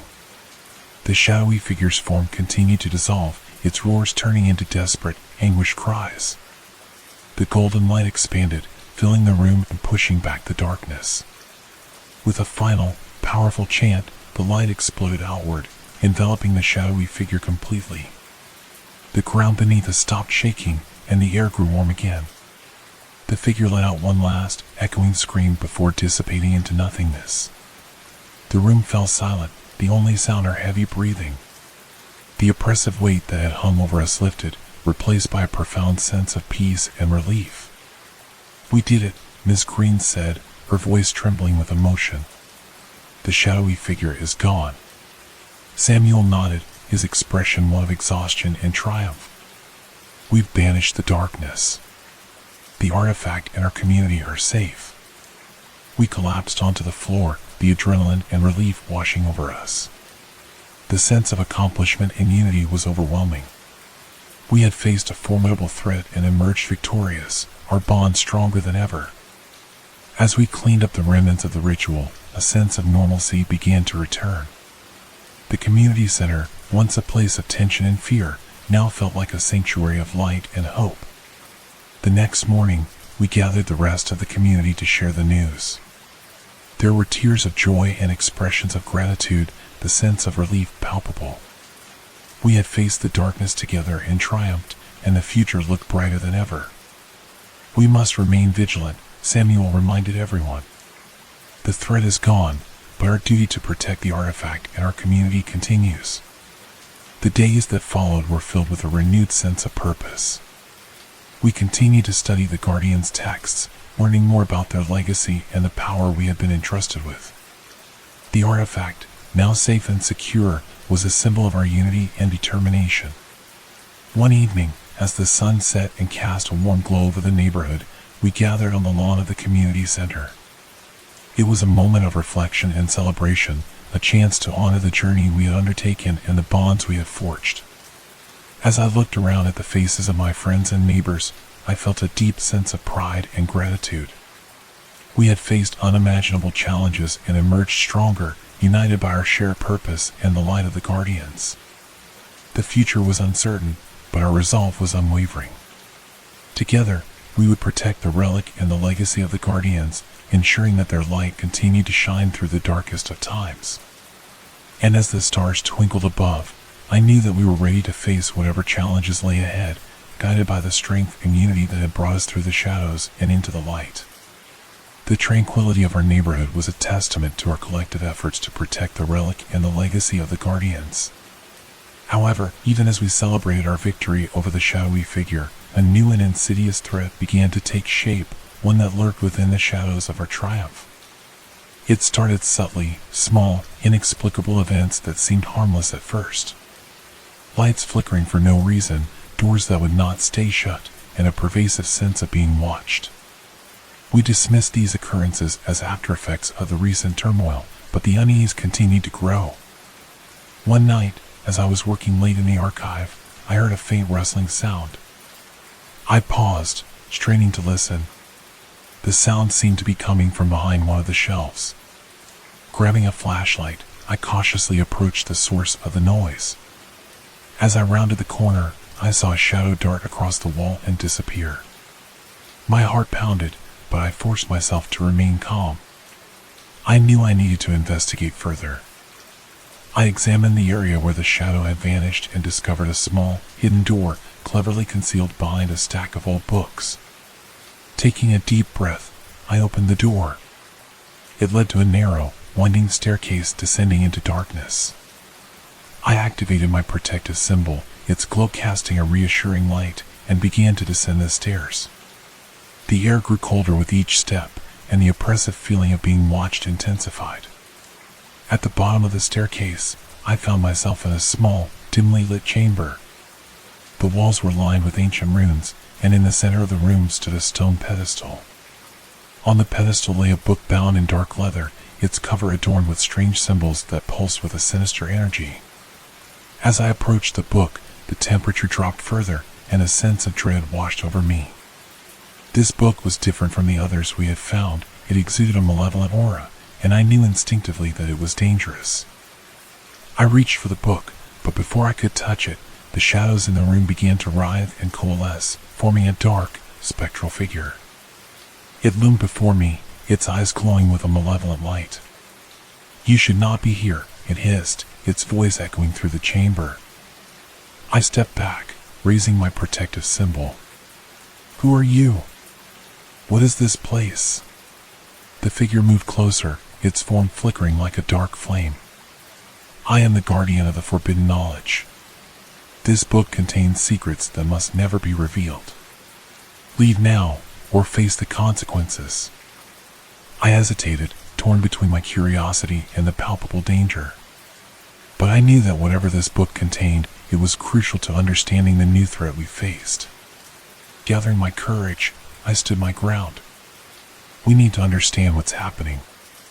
If this book can help us, we have to take that risk. The figure let out a low, menacing growl. "So be it. But know this, the knowledge within this book comes at a great cost. Are you willing to pay the price?"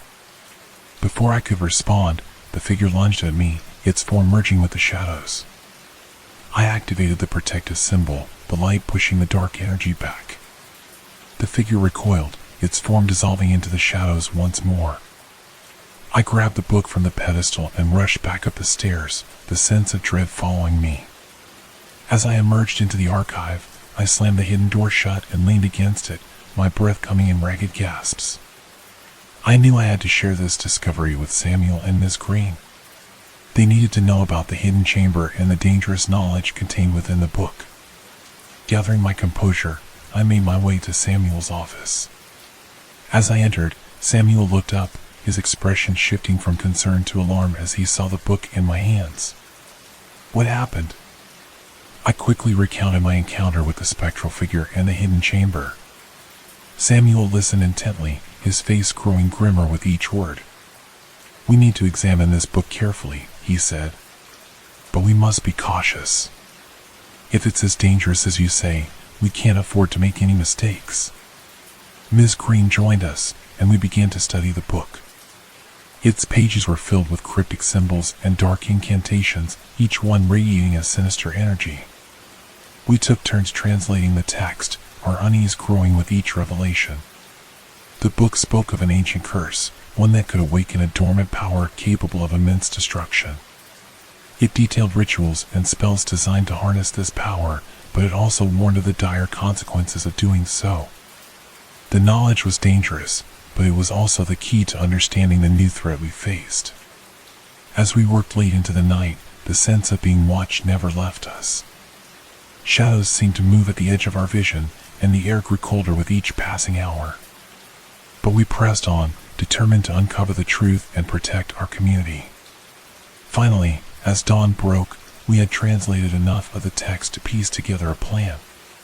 The book contained a counter-ritual, one that could neutralize the curse and banish the malevolent energy that threatened us. It would be a dangerous undertaking, but it was our only hope.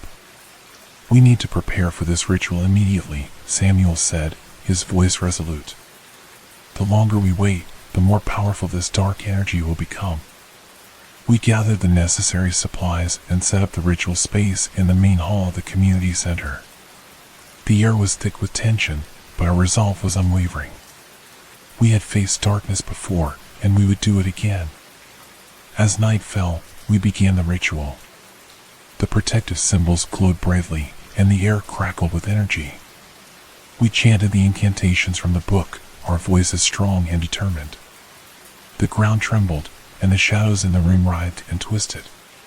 The spectral figure reappeared, its eyes burning with rage. "You cannot banish me," it hissed, its voice echoing through the hall. But we continued to chant, our protective symbols flaring with light. The figure lunged at us, but the barrier of light held firm, repelling its dark energy. The room shook violently, and the air was filled with a deafening roar. With a final, powerful chant, the light from our symbols exploded outward, enveloping the spectral figure. It let out a piercing scream before dissolving into nothingness. The ground stopped shaking, and the air grew warm again. The room fell silent, the oppressive weight lifting. We had succeeded, the dark energy was banished, and the threat neutralized. "We did it," Miss Green said, her voice trembling with relief. "The danger is gone." Samuel nodded, his expression one of exhaustion and triumph. "But we must remain vigilant. There will always be new threats. We need to continue to protect the relic in our community." As we cleaned up the remnants of the ritual, a sense of normalcy began to return. The community center, once a place of fear and tension, now felt like a sanctuary of light and hope. We had faced another formidable challenge and emerged victorious. The future was uncertain, but our unity and determination remained strong. Together, we would protect the relic, our community, and the legacy of the Guardians, ensuring that their light continued to shine through the darkest of times. And as the first rays of sunlight illuminated the neighborhood, I knew that we were ready to face whatever challenges lay ahead, guided by the strength and unity that had brought us through the shadows and into the light. The days following our successful banishment of the spectral figure were filled with a renewed sense of purpose and vigilance. We continued to study the Guardian's texts, each new discovery deepening our understanding of the ancient powers we were tasked with protecting. Yet, despite our efforts, an unseen danger began to creep into our lives, one that threatened to unravel everything we had worked so hard to protect. It began subtly, as these things often do. We noticed changes in the behavior of our neighbors, small, almost imperceptible at first. People who had been friendly and cooperative grew distant and suspicious. Meetings that had once been filled with camaraderie and unity were now marked by tension and distrust. One evening, as we gathered to discuss our ongoing research, Miss Green voiced what we had all been thinking. Something is wrong. It's like a dark cloud has settled over the neighborhood. We need to find out what's causing this. We decided to split up and talk to our neighbors, hoping to uncover any clues that might explain the sudden shift in behavior. Samuel and I headed to the northern part of the neighborhood, while Miss Green and Anna took the southern half. As Samuel and I walked down the quiet streets, the air felt heavy with an unnatural stillness. We knocked on doors and spoke with our neighbors, but their responses were cold and guarded. It was as if a shadow had fallen over their hearts, turning them against us. We were about to return to the community center when we saw a figure lurking in the shadows near the edge of the forest. It was a man, tall and thin, his eyes glinting with an unsettling light. He noticed us and quickly disappeared into the trees. "We need to follow him," Samuel said, his voice tense. "He might know something." We hurried after the man, our flashlights cutting through the darkness of the forest. The air grew colder, and the trees seemed to close in around us. We followed the sound of footsteps, our hearts pounding with a mix of fear and determination. After several minutes, we reached a clearing. In the center stood an old, dilapidated cabin, its windows dark and foreboding. The man we had been following was nowhere to be seen, but the sense of unease was overwhelming. "We should be careful," Samuel whispered. "There could be traps." We approached the cabin cautiously, our flashlights illuminating the decaying wood and broken glass. As we stepped inside, the air grew colder still, and the floorboards creaked under our weight. The interior of the cabin was empty, save for a few pieces of broken furniture and scattered debris. But as we explored further, we found a trapdoor hidden beneath a rotting rug. It was slightly ajar, and a faint light emanated from below. "Let's see what's down there," I said, my voice barely above a whisper. We descended the narrow staircase, the light growing brighter as we neared the bottom. The trapdoor led to a small, dimly lit room filled with strange symbols and diagrams painted on the walls. In the center of the room stood a stone altar, covered in dark, viscous liquid. On the altar lay an old, tattered book, its pages filled with dark incantations and curses. The air was thick with a malevolent energy, and I could feel the hairs on the back of my neck stand up. "This is the source of the darkness," Samuel said, his voice filled with realization. "Someone has been performing dark rituals here, spreading fear and distrust throughout the neighborhood." We carefully examined the book, our eyes scanning the sinister text. The rituals described within were designed to sow discord and manipulate the minds of those affected. The book also mentioned a powerful talisman hidden somewhere in the forest that amplified the effects of the rituals. "We need to find this talisman and destroy it," I said, determination replacing my fear. "It's the only way to break the spell and restore peace to the neighborhood." We hurried back to the community center, sharing our findings with Miss Green and Anna. Their faces grew grim as we explained the situation, but their resolve was unwavering. "We need to find that talisman," Miss Green said. "It won't be easy, but it's our only chance." We gathered supplies and set out into the forest once more, this time with a clear goal in mind. The forest was even more foreboding than before, the shadows deeper and the air colder. Every rustle of leaves and snap of a twig set our nerves on edge. Using the clues we had gathered from the book, we navigated through the forest, searching for the hidden talisman. Hours passed, and the sense of urgency grew. Finally, we reached a clearing where an ancient tree stood, its gnarled branches reaching skyward. "There," Samuel said, pointing to the base of the tree. "It must be buried beneath that tree." We began to dig, our hands moving quickly despite the cold and exhaustion. After what felt like an eternity, we uncovered a small, ornate box, its surface covered in dark symbols. Inside lay the talisman, a small, twisted piece of metal that radiated a malevolent energy. "We need to destroy it," Anna said, her voice filled with determination. "Now!" We placed the talisman on flat stone and used the tools we had brought to shatter it. As the metal broke apart, a wave of dark energy surged from it, dissipating into the air. The forest seemed to breathe a sigh of relief, the oppressive atmosphere lifting. We hurried back to the neighborhood, hoping that the destruction of the talisman had broken the spell. As we approached, we saw our neighbors emerging from their homes, their expressions no longer filled with fear and suspicion. "It worked," Miss Green said, her voice filled with relief. "The darkness is gone." The sense of unity and camaraderie that had been missing returned, and the neighborhood felt whole once more. We had faced another insidious threat and emerged victorious, our bond stronger than ever. As we stood together, watching the sun rise over the horizon, a sense of peace and hope filled our hearts. The future was uncertain, but we were ready to face it, united in our purpose and determined to protect the relic and the legacy of the Guardians. And as the first rays of sunlight illuminated the world, I knew that we were prepared to face whatever challenges lay ahead, guided by the strength and unity that had brought us through the shadows and into the light. The light of the Guardians continued to shine, guiding us towards a brighter, more harmonious future. Despite our victory over the dark rituals and the destruction of the talisman, a lingering sense of unease persisted. It was as if the malevolent energy we had banished had left a shadow, a remnant that refused to be completely eradicated. We knew that our task was not yet finished, that a final confrontation awaited us.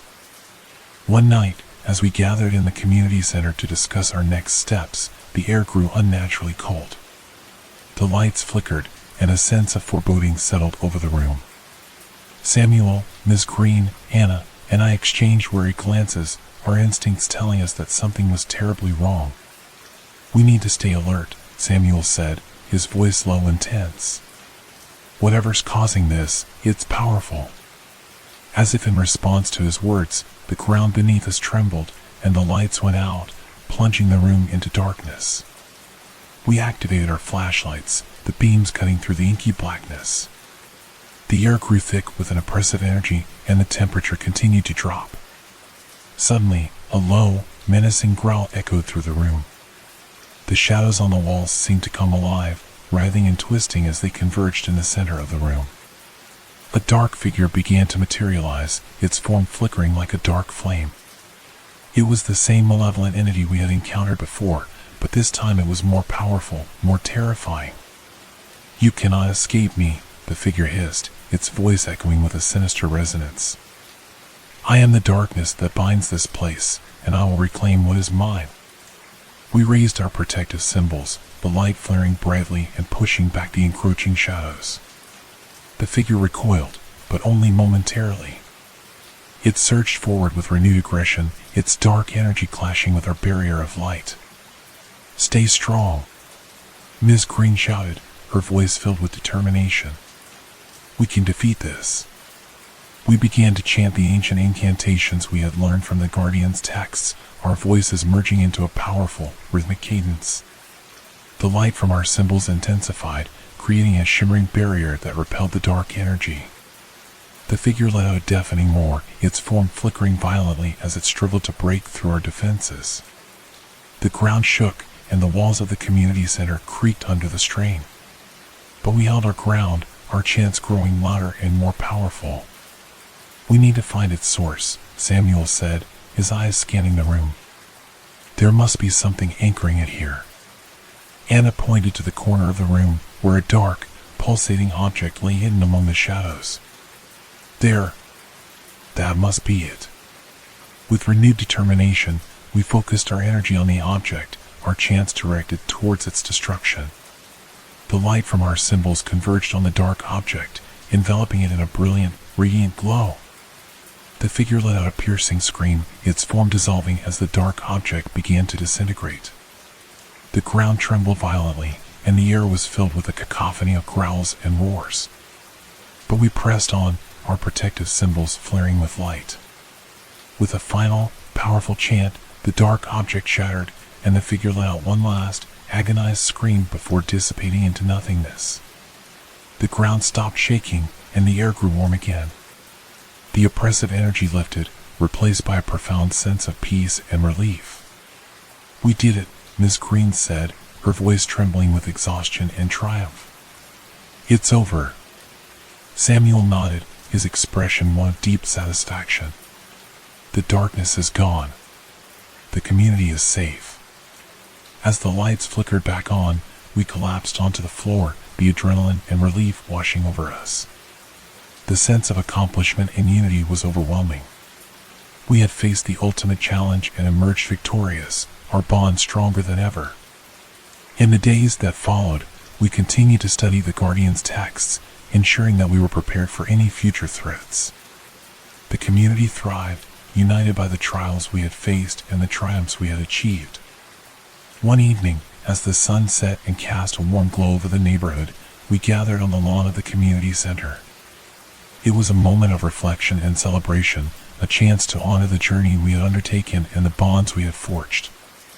As I looked around at the faces of my friends and neighbors, I felt a deep sense of pride and gratitude. We had faced unimaginable challenges and emerged stronger, united by our shared purpose and the light of the Guardians. The future was uncertain, but our resolve was unwavering. Together, we would protect the relic and the legacy of the Guardians, ensuring that their light continued to shine through the darkest of times. And as the stars twinkled above, I knew that we were ready to face whatever challenges lay ahead, guided by the strength and unity that had brought us through the shadows and into the light. The light of the Guardians would continue to guide us, illuminating our path towards a brighter, more harmonious future.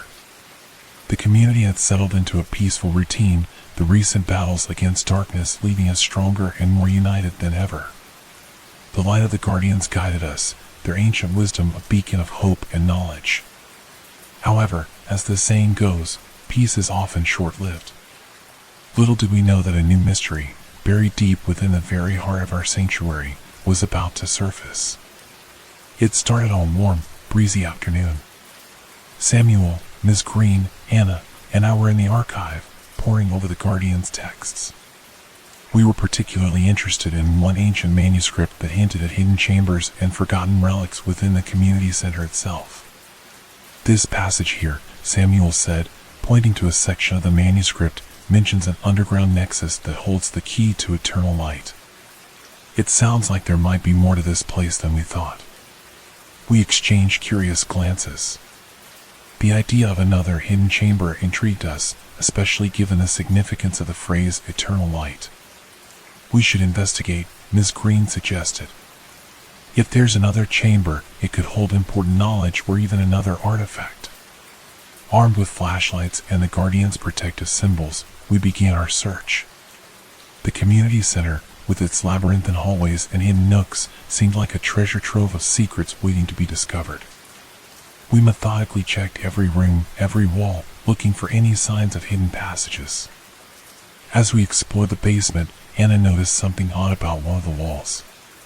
It was lined with shelves filled with old books and artifacts, but the wall behind the shelves seemed different, newer, less worn. "Over here," she called out. "This wall feels out of place." We carefully moved the shelves aside, revealing a smooth stone wall with faint carvings. The carvings matched the symbols we had seen in the Guardian's texts, a pattern that seemed to form a puzzle. "This must be it," Samuel said, his voice tinged with excitement. "The entrance to the underground nexus." We began to decipher the puzzle, using our knowledge of the Guardian's language and symbols. Slowly but surely, the symbols began to align, and the wall trembled slightly before sliding open, revealing a dark, narrow passageway. The air was cool and damp as we descended the stone steps, the light from our flashlights casting eerie shadows on the walls. The passageway led to a large, cavernous chamber, its walls lined with ancient carvings that seemed to tell a story. In the center of the chamber stood a stone pedestal, upon which rested a crystalline orb that pulsed with a soft, golden light. "This must be the key to eternal light," Miss Green whispered, her eyes wide with awe. We approached the pedestal cautiously, the light from the orb growing brighter as we drew near. The air around it hummed with energy, a palpable sense of power and wisdom. Samuel reached out and gently touched the orb. Instantly, the chamber was filled with a brilliant light, and the carvings on the walls began to move, forming images and symbols that seemed to come alive. The orb projected a holographic map of the neighborhood, highlighting various points of interest. "These must be other hidden locations," Samuel said, his voice filled with wonder. "Places we need to explore and understand." As we studied the map, a sense of purpose and excitement filled us. The Guardians had left behind more than just relics and texts. They had left a legacy of knowledge and power waiting to be uncovered. But even as we marveled at our discovery, a chill ran down my spine. The sense of unease that had been absent for so long returned, as if the very act of uncovering this secret had awakened something ancient and powerful. "We need to be careful," I said, my voice steady but cautious. "There may be more to this than we realize." The Guardian's warnings were clear. Great power comes with great responsibility. Miss Green nodded, her expression serious. "We must proceed with caution and respect. This knowledge is both a gift and a burden." We carefully documented the map and the information it revealed, ensuring that we could study it further in the safety of the community center. As we made our way back up the passageway, the sense of unease lingered, a reminder of the challenges that lay ahead. Back in the community center, we gathered our core team and shared our findings. The excitement was palpable, but so was the understanding that we had a new responsibility to uncover the secrets of the Guardians and protect the knowledge they had left behind. In the days that followed, we began to explore the points highlighted on the map, each new discovery deepening our understanding of the Guardians' legacy. The sense of purpose and unity that had brought us through so many challenges continued to guide us, illuminating our path forward. But as we delved deeper into the Guardians' mysteries, the shadows of the past continued to loom. We knew that our journey was far from over, that new challenges and threats awaited us. Yet, with the light of the Guardians and the strength of our community, we were ready to face whatever lay ahead.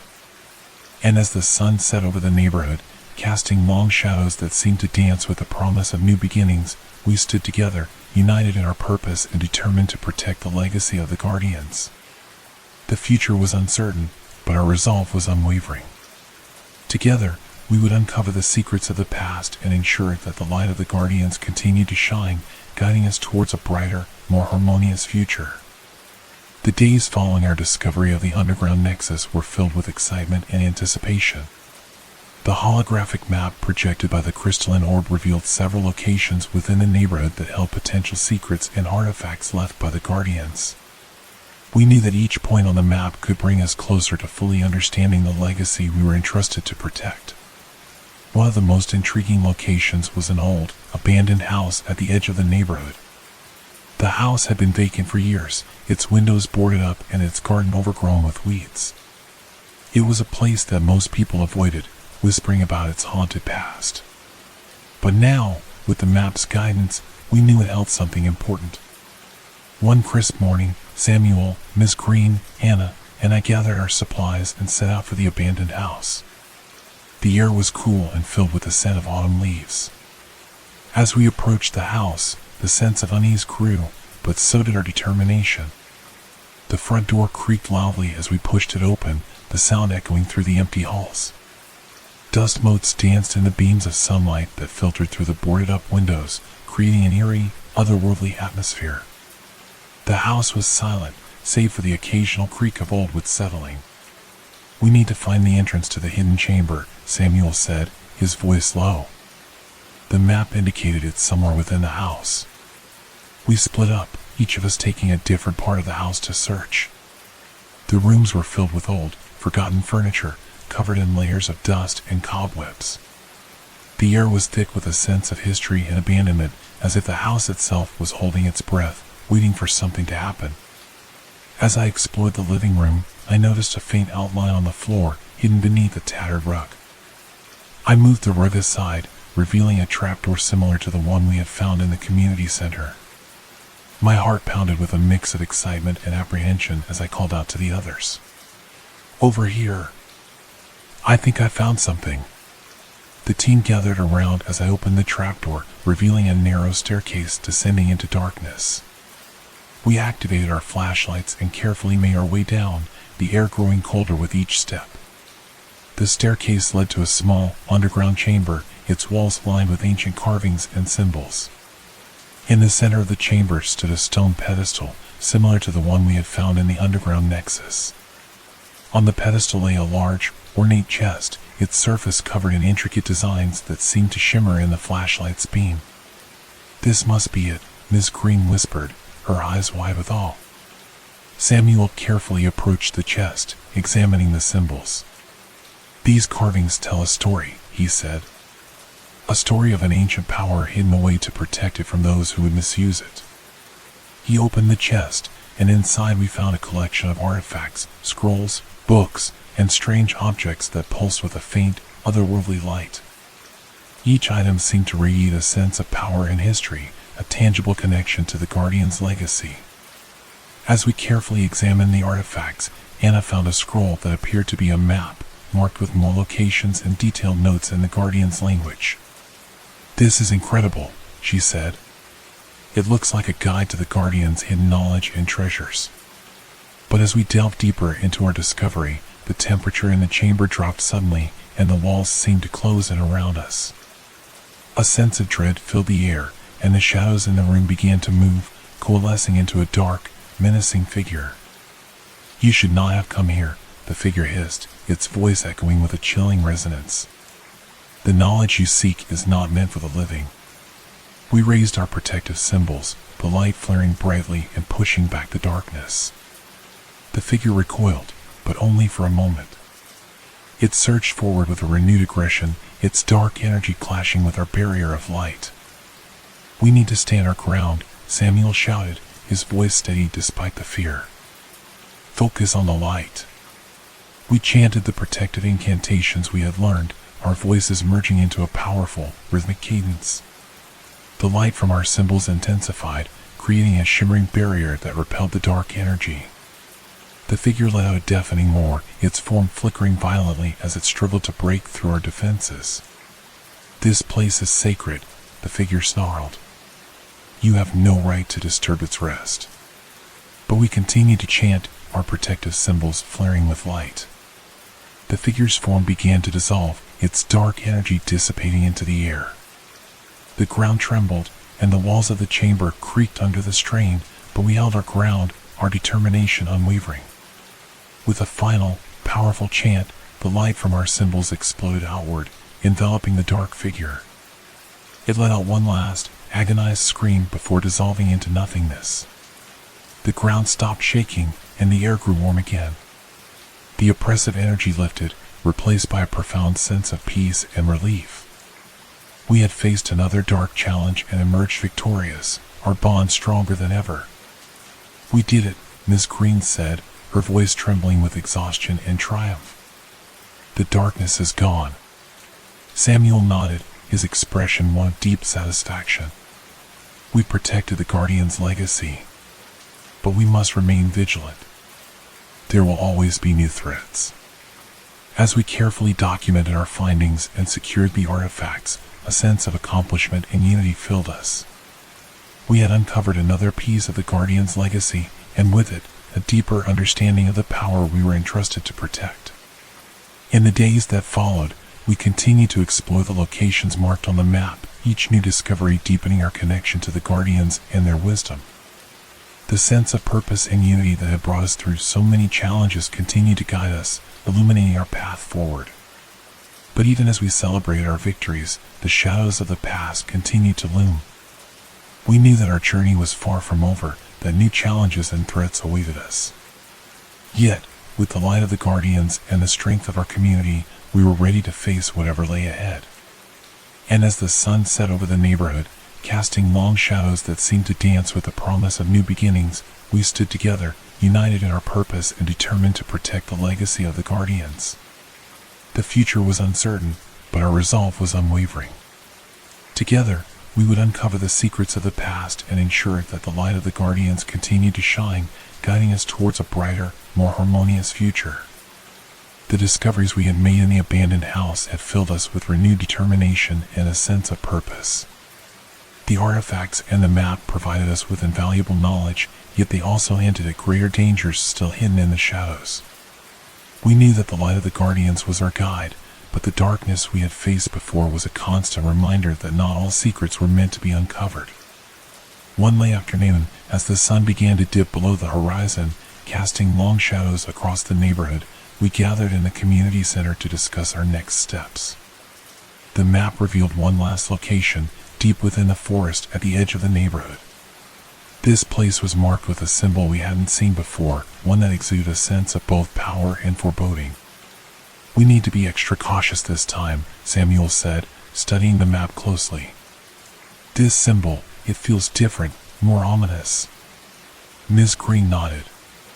"It could be the source of the residual dark energy we've been sensing. We need to understand what we're dealing with." As night fell, we prepared for our journey. Equipped with flashlights, protective symbols, and the Guardian's texts, we set out towards the forest. The air was cool and crisp, the only sound the crunch of leaves underfoot and the distant calls of nocturnal creatures. The forest was eerily silent as we ventured deeper, the trees closing in around us. The path was narrow and overgrown, the underbrush thick and tangled. The further we went, the more the sense of unease grew, as if the very forest was watching us. After what felt like hours, we reached a small clearing. In the center stood an ancient stone archway, its surface covered in the same ominous symbol from the map. The air around the archway was cold, and a faint, pulsing light emanated from within. "This is it," Anna whispered, her voice trembling. "This is the place." We approached the archway cautiously, the light from our flashlights revealing a narrow passageway leading underground. The sense of dread was overwhelming, but we knew we had to press on. As we descended the steps, the temperature dropped further, and the air grew thick with a sense of malevolence. The passageway led to a large, underground chamber, its walls lined with ancient carvings and symbols.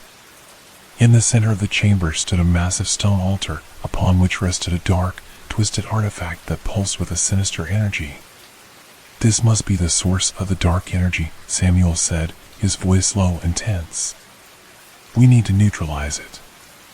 As we approached the altar, the air grew colder still, and a low, menacing growl echoed through the chamber.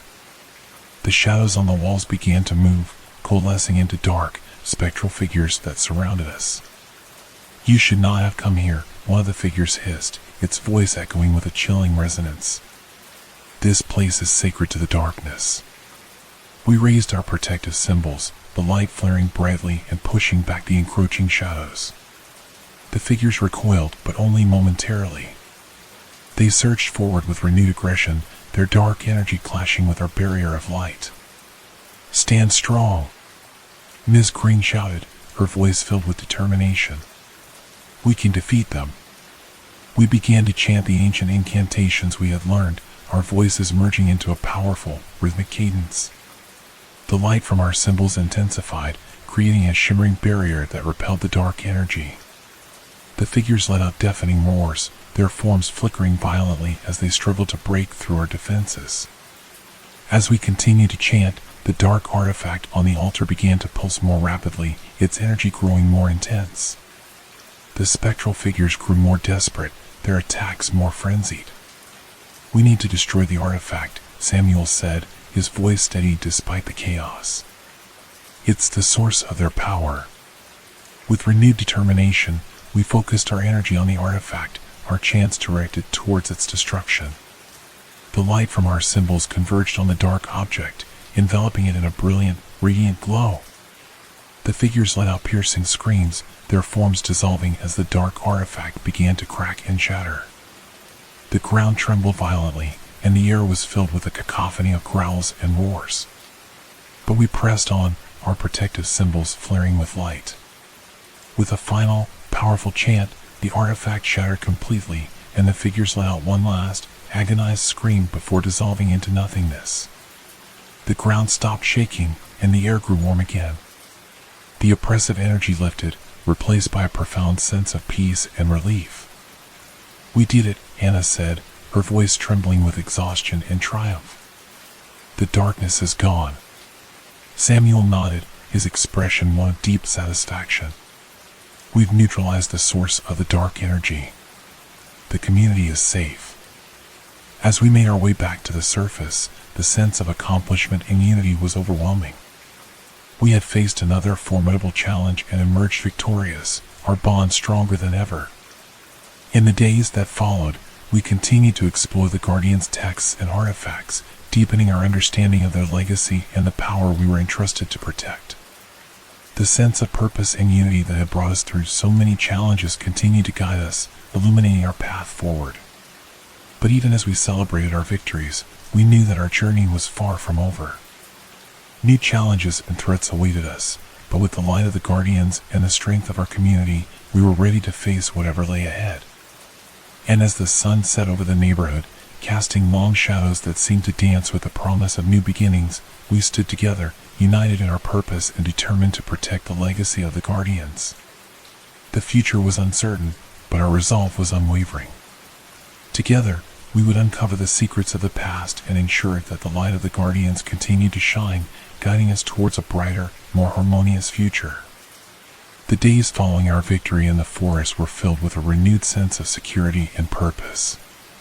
The dark artifact had been destroyed, and the spectral figures banished, but the Guardian's texts continued to hint at deeper mysteries yet to be uncovered. We knew that our journey was far from over. One evening, as we gathered in the community center to review our findings, a sudden chill filled the room. The temperature dropped sharply, and the lights flickered. A sense of unease settled over us, and we instinctively reached for our protective symbols. "Something's not right," Samuel said, his voice low and tense. "This feels different from before." As if on cue, the lights went out, plunging the room into darkness. We quickly activated our flashlights, the beams cutting through the gloom. The air grew thick with an oppressive energy, and the walls seemed to close in around us. Suddenly, a loud crash echoed from the archive. We rushed towards the sound, our hearts pounding. The air in the archive was icy cold, and the shelves had been knocked over, ancient texts and artifacts scattered across the floor. In the center of the chaos stood a small, ornate box, its surface covered in intricate carvings that pulsed with a sinister energy. "We didn't bring this here," Anna said, her voice trembling. "It must have appeared when the lights went out." Samuel approached the box cautiously, examining the carvings. "These symbols, they speak of a haunted relic, one that carries a powerful curse." We exchanged worried glances. The box exuded a malevolent aura, and we knew we had to be careful. Samuel reached out and carefully opened the box, revealing a small, twisted artifact inside.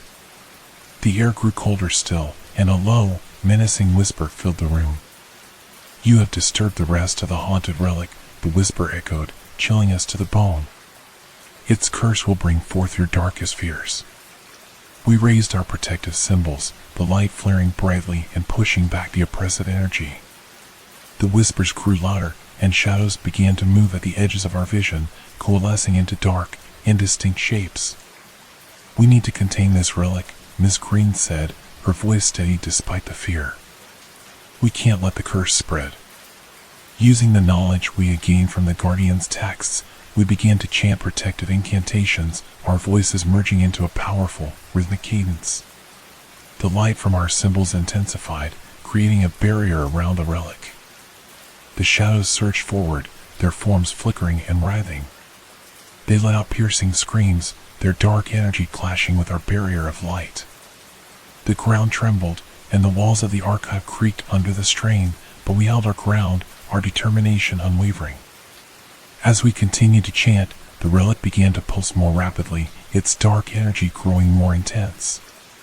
The shadows grew more desperate, their attacks more frenzied. But we pressed on, our protective symbols flaring with light. "We need to banish the curse," Samuel said, his voice rising above the chaos. "Focus all your energy on the relic." With renewed determination, we directed our chants towards the relic, the light from our symbols converging on it. The whispers grew louder, a cacophony of fear and despair, but we did not falter.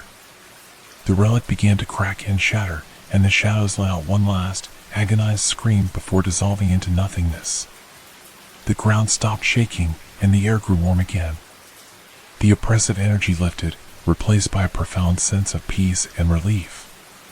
"It's over," Miss Green said, her voice trembling with exhaustion and triumph.